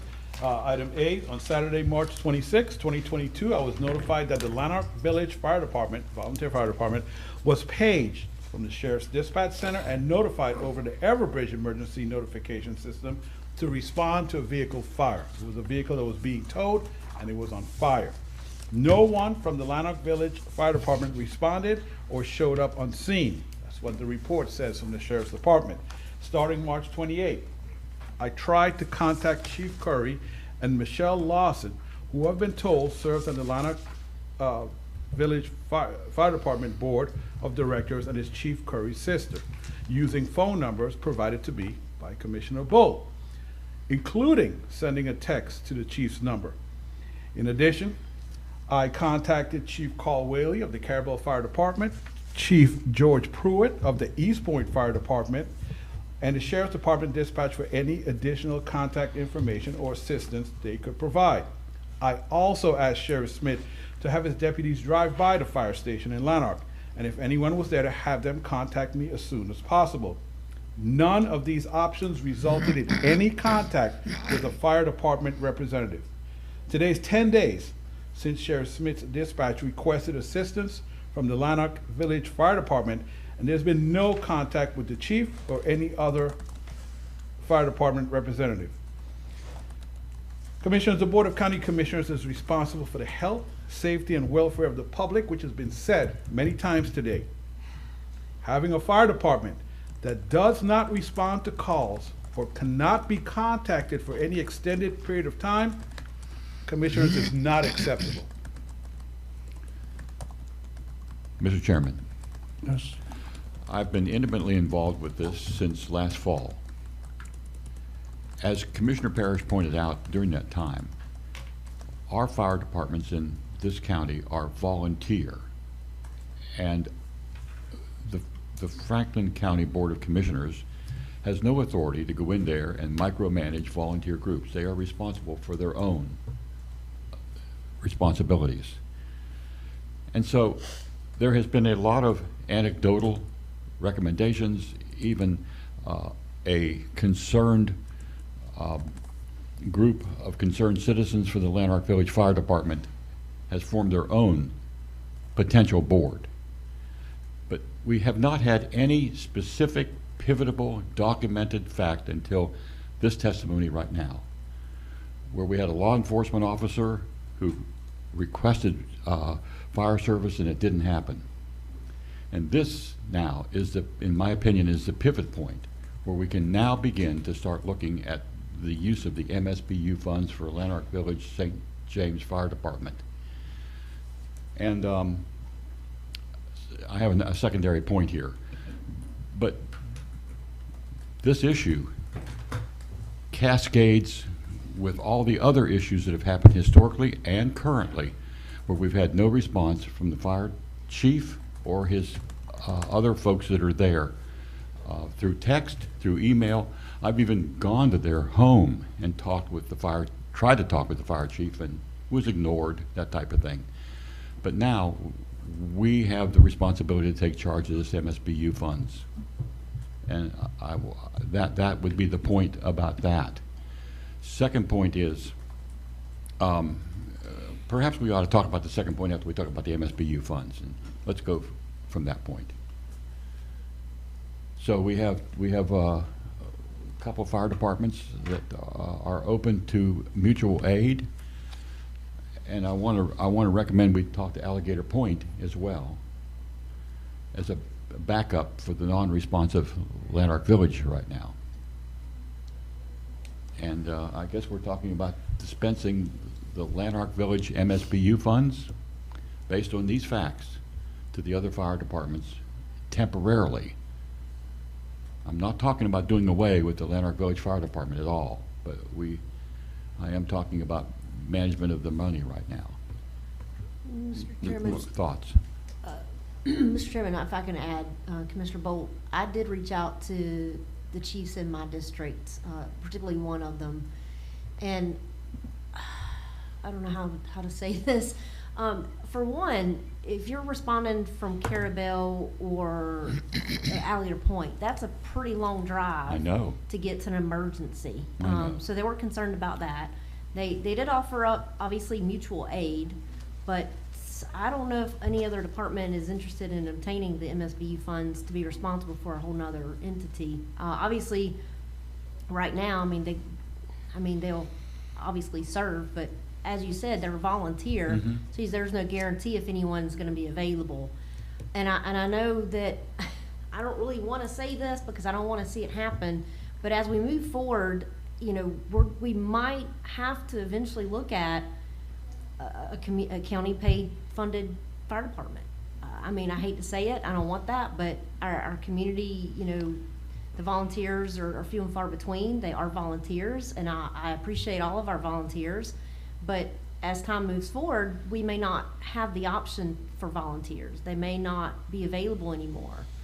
There may not be any interest in people doing this volunteer stuff. So it's a hard situation. It's definitely a sensitive matter. I feel that I agree. We all are responsible for the safety of our constituents and our community. I just don't know, the solution is it could be multiple ways to find solutions for this. It's just a matter of how to do it effectively and the most productive, in my opinion. So what are we looking at doing in the interim? Because this can't stand. What I've done, I've reached out to Chief Whaley from Carabel, and he used the same term that Commissioner Bolt used, that the mutual aid, yes, they will try their best to respond. And I asked him, point blank, I said, well, Carl, what about a long-term temporary situation where we would ask you to basically, because Commissioner Ward is right, there are multiple problems we have to fix here. But the first thing is to get somebody to respond to fires and emergencies. And he said, if that's the case, we would have to go in front of the city commission, City of Caravel's commission. So, if we wanted to have that type of relationship temporarily, but for a period of time. You know, talking about Commissioner Boulders, I guess what you're saying, sir, is maybe we promise them the MSBU if they respond for a while, and as we work to determine what are we going to do on a more permanent basis out there? Are we going to try and recruit new firefighters, new volunteer firefighters? How do we create a new board? You know, whose name is the fire trucks and the fire department?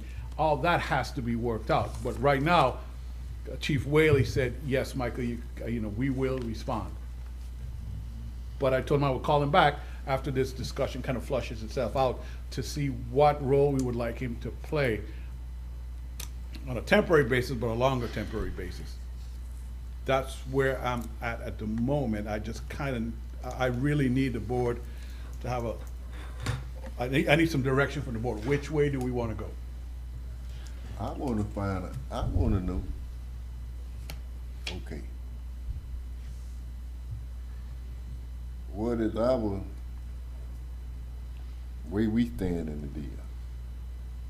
What the do's and don'ts that we can do goes on. You're getting to the point. If they don't respond to the sheriff department, they didn't respond to you. They didn't respond to the commissioner. No. What is our part in the fire department? Yeah. So we'll know what we can do. Mr. Chairman, my concern is this, and I guess my frustration goes along with this too. They're receiving MSBU funds from our taxpayers of our county, right? Yes. Okay, they're getting this money to have this volunteer fire department to respond to emergencies. Again, Correct. I understand they're volunteers, we cannot dictate, but they're getting MSBU funds. So therefore, them not showing up to a call, I feel like is a misappropriation of the funds. And they shouldn't be receiving these funds if they can't show up to a call or respond. So I don't know what the legalities of the MSBU funds are and withdrawing them. I know that we can offer to give them to another volunteer fire department to help increase, I don't know, their response, or maybe they will be interested. But like I said, again, my concern is you got Carabel, if they're in agreement. I know they said they would give mutual aid. I know they're not gonna leave anybody hanging, but again, you got a fire in Lanark and you've got someone coming from Carabel, even though they get there pretty quickly, you still got probably a house fully involved at that point that could have probably been saved potentially had someone been closer. Mm-hmm. That's my concern. I And agree. they're getting MSBU funds and they're not even responding to the phone calls for emergencies, in addition to phone calls from our staff to say, hey, what's going on? And that's what, well, quite frankly, infuriates me a little bit, because I think that it's unacceptable. I mean, Commissioner, for me, you know, I'm basically administrator. I represent the board when I'm contacting somebody. But this is the commissioner of the district that they totally ignored. I have my problem is even bigger than with me. This is the commissioner of the district. I'm like, come on. They're ignoring everybody. Doesn't care. I mean, you get your call from the sheriff department. That's where they dispatch from most of the time. And what are they doing with these MSBU funds that they're getting every month that they get? Quarter. Every quarter? They're distributed quarterly. Okay, so what are they doing with these funds? Well, you know, you had asked to get a accounting every month, and you got one in January, but they have not had a meeting in February, and they did not have a meeting in March. So I have not been able to bring you their current financials either. Their estimated transfer out for the district for this fiscal year is $59,833. So far. No, that's the estimated, so that's Total. their Okay, budget. that's estimated Yeah, total. we're only able to distribute the actual proceeds from the MSBU assessments. How much do we have left to give them? Well, we'll have, let's see, I don't believe that this quarter was on 45,000, there. 46, something like that. I think they've only received the first quarter, Mr. Right, but so you'd have I will- 44, Okay, that was in something like that. January. are they paid in arrears or paid in advance each quarter? They are actually paid, we will give them an estimated distribution, and then there'll be a final true-up at the end of the quarter. But So they've received 2 quarters worth of payments then for the fiscal year? I don't think they have. Just one. Let me look. I think it's only been one. Yeah. So as you're looking for that, Aaron, I'll say this. I understand that we need to do something, and if we can get mutual aid from Carewell, that's fine. But I'm still apprehensive about the residents of Lanark having a longer response time. Of course, any response time is faster than what they got right now. But a longer response time, that's not something we can let lay for a year or two. No. Not Correct. at all. Because that's, even if it is MSBU funds, how are they being appropriately handled if now their response is another 10 miles away from it is right down the road? So that's my only thought. And Mr. Chairman, if I might, Yes. you got these apartments over there which were old army barracks. They have a common wall between each one. If one of those things catch fire, they're all catching fire. They all catching That's fire, and it's not gonna wait 20 minutes for somebody to show up. That's right. No. They gonna catch fire then, and they gonna burn to the ground before they get from Alligator Point or Carabel, and then that expands to other properties. The problem is that if you stop the MSBU funds from going over there, where the MSBU funds going? If they don't relinquish control of the existing nonprofit, then if they decided to do another volunteer fire department, they got to create another nonprofit, which means you got to get your IRS and all that stuff straight, which takes almost a year to get your nonprofit status. So in the meantime, you got a year there that you don't have no coverage unless they voluntarily let go of the nonprofit that they got. The county can't go in and take over that nonprofit. That's right. We don't have the ability to do that. Can we stop the money from going to that nonprofit? If we had another nonprofit, we can pick who provides the fire service. If you had 2 nonprofits competing to provide that service, and you got one that'll respond and one that won't, and you take the MSBU funds and you put it over to the nonprofit that's going to respond, because the one we got right now ain't responding. But you're talking about a year to get all that done, to set up your nonprofit status through the IRS and get all this stuff done. In the meantime, they ain't got no cover. Now, if there ain't no volunteers or nobody in Lanark that wants to do that, the only solution is to have a paid fire department. You know what their MSBU funds are going to be then per parcel in Lanark Village? It's not going to be $50 no more, because that district has to pay for their fires. They have to pay for the MSBU service, just like we do in Appalachia, Carabel, and Island, and East Point, and everywhere else.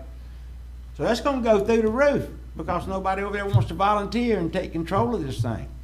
Their ISO rating is going to go way down, so the homeowner's insurance is going to go through the roof because they don't have no fire coverage.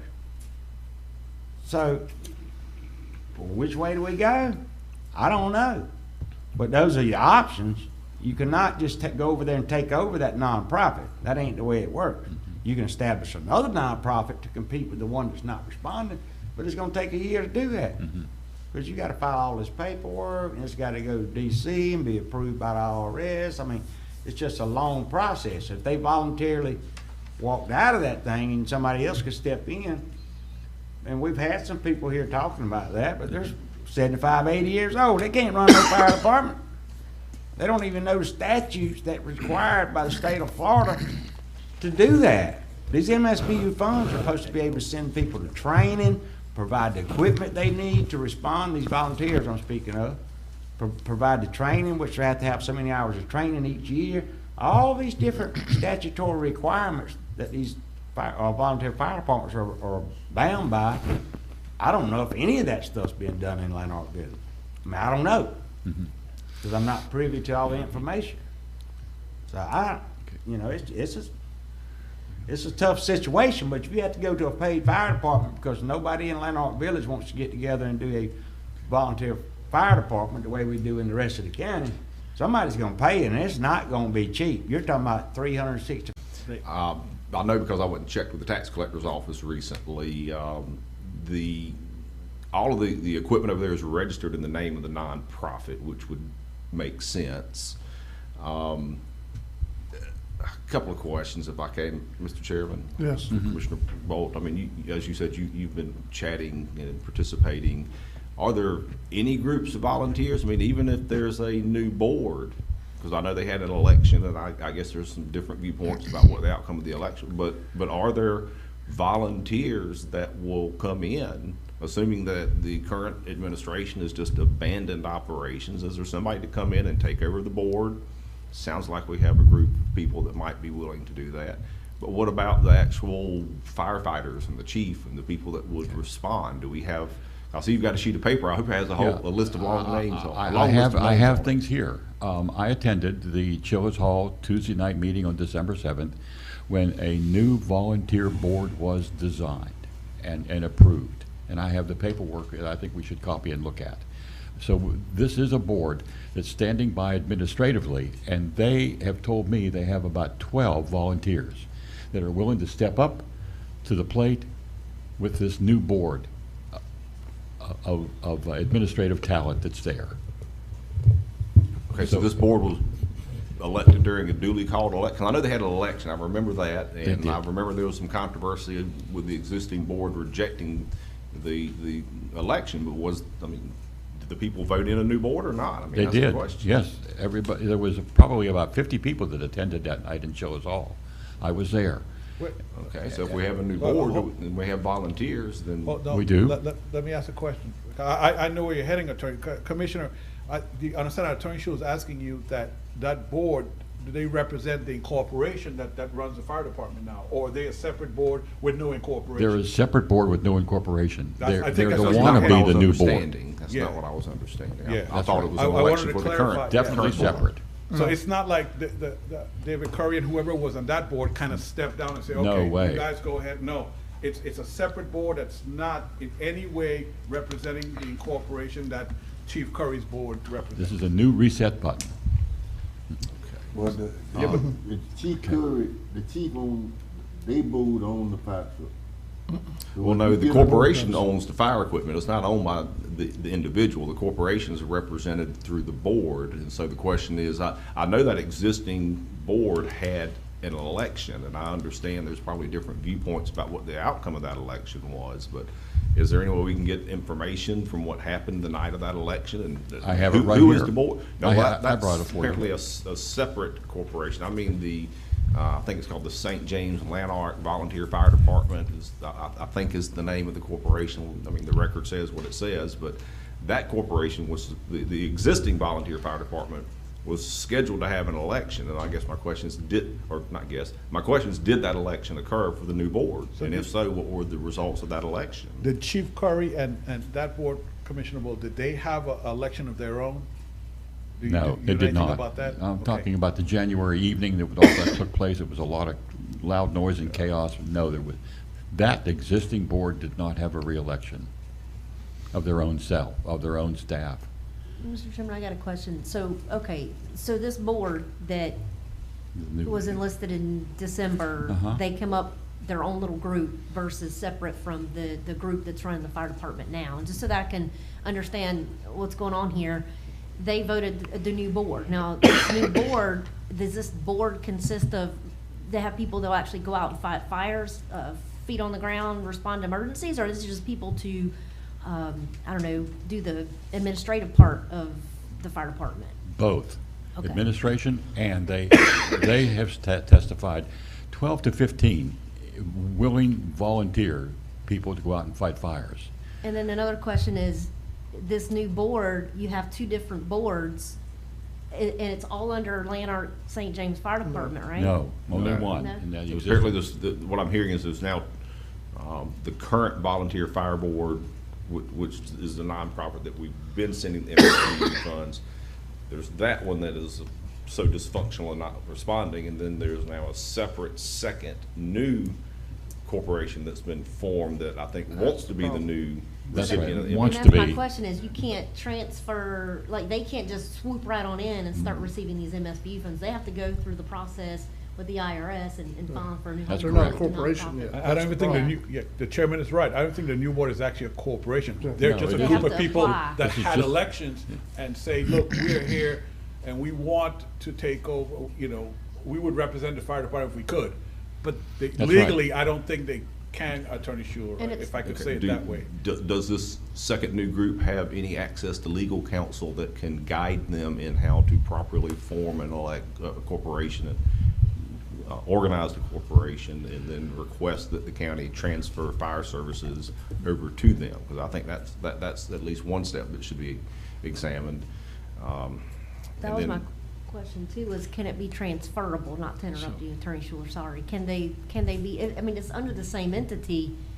Can it just be transferred instead of them having to go through a whole realm of another paperwork, filing another, was it 501c? Yeah, Whatever. honestly, the thought that's now occurring to me that perhaps the best thing to consider is going to the court and getting an order to compel a new election with the existing volunteer fire department, let the people vote in a new board, and then whoever that new board is will just continue to deal with them. It may or may not be Mr. Curry, it could be someone else, but let's, because I understand one of the issues was that Mr. Curry is refusing to turn over the bylaws to show how an election is supposed to be conducted. Am I Correct. remembering that correctly? Correct. Correct. Well, he can't ignore the judge, at least not for long. Can I ask a question? Yes, sir. Did the new board, I mean, this thing all messed up. Yep, that's pretty Did clear. they have the authority to elect a new board? Well, You can hold a meeting and I mean- have an election and say, we want this board, but they're still not incorporated. So, Therefore, Well, they're that can happen. they're just an election. so. Yeah, that the can second new happen board doesn't anytime sound like it's somebody viable like to to. me. No, I so- think the better thing to consider, I mean, as the collector and distributor of the MSBU funds, we clearly have standing to go to the court and say, this is a dysfunctional situation. We want the court to compel a new election, get a new board elected, and then have that board administer the volunteers that Commissioner Bolt has mentioned, that there were 10 or 12 volunteers that would come forward to actually fight the fires. And then in the meantime, as I understood Mr. Marone's record earlier, we at least have temporary coverage from the City of Carabel Fire Department. Alligator Point, I think, is I have a probably question too about that, far, other than like a 4-alarm fire that requires everybody in the county to show up. How long do you perceive that it'll take to take this kind of action? This is the classic definition of an emergency. I mean, the court, Good. I don't control the court schedule, but it would be Right. an emergency declaration for a court order. Good. So if we're going to proceed in that fashion, I think we also need to proceed with,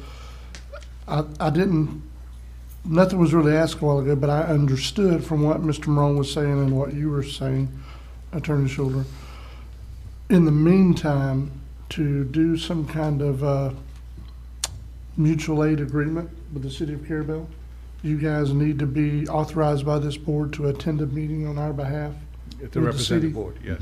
to ask that to take place. Yes, I would ask, sir, that you authorize Attorney Schuler to get with Attorney Hartman. Yeah, I mean, No? it shouldn't, yes, I mean, I'm not thinking it needs to be a big presentation. I think probably just myself chatting That's with fine. Yeah. Mr. Hartman. Mr. Hartman can present something to the City of Carabel.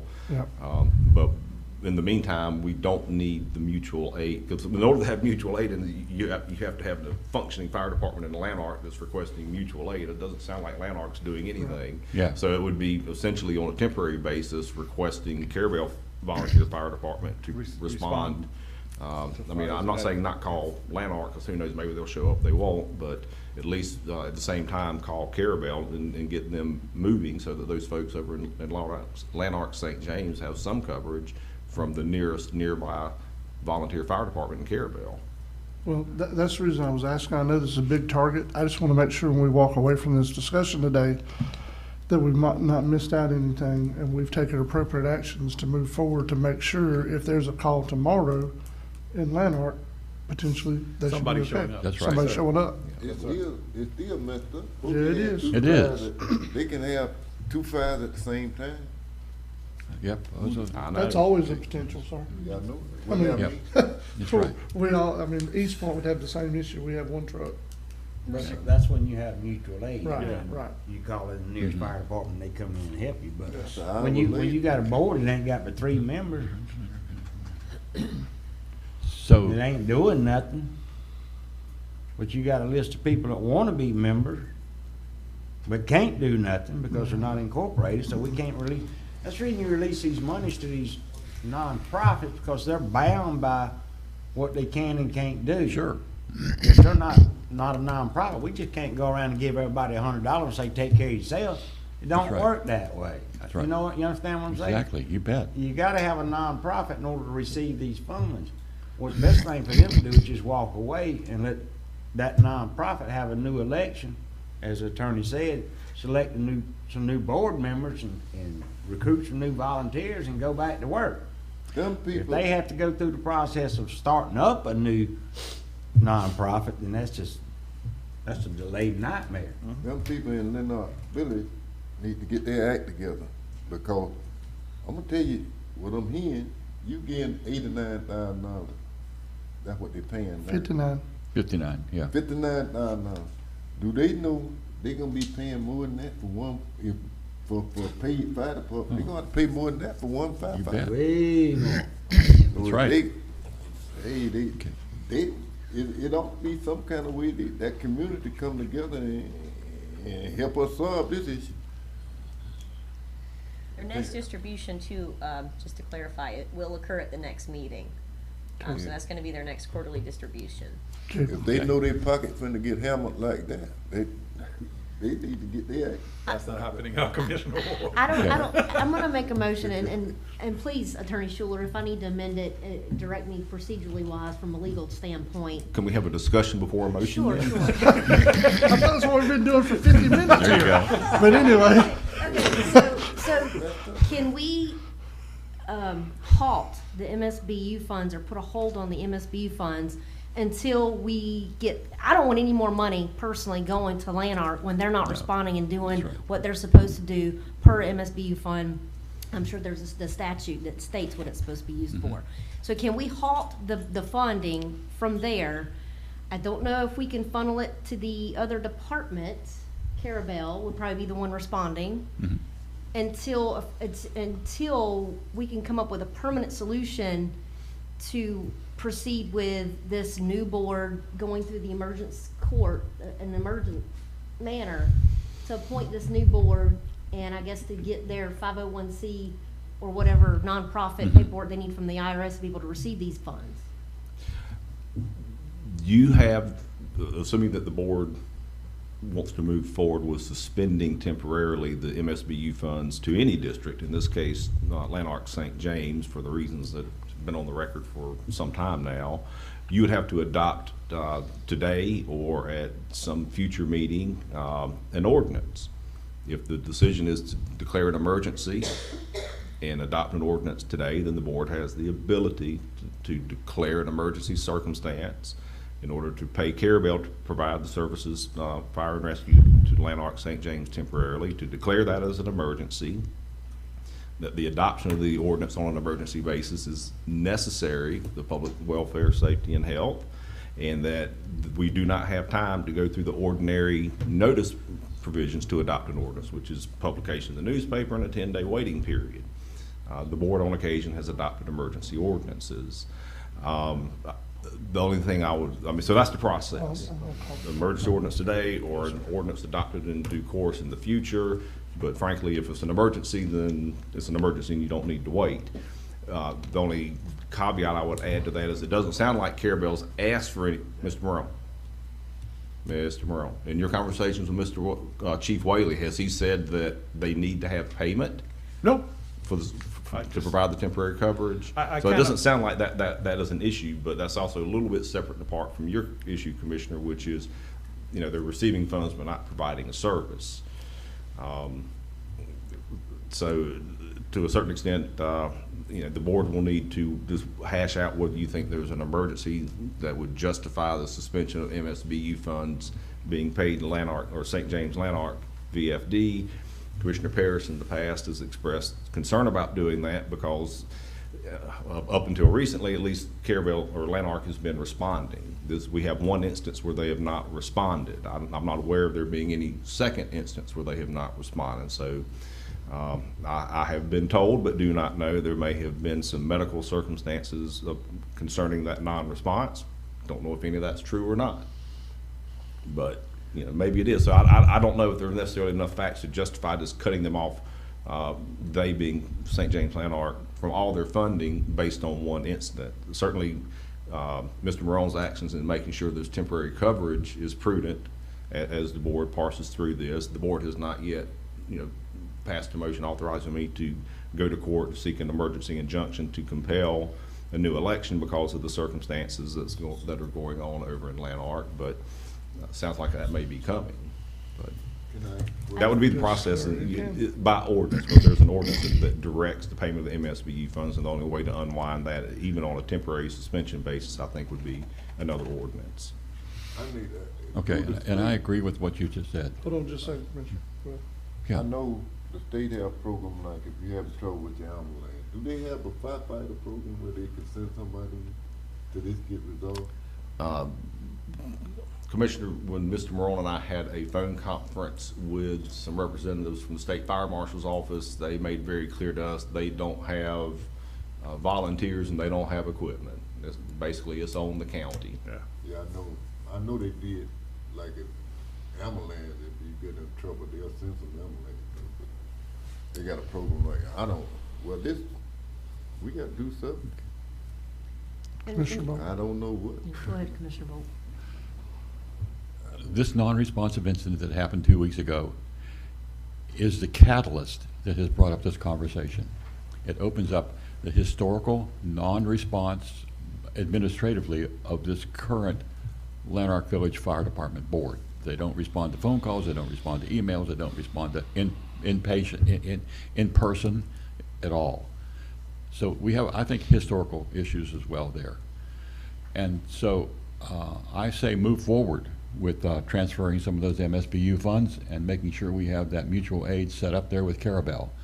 The second point I want to say is that we do need to move forward, I think, with an emergency consultation with a judge on how we penetrate that current corporate veil there at St. James Lanark Village. And I can, this Friends of the St. James Lanark Village Fire Department that set up a theory board also has a work list of issues to address to make that fire department better. And we can give this to the judge as he deliberates our request. Mr.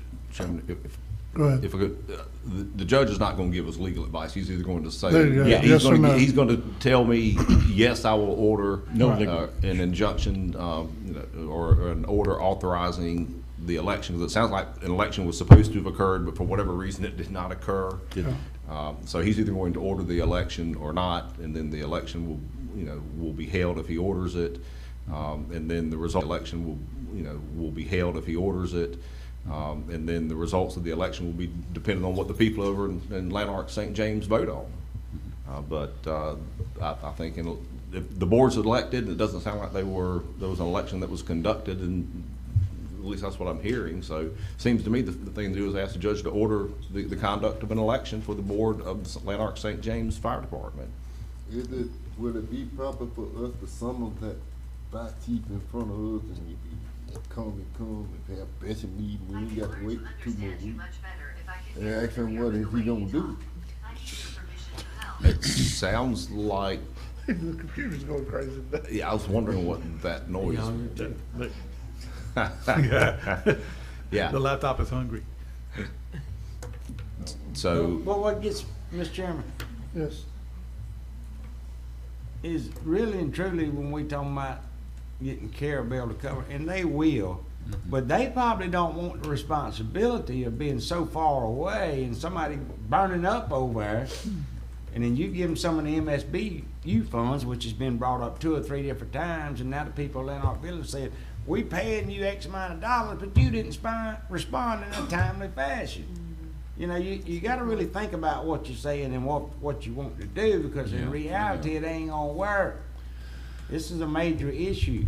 I agree we need to go to court, have the judge order them to have an election, but Who has the election? The same three members of the board that they got right now? The man, his girlfriend, and his sister? Is that who's gonna conduct an election? I mean, or is it conducted for the people of Atlanta or for that district? My initial thought is to have the county commission be put in charge, maybe through our election supervisor, to oversee the election. I mean, similar to our current canvassing board and supervisor elections. I mean, we've had the supervisor mail out ballots before. And keep in mind, we're flying this plane while we're building it today, but that would be my thought, is to sort of use our existing infrastructure, our supervisor, our county commission, get a court order to authorize the conduct of the election, because without a court order, it probably would not be valid, because no one knows what the bylaws say, because Mr. Curry's apparently not turning over the bylaws from what I've been told. So get a court-ordered authorized election, have the supervisor mail out the ballots. In prior mail-out ballots, this county commission has had to consider and adopt balloting rules. We've had to do that, I believe, when we did the initial MSBU ballot for Alligator Point and St. George Island. So we can pull those ballot rules back up. But all of it, I think, needs to be under the imprimatur and supervision with judicial oversight, so that people have confidence in the transparency and the validity of the outcome. And get the judge to release authorization to release those bylaws as part of his order. I think that's a functional document that we need to have. Please. So to get us forward from where we seem to be stuck at, here's a thought. We'll go ahead and vote today. I would entertain a motion today to, as an emergency, to have our attorney file whatever injunction or whatever we need to ask a judge to compel the current board to step down, and for there to be a new election held for the current nonprofit that is the Lanark St. James Fire Department, and all the other verbiage that the attorney was adding as far as how the election's held, send out ballots, canvass, all that stuff. And additionally, and to the point, that we would, because we have till next meeting, Ms. Griffith has said that the next meeting they're scheduled to receive MSBU funds. I would ask that those be left off of the bill list in this motion, pursuant of us having a time ready to pass an ordinance at the next meeting for this, for the MSBU funds and what would be done with them or not done with them. And then if that ordinance does not go through, we can, by vote of the board, also have on our agenda to do it as a separate check run if it were not on there. Can I ask you a question? Mm-hmm. Okay. Commissioner, you got that list. Is them people in good shape? Oh, sure. Yes. Who is supposed to be the chief on that list? I mean, to be determined. That hasn't been occurred yet. This is just a board that set themselves up as administrative folks for now, and they young have folks or old folks or medium age folks. Not to cut into conversation here between the commissioners, but Commissioner, understand that when the attorney goes to judge, the judge holds an election, there's no guarantee that those people are going to be on the board. So it doesn't matter, I guess what I'm trying to say, it doesn't matter at this point, who they are or what they propose. We're going to let the people vote, and let's see who gets on the board, and from there we move forward. If I understand the attorney should have correctly, that's what's at this going to point, happen. I'm simply going to ask that the court order the conduct of an election and suggest a format for that election. I don't think we should ask the judge to remove these directors at this point, depending on how long the election can take. I can't imagine the election is going to take that long. I mean, I will look into that, but I think the judge may be reluctant somewhat to remove an existing board until we have a new board, someone there to run it, unless, maybe the court could appoint some other fire district to oversee operations. I mean, I don't know, that throws in a wrinkle I hadn't really thought, I haven't had a chance to think too much about, but I will take that in consideration when I'm filing the emergency petition, but please understand if I don't include the removal of the existing board members, I want to make sure I've got it on the record. It may not be appropriate to ask the judge for that relief, that's all. It sounds like the Hatfield and the McCoys. I mean, maybe they ought to move, both of them move, and just start put some new people in there. That's what we're hoping for.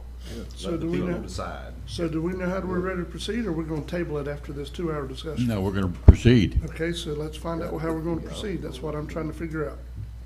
What motion we're gonna make that's appropriate to the situation, handle this business, we still have other things to do.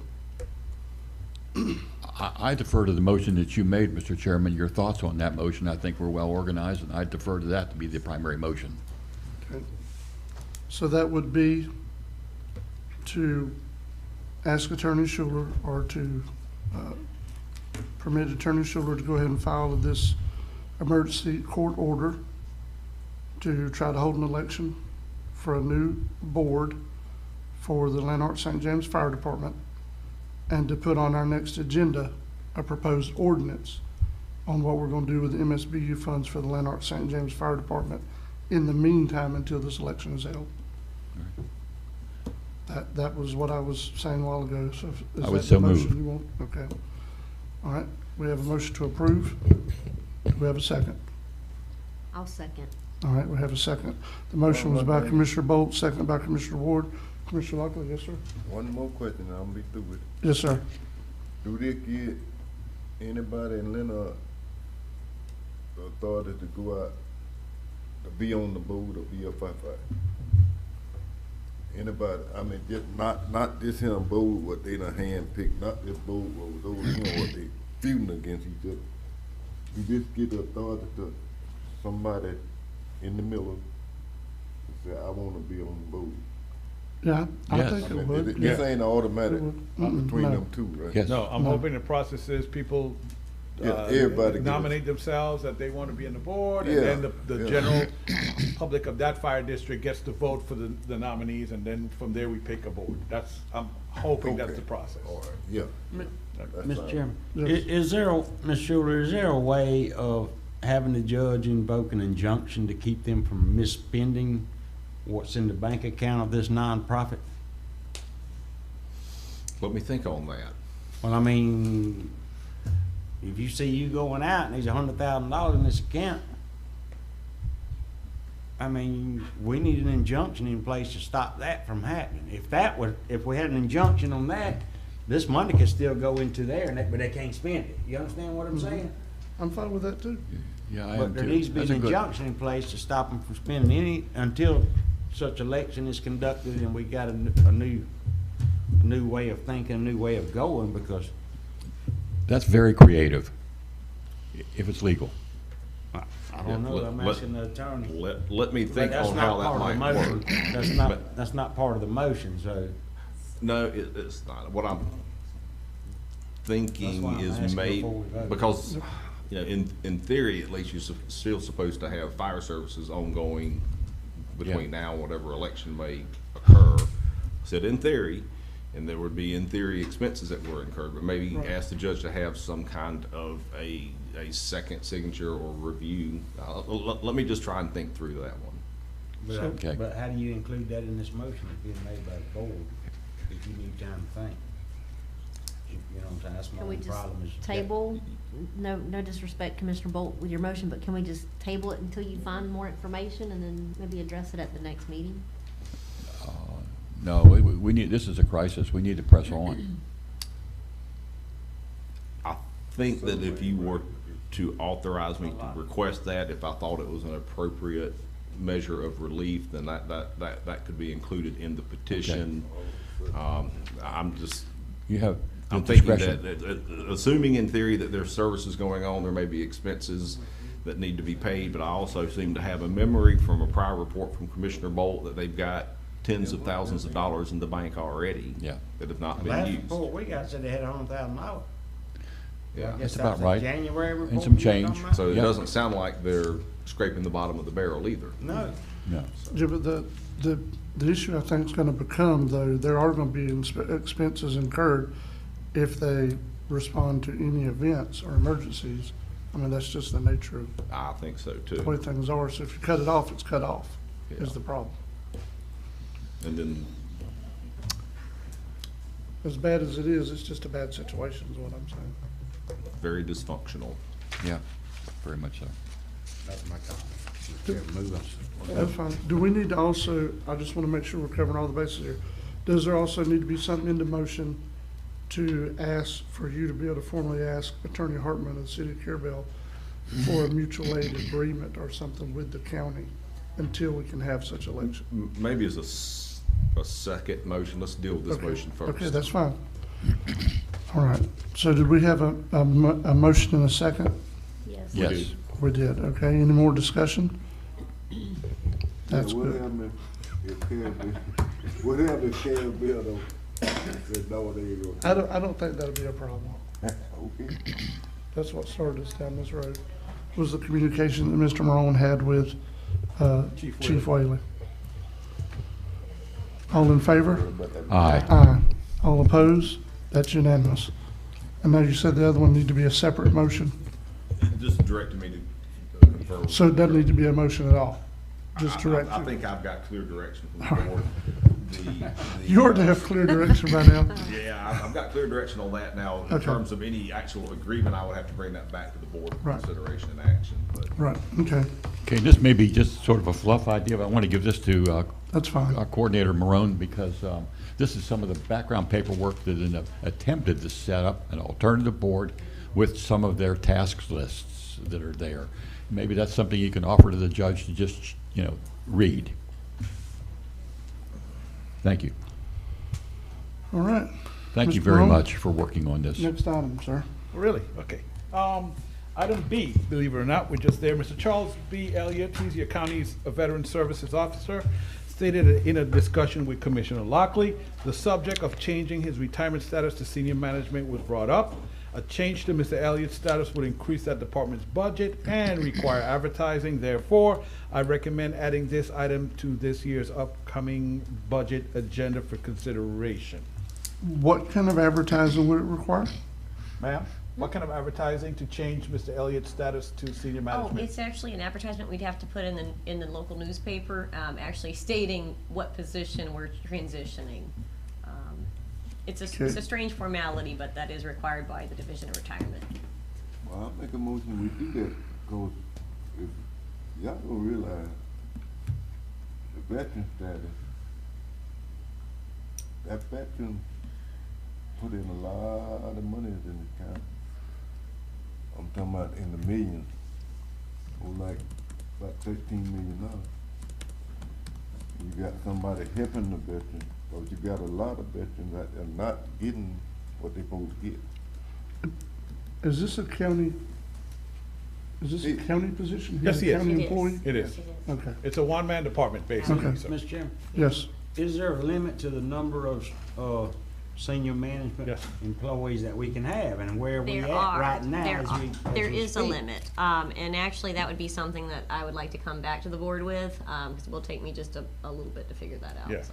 Because if I remember correctly, there's a limited number of senior management There is. positions you Yeah. can have. Yeah. There is, but And I thought the last one we done was the last one we could do.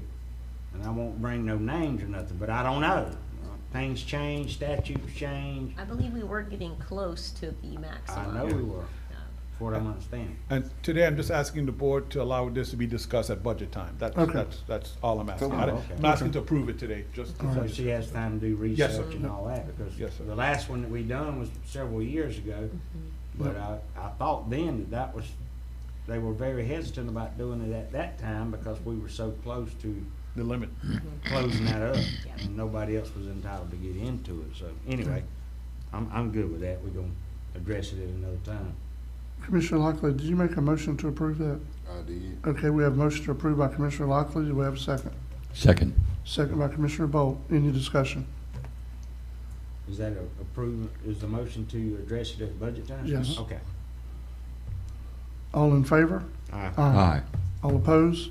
That's unanimous. Item C, Commissioners, last year, the board authorized Appalachian Regional Planning Council to restart and administer the county's revolving loan program, which currently has around $300,000 in that account.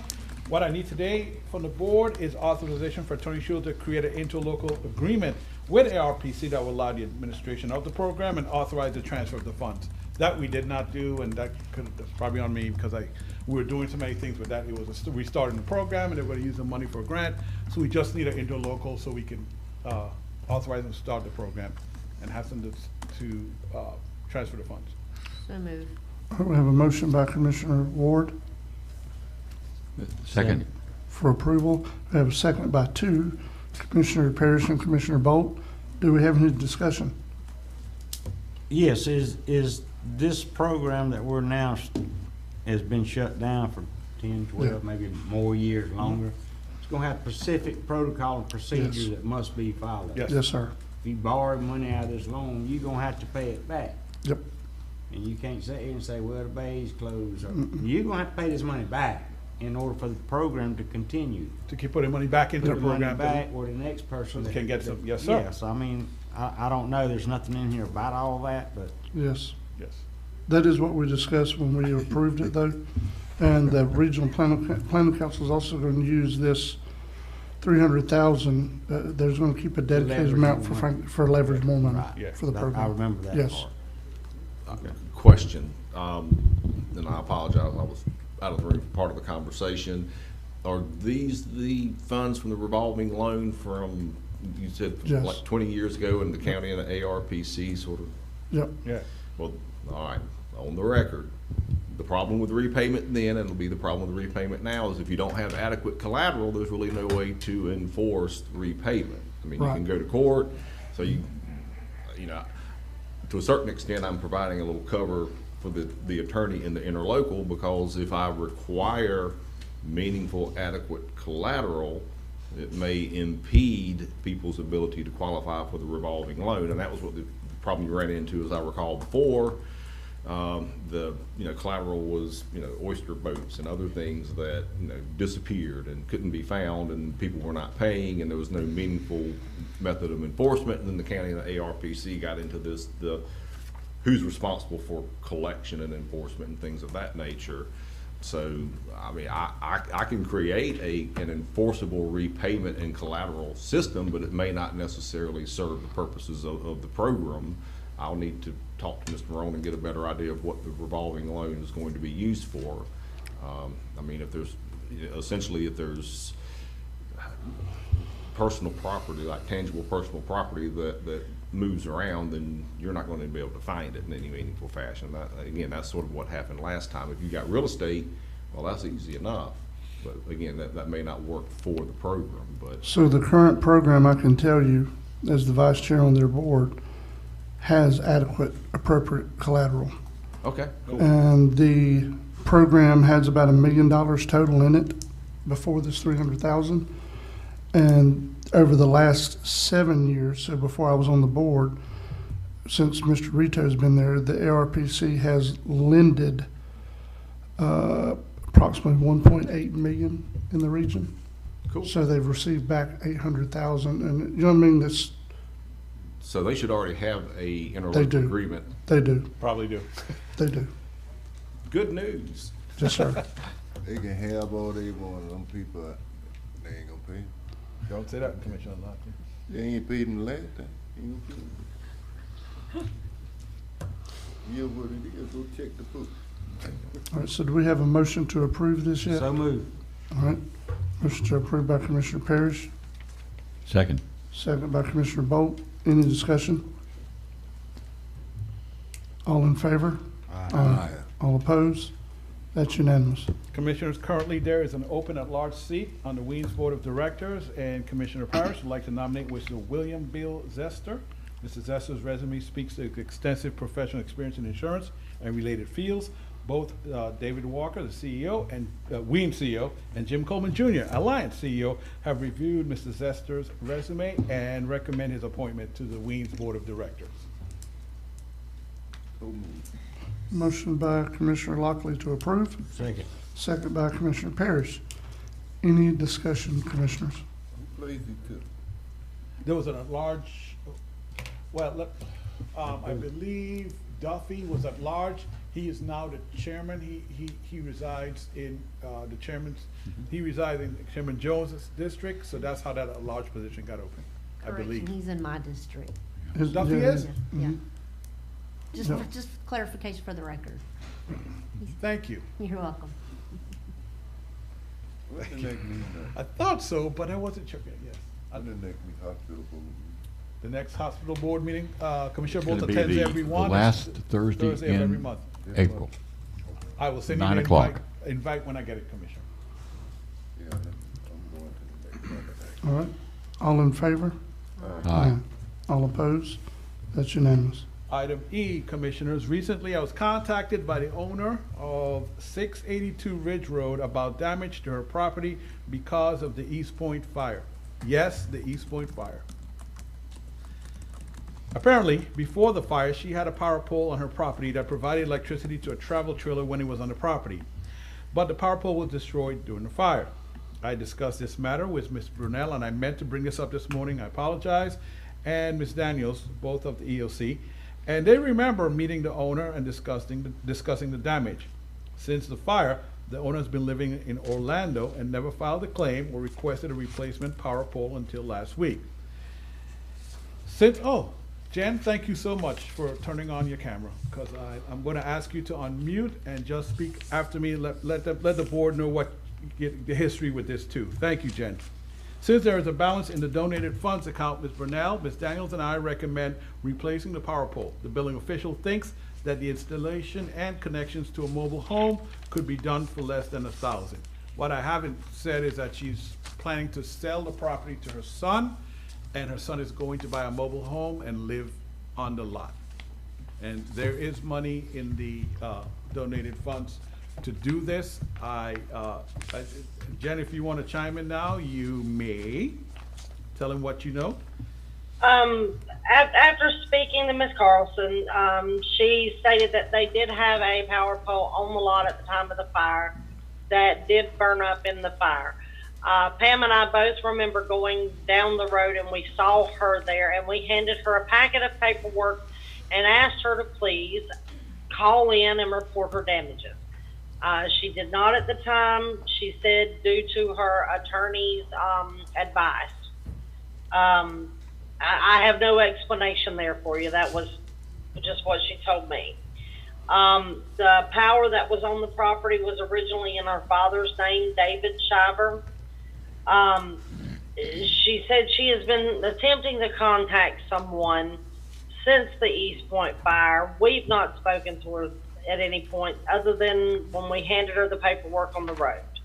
Have I missed anything, Michael? No, I think you're right. She told me that she's contacted numerous people from the state over the years. They kept giving her the runaround, and finally somebody pointed her in my direction, and then I pointed her in Jen and Pamela's direction. And here's where we are today. Mr. Chairman, may I? Just for the record, there's not an existing power pole on this lot, correct? No, sir, there's not. Okay. Right, Jen? She said there was at the time, but there is not now. There's not. No. So if the board approves this, it'll just be one power pole. It'll be one power pole. And let me say this, I will inform her that if the board approves this today, she will not get that power pole until they come and pull a permit for the mobile home that she said her son is going to get. So it's not like we're going to go out there and just stick a power pole out there, Commissioners. I will not do that. It has to be part of a permit to have the mobile home delivered, installed, whatever term we want to use there. Can I ask a question? Always. She said, you said she had a lawyer. Did she get paid for a power pole through her lawyer? I did not ask her that, Commissioner. I did not get into any discussion with her regarding anything to do with her and her attorney. I honestly, I didn't think I was supposed to. But no, you weren't. So Jen, I don't have an answer. But I did ask her. I did ask her if she's part of this ongoing class action lawsuit, and she said yes, she is. That's what her attorney is working with the state. Huh, I wasn't aware of that. Yes, but Commissioner, if I'm not mistaken, Commissioner Ward, I believe we've held others that were also part of the class action lawsuit. We kind of treat it as two separate things. And there are funds in this emergency funding for this. We still have Yes. money left over. Yes, ma'am. 11,000 or something. I'll go ahead and make a motion to authorize this with, I'll make a motion to authorize it. Motion to approve by Commissioner Ward, Second? second by Commissioner Bolt. Any additional discussion? All in favor? Aye. All opposed?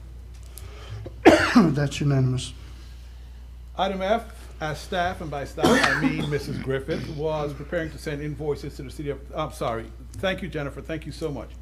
As staff was preparing to send invoices to the city of Apalachicola and the city of Carabel for animal control services, it was discovered that the county did not have a fully executed agreement with the city of Apalachicola for animal control services. I'm asking the board to authorize the chairman's signature on the agreement contingent on Attorney Schuler obtaining the final agreement executed by the city of Apalachicola. Obtaining it, and we actually have a draft, well, not draft, I have a signed copy that we have. I want to make sure that it's the final and correct draft is what I should be saying.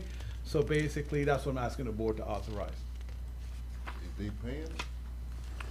Well, I hope that they pay us after we have the agreement signed, yeah. I mean, they ain't been paying? Well, they did pay the first, They did pay- the first yeah. installment, however, we The just second didn't one. have a signed agreement in place. Yeah. So moved. Oh, second. We have a motion by Commissioner Lockley to approve, a second by Commissioner Ward. Any discussion? All in favor? Aye. All opposed? That's unanimous. Commissioner, we're almost to the end of the Yellow Brick Road. The building department has submitted a request to remove a Ricoh MPCW 2200 wide format printer with the county tag A as an Apple 005289 from the county's fixed assets inventory. The printer was bought used and it has reached its useful life. Just, thank you. Oh, Michael, one And- thing too on that, I would like for the board just to perhaps send that printer to, Florida Auction Network, because he can actually do it online. Okay. And get rid of I didn't even think, okay. Yeah. So moved. Add that to it. All right, so Commissioner Lockley has made a motion to Second. approve, and a second by Commissioner Parrish. Any discussion? All in favor? Aye. All opposed? It's unanimous. My final item, Commissioners, last Wednesday, each board member had an opportunity to meet with representatives from FDOT, including Mr. Carter Johnson, Mr. Colby Cleveland, and Mr. Tim Smith. Are there any projects or grants that the board would like staff to research and add to a future agenda for consideration? Mr. Chairman? Well, I know that from speaking with, at first, it was very good to be able to meet some of them. I met Mr. Carter Johnson before, but some of the other ones that were with him I had not previously met. So that went very well. And it was interesting to get, I think it's interesting to see both sides because, I definitely don't deal with what they deal with on a daily basis, but, they also sometimes may not understand what we as small counties face. But anyway, we had an interesting discussion. The thing that came up with me for them is I asked them specifically about the potential of having a traffic light at where you come off Island Drive, 298, and they said that that's something that the board could do by sending a letter to them. So I would like that put on a future agenda for us to formally ask for them to look into a light there. There has also been some residents in my district that wanted to see about the possibility of a crosswalk in the middle of East Point. So we can, anyway, that's something that we can discuss on a future agenda, but those are some of the things I talked with them about. We talked about projects all over the county, because again, we all do represent the entirety of the county. Like the Walnut Creek stuff. And I tell you one thing that I think is going to be positive that come out of my discussion with them. I know that their 5-year plan is constantly being revamped and reworked depending on where they are with funds and where they are with what they're doing. I did ask them, and Mr. Malone, if you could reach out to them as a, future discussion about when we get to what the current year is, can they communicate with the county to know that, look, we're doing this project for Highway 67, it's permitting and design, and you can expect to see us, we're gonna be starting that in March. So the citizens and the residents of the county will know and be aware, not just as board, what's, not only that it's happening this year, but it's actually already started, or it's about to start, you know, those kind of things I think will be helpful. And they said that they were good with doing that. Good. Very good. I'd like to see a four-way up 65 all the way to Chattahoochee. That'd be a long way, wouldn't it? To the Interstate 10. Yeah. Main evacuations. Yeah. Oh, I thought you were trying to send me to Chattahoochee. That was you tell me. No, either 65 or 67, you go to Okay. Interstate 10. Oh, yeah. You'll be, Yeah. You will. it'll help the county. Well, 67's always gonna run into 65, so that, Yeah. 65, and then, you know, you get that. yeah. You'll bring some business in here. Yeah. I tell you, one of the things that come up, you reminded me of it, Commissioner Lockley, because we did have a discussion with them about a year and a half ago at the Regional Planning Council about the possibility of having an I-10 interchange Yeah. there where 65 is. And they told us at that time unequivocally no. Since we're in a rural community, they have to be so many linear, miles apart. And where 12 meets the interstate there is only 1.2 miles. And I think it either had to be 3 or 4 in the rural areas. However, the gentleman from DOT said your ask, Commissioner, is to have a road run from State Road 65 to State Road 12. That can run parallel with the interstate, then you're 1 mile away and you're still getting on the interstate. Okay. So that's something else we need to. Good. It's in Gadsden County, but I mean, Yeah. I think it would be a good thing for our citizens. It'll be 4 lane. I don't know if it'd be 4 lane. I'd be happy to have 2 lanes right now. I know it. Okay. Any other commissioners want to share anything, or y'all good? I know it is 120, so. I believe they're going to come every quarter. They said something to us. Yeah, I asked them to. They will. Okay, that ends my report, Commissioner. All right. Just Mr. Schuler? Some housekeeping items, This no is you. action items. And I promise to speak twice as fast as Mr. Pierce. There you go. Well, I want to hear this. Okay, well, just for the board's information, I sent a draft contract over to the Alligator Point Volunteer Fire Department for the purchase and sale of their property. I'm still waiting to hear back from them. I'm going to tender into the record the 2 signed agreements that the board approved at your last meeting. One was the addendum for GeoCom, and the second was an addendum with Consolidated Communications. Those have all been previously executed. I just want to get them into the file. And then finally, we have the Duke Energy Site Readiness Program. I have the original. I'm going to tender into the record. It has the chairman's signature on it. The counter signature from Duke Energy, I believe, was emailed into Mr. Marone's box, I think sometime last week. So we'll have to get the counter signature from him to the clerk. But, Mr. Chairman, that concludes the record-keeping portion of my meeting. All right. Anyone have any questions for Attorney Schuler before we proceed? I just wanted to focus your attention on this incident report that was published a couple of days ago. I think it came from the Sheriff's Department, maybe with the support from FDLE. Just emphasizing the second paragraph on page 5 for you to look at. There was discussion about the need to have a contract between the county and each volunteer fire department relative to the management of MSBU funds. Just something to be thinking about here. I will await instructions from the board. All right. Anyone else? All right, so we're at commissioner comments. Any comments, commissioners? I think we're commented out for the day. I think we about had all the talking we need to talk, hadn't we? Well, I know it was a long meeting, and I know there was a lot going on, but thank you for all of you individually for everything you do for Franklin County. Meeting adjourned.